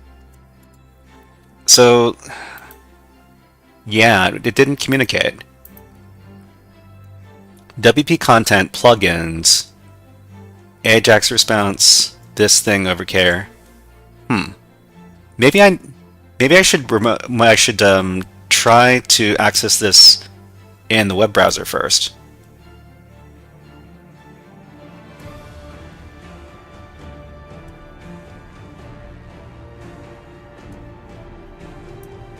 So I'm just going to copy this.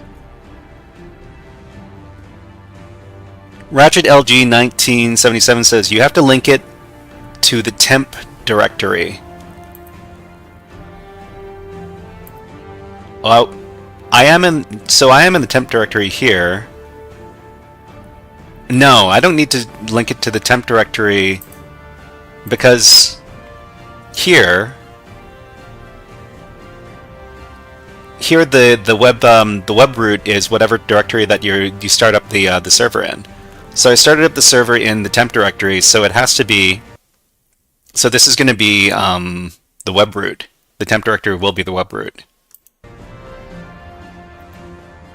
But let's try finding this endpoint on our own here. So this is not it. So we need to find out where this plugin exists. You're running HTTP in temp, right? So because I'm running HTTP in temp, then this is the web root. The web root is temp. I just need to, we need to find the plugin endpoint first before we can proceed. So this doesn't exist. Huh.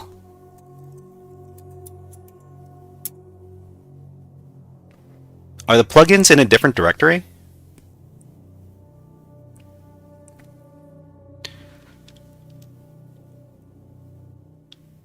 Oh no. I mean we're running this on port 80.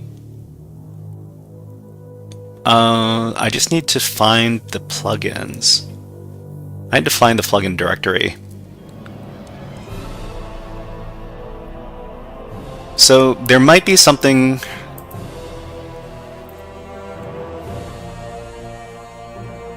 So let's see, WP content.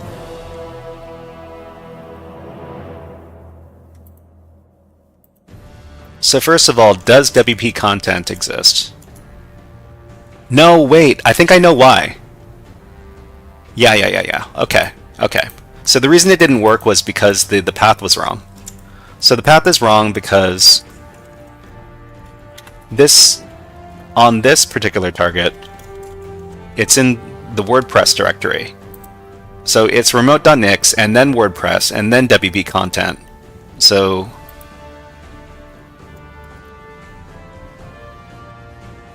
if we go over here, WordPress, yeah, this exists. Okay.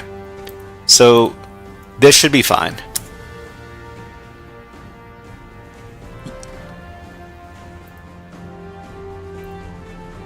So it 404. Why is it 404 here? Did I? Oh, there's a typo. There's a typo in my curl command. There's a typo in my curl command. Is there? Wait. It doesn't. I don't think there's a typo in my curl command.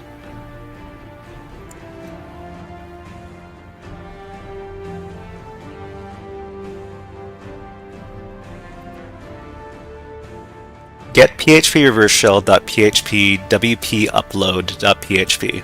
What? What? Oh, this is specifically looking for an endpoint called wp upload.php.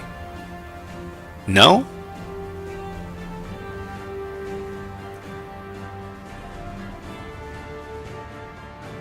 Let me try renaming my reverse shell file. So I'm going to rename this. PHP reverse shell.php. We're going to, what was it? WP upload.php. WP upload.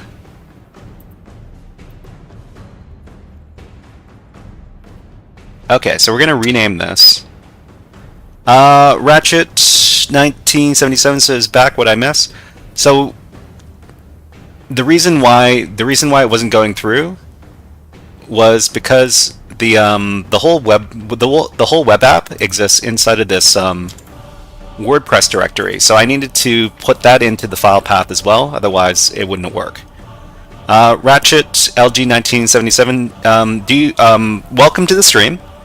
Do you work in cybersecurity? And if you don't, do you work in cybersecurity? Are you a cybersecurity student? Do you work in IT? I like to know where who my viewers are and what they do. Okay, great. You work in cybersecurity. Awesome.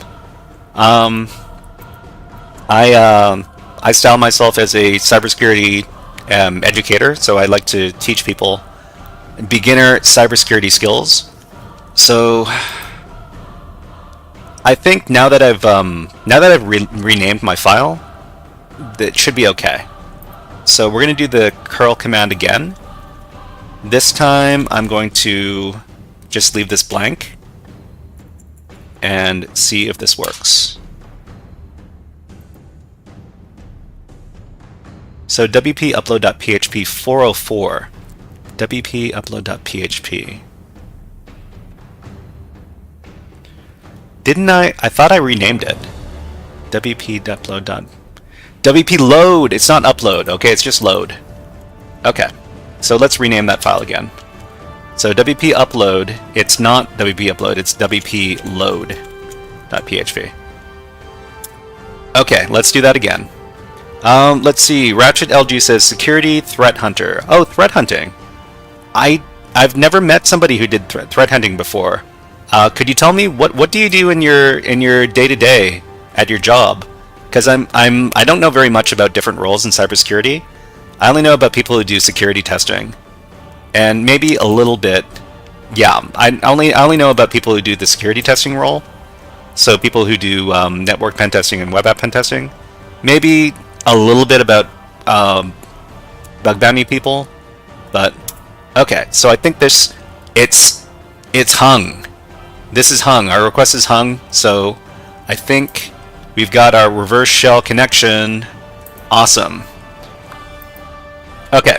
So I need to put on my my voice changer. Hey everybody, it's me, Scary Hacker Man. I just broke into another server, and every time we break into a server, we have to say, in the Scary Hacker voice, I'm in. Ratchet LG 1977 says research and ad hoc pen testing.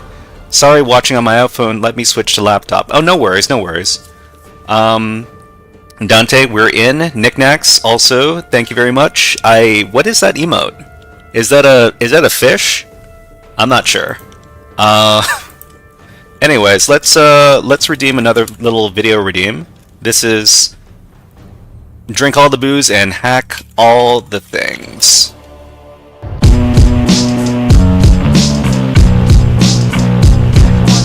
This one's dedicated to all the hackers. Knickknack says it's a raccoon's soul leaving its body. I've never seen that emote before. It looks pretty cool. Okay, so we've got our netcat shell. Ooh, did I do this in Bash? You know what? I'm gonna go back. I need to make sure that I have my Bash shell, because if I don't have my netcat shell with Bash, then I can't upgrade it. So I'm just going to start up my netcat shell again, make sure I'm using Bash, and then do my curl command again. Okay. So over here, our netcat shell, we're going to try to upgrade it fully. So initially, whenever you have a netcat shell, it's a very non-functional shell. So the first thing we want to do is we want to figure out which Python is running on the system, because we can use Python to upgrade our shell. And the way we upgrade our shell with Python is this command right here. Import pty dot spawn bin bash Okay, and after that we can use the stty command to upgrade our shell further. So we're going to background the shell, then do stty-a to get our rows and columns. We need this to upgrade the shell. Then we're going to do stty raw minus echo. Then we're going to foreground our shell, export shell equals bash, export term equals xterm 256 color, and then stty rows 26 columns 111. And now our shell is completely upgraded. We have we can clear the screen. We have command history. We can use our text editor, our terminal text editor, and it's all good. Okay. Now let's figure out what sudo permissions we have. Oh, we don't have any sudo permissions because we don't have the password for this user. Okay, so what does that mean? It means we need to look for some other privilege escalation vectors.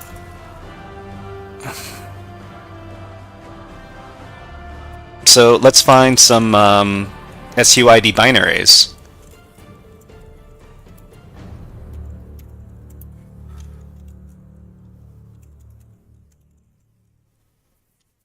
Okay, do we have any interesting SUID binaries? These look very boring. Let's see. Ratchet LG 1977 says much better visual on laptop. I bet it looks nicer on the laptop. All right, so none of these are super unusual SUID binaries. So the next thing we can take a look at the processes. So we can do PSAUX. Cyber Dante says boring old SUID files. Yup. Okay. So let's see. Oh, there's a MySQL user. Huh. So MySQL is running on the box. I wonder if that's the privilege escalation, if we have to use MySQL. So aside from that, we can also look for cron jobs. So cron jobs, crontab-l. No cron tab. Okay. Okay. So let's take a look at the netstat. There's no netstat on the system. MySQL credentials might be hidden in some of the var www.html files. Oh, that's right. Yeah. That's a good suggestion, Cybernerd Dante. So let's wander into that directory. Index.html WordPress. Right, WordPress. So there's probably some database stuff in the WordPress configurations. SS is similar to netstat, I think. So I mean, MySQL is running on the system, so it's we probably don't need to do netstat to know that it's probably running on port 3306. So let's move into WordPress.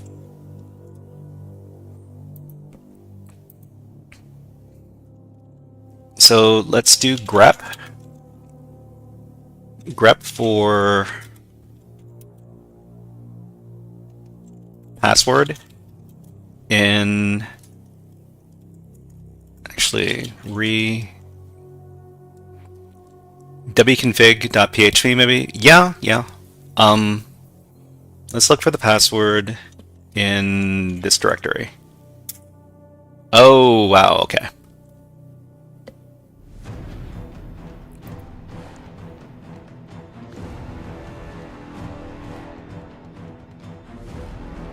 So let's just look at this.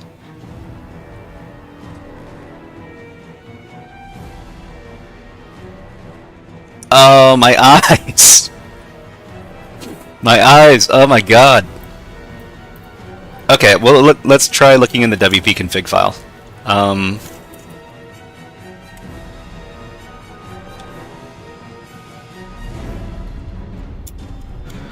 Okay, so base configuration, sure. Okay, there's a password in here. DB password with root, great. Let me copy this. Okay, so let's get out. So let me just...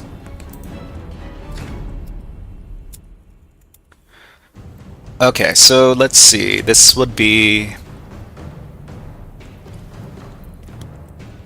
Maria DB?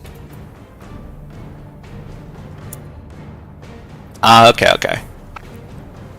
So MariaDB, it's root at localhost p, like this. Enter password. Okay, let me grab that password.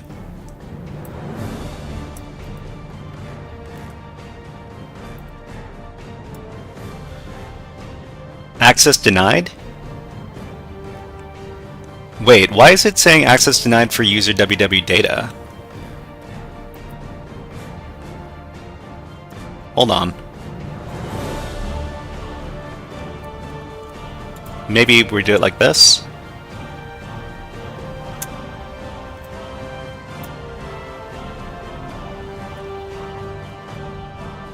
Maybe like this?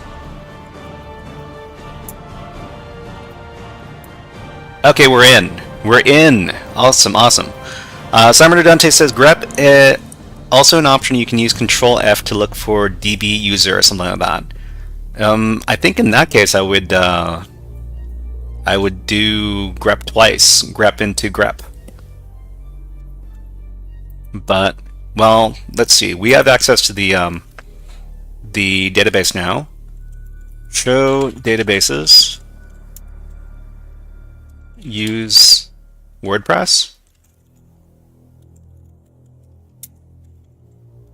Okay, so we're in WordPress. Show tables. Whoops.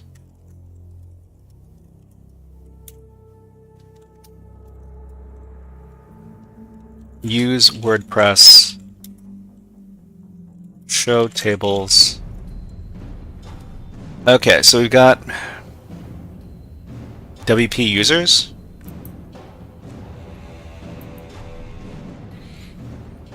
Select star from WP users.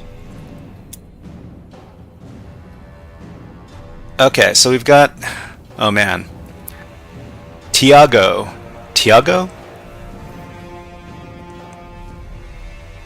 And we've got a hash. So this hash right here, what kind of hash is this? What kind of hash is this?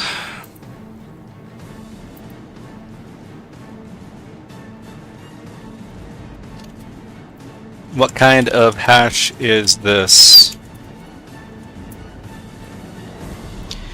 Give that hash to John and he'll know what to do with it. Yeah, I think maybe. So this is a WordPress password hash, okay? So the format uses the portable PHP password hash framework format. Okay. How to crack WordPress password hashes. Thank you for being so predictive, ChatGPT. So password format phpass hash.txt. Okay. Okay, let's try this. So first of all, let's go over to one of our Kali Linux terminals and let's echo this to tiago.hash. So tiago.hash is going to be this thing. Like that. Okay. And then we can run John on tiago.hash.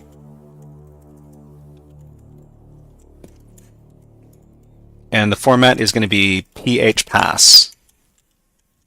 phpass. Is that correct, ChatGPT? Format equals phpass. Wordlist equals wordlist. Okay. Let's run that thing. We're cracking hashes, everybody!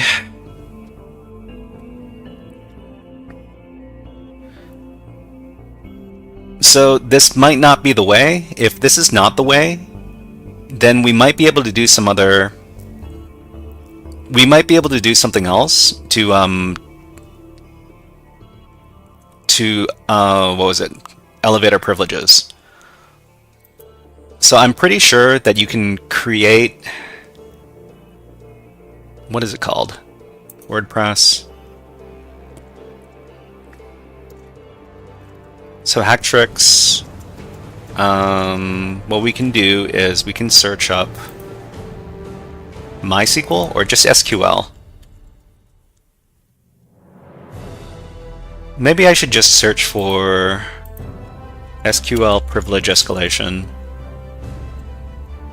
Privilege escalation. Let's build a quad 4090 or V100 system to hashcat it. I'm using this is a virtual machine, so I don't have access to, okay, this isn't gonna, this might not work, but anyways, we'll leave it running in the background. But exploiting server credentials, privilege escalation and SQL. So there are a few different vectors for privilege escalation if you have access, if you have root access to the SQL server, or rather the SQL service. So SQL privilege escalation, privilege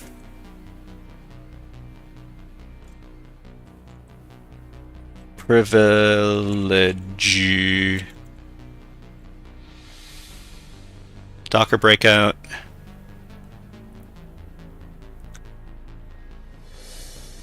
File privileges. Pen testing MySQL. So MariaDB, this is MariaDB, and MariaDB is very, very similar to MySQL. So most of these commands in MariaDB should be the same. Ratchet says, trying to get my company to allocate money for a hash cracking server. They won't even authorize a cloud-based account yet. That's that's, well, I mean, that's that seems a bit stingy of them. Connect, local, remote, external enumeration, brute force, write any binary data, MySQL commands, permission enumeration, myfile RCE, arbitrary read file, post MySQL user, privilege escalation. Okay. So let's see. Use MySQL, select user, get users permissions and credentials. Create user and give privileges. Privilege escalation via library. If the MySQL server is running as root, it's not running as root, you can make it execute commands. For that you need to use user-defined functions. And create a user-defined function, you will need a library for the OS that is running MySQL.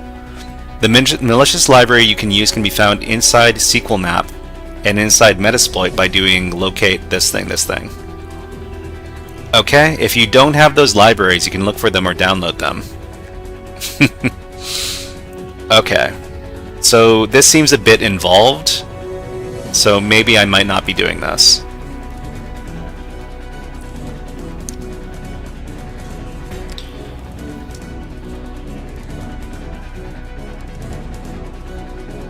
Let's see. We've got Windows. Extracting MySQL credentials. Enabling logging. Useful files.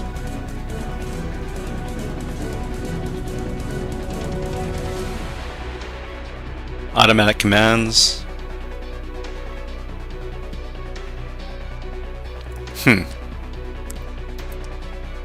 So we didn't finish cracking this hash. I didn't take a look at what other users are on the system, so I should probably do that. But let me get out of WordPress.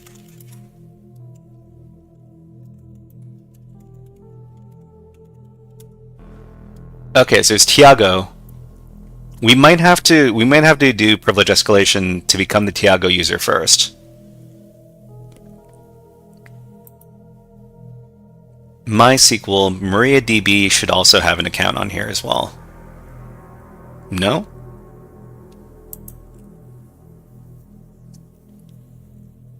Cybernerd Dante says job security. Huh. Okay, so MySQL server.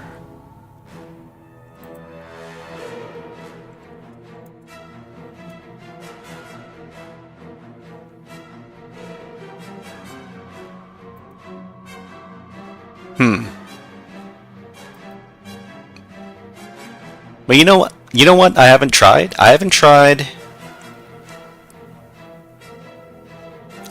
password reuse. So we could try to become Tiago using some other.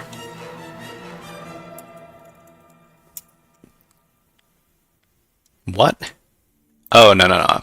Why do I keep on?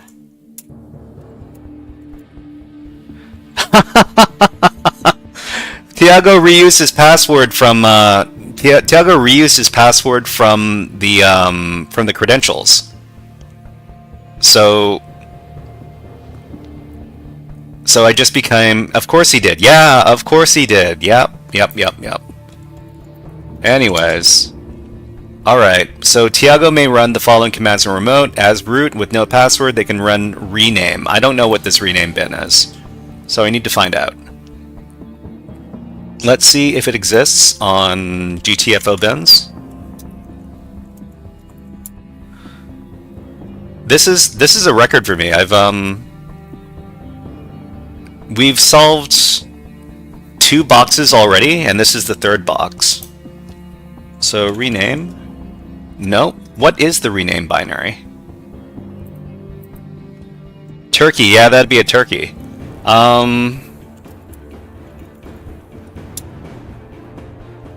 So rename renames the file names supplied according to the rules specified in the first argument. The perplexer argument is the Perl expression, which is, okay, modify blah blah blah. Sure.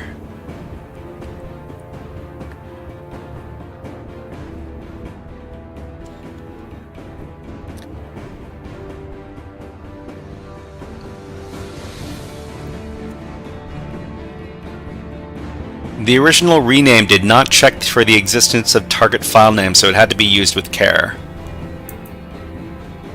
Knickknacks asks, what is the objective for the CTF? So the objective is to become root and then access the file in the root user's directory, which is called root.txt.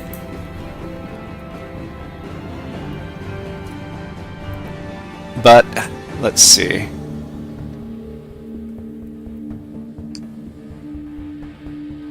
What are these options here? Verbose, null, no, force, path, help, man, version, expression, code to act on file's name. Code to act on file's name may be repeated to build up code like Perl E, if no E, the first argument as used as code. Code to... So we can just do it with E and then spawn a shell? So sudo rename E bin bash. Nope. Okay, that didn't work. Sudo rename E Let me take a look at that again.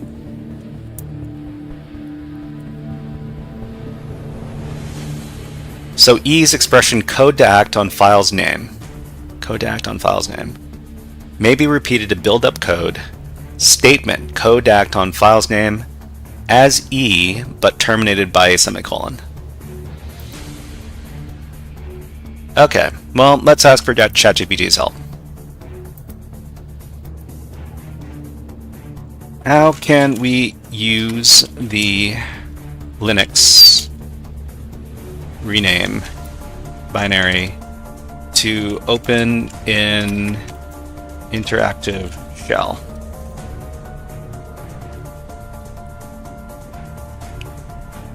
It's not typically designed to open an interactive shell, but if it has an SUID and is run as a privileged user, it can be sometimes exploited to escalate privileges or execute arbitrary commands. This is how you might abuse it. Okay. Test for shell invocation via command injection. Creates a file with a payload that executes ID.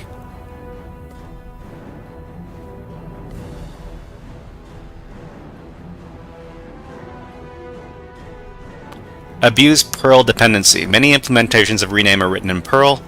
You can check if your version of rename is in Perl script. If it's a Perl-based version, you can inject arbitrary curl code via input arguments. You may achieve code execution. Okay, let's test. So we would do the test like this.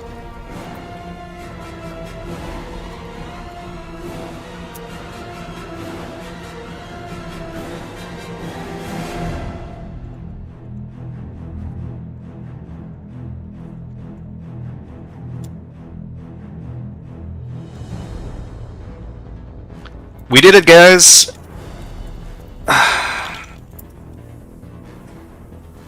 What are you? I'm system root.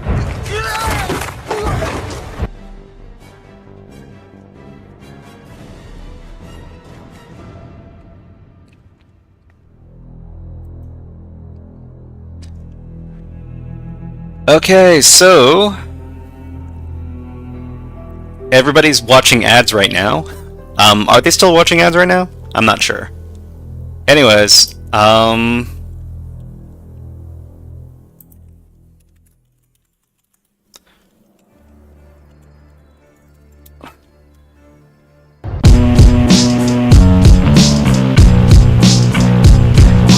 This one's dedicated to all the hackers.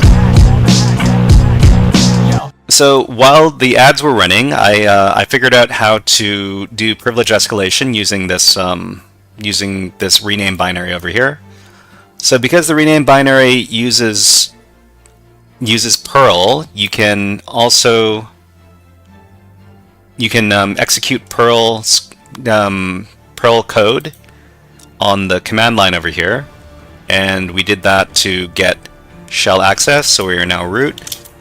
We move into the root directory, and we can read the root.txt file to finish the exercise. So the people over at the VulNyx website do not want people to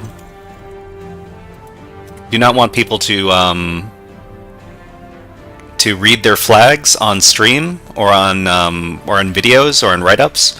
So we're just going to redirect this into a file called iReadRoot.txt, and then we're going to run md5 sum to make sure that the two files hashes are the same. This effectively means that I've finished the exercise. Alright, so that was that's 3 machines down in the span of maybe 3 hours or so.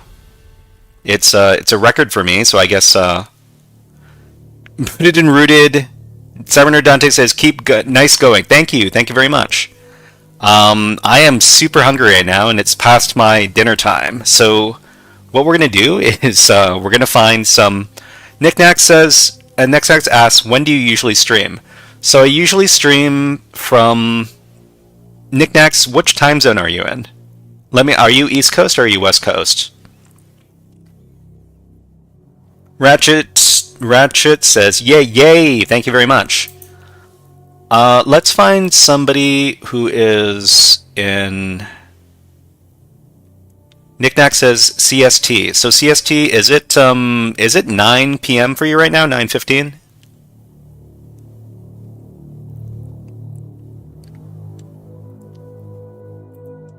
Let's infosec streams. 10:15. Oh, okay. So you're 2 hours ahead. So you're 2 hours ahead of me. And so I usually stream at 5 o'clock Central Standard Time. But I think in about a week or so, I'm gonna switch over to 7 o'clock Central Standard Time, because when this holidays start, I'm gonna be starting my stream later. So I'm the only person from the infosec scene that's streaming right now. But let's take a look at Twitch to see if any other cool streamers are streaming right now. Knickknacks is now a HackerFrog. Thank you very much, Knickknacks, for the follow. The Science stream is streaming right now. I do a lot of streaming. I do a lot of raiding into the Science stream. Ratchet is also following. Thank you very much for following, Ratchet. Really appreciate people in the cybersecurity community following me. So the Science stream, they usually talk about a lot of science. It's a great little channel. It's educational. They talk about science. They talk about bugs and stuff. Tiberius is streaming. Is Tiberius streaming right now? Let me double check.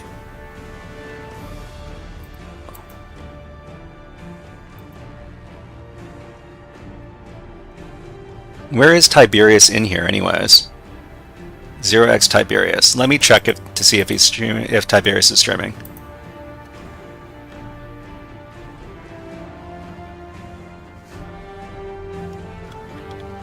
Raid Tiberius, is he on right now? It looks like, yeah, Tiberius is on. Awesome. Okay.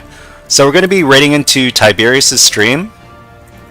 Tiberius is a top-notch web app security tester, and he's also pretty big on Twitch. Knickknack says, gotta give it to you, I'd be too nervous to flail through exercises on stream like this. Kudos, man. Yeah, I mean, I definitely have some, sometimes I actually run into walls, and there are a couple of times on this stream where I didn't know where I was going. But everybody, when you arrive on Tiberius' stream, if you could give the raid message, hip hop hack, with the OS frog, just like this, I would really appreciate it, everybody. But we're going to be back on, today's Friday, we're going to be back on Monday doing our usual stream. But everybody, I'd like to say thank you very much for coming to today's stream. Thank you very much to B Theo and Fixit for raiding in today. Everybody, we're going to raid into Tiberius' stream, but before that, let's redeem one last Hack the Planet. Hack the planet! Hack the planet! Shut up again! See everybody next time, guys, and don't forget to send the raid message hip hop hack with the OS frog.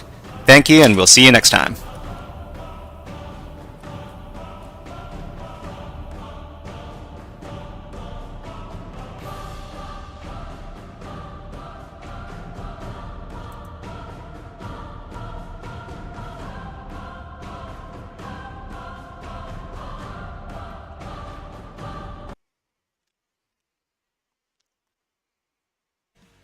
Like when you this is all happening over the network, so you wouldn't know, right? You just wouldn't know that, because this is happening at a completely different layer. Anyway, hey Hexmarter, how are you? Did you just raid? Oh, Shy Hat raided. Why did it not alert me?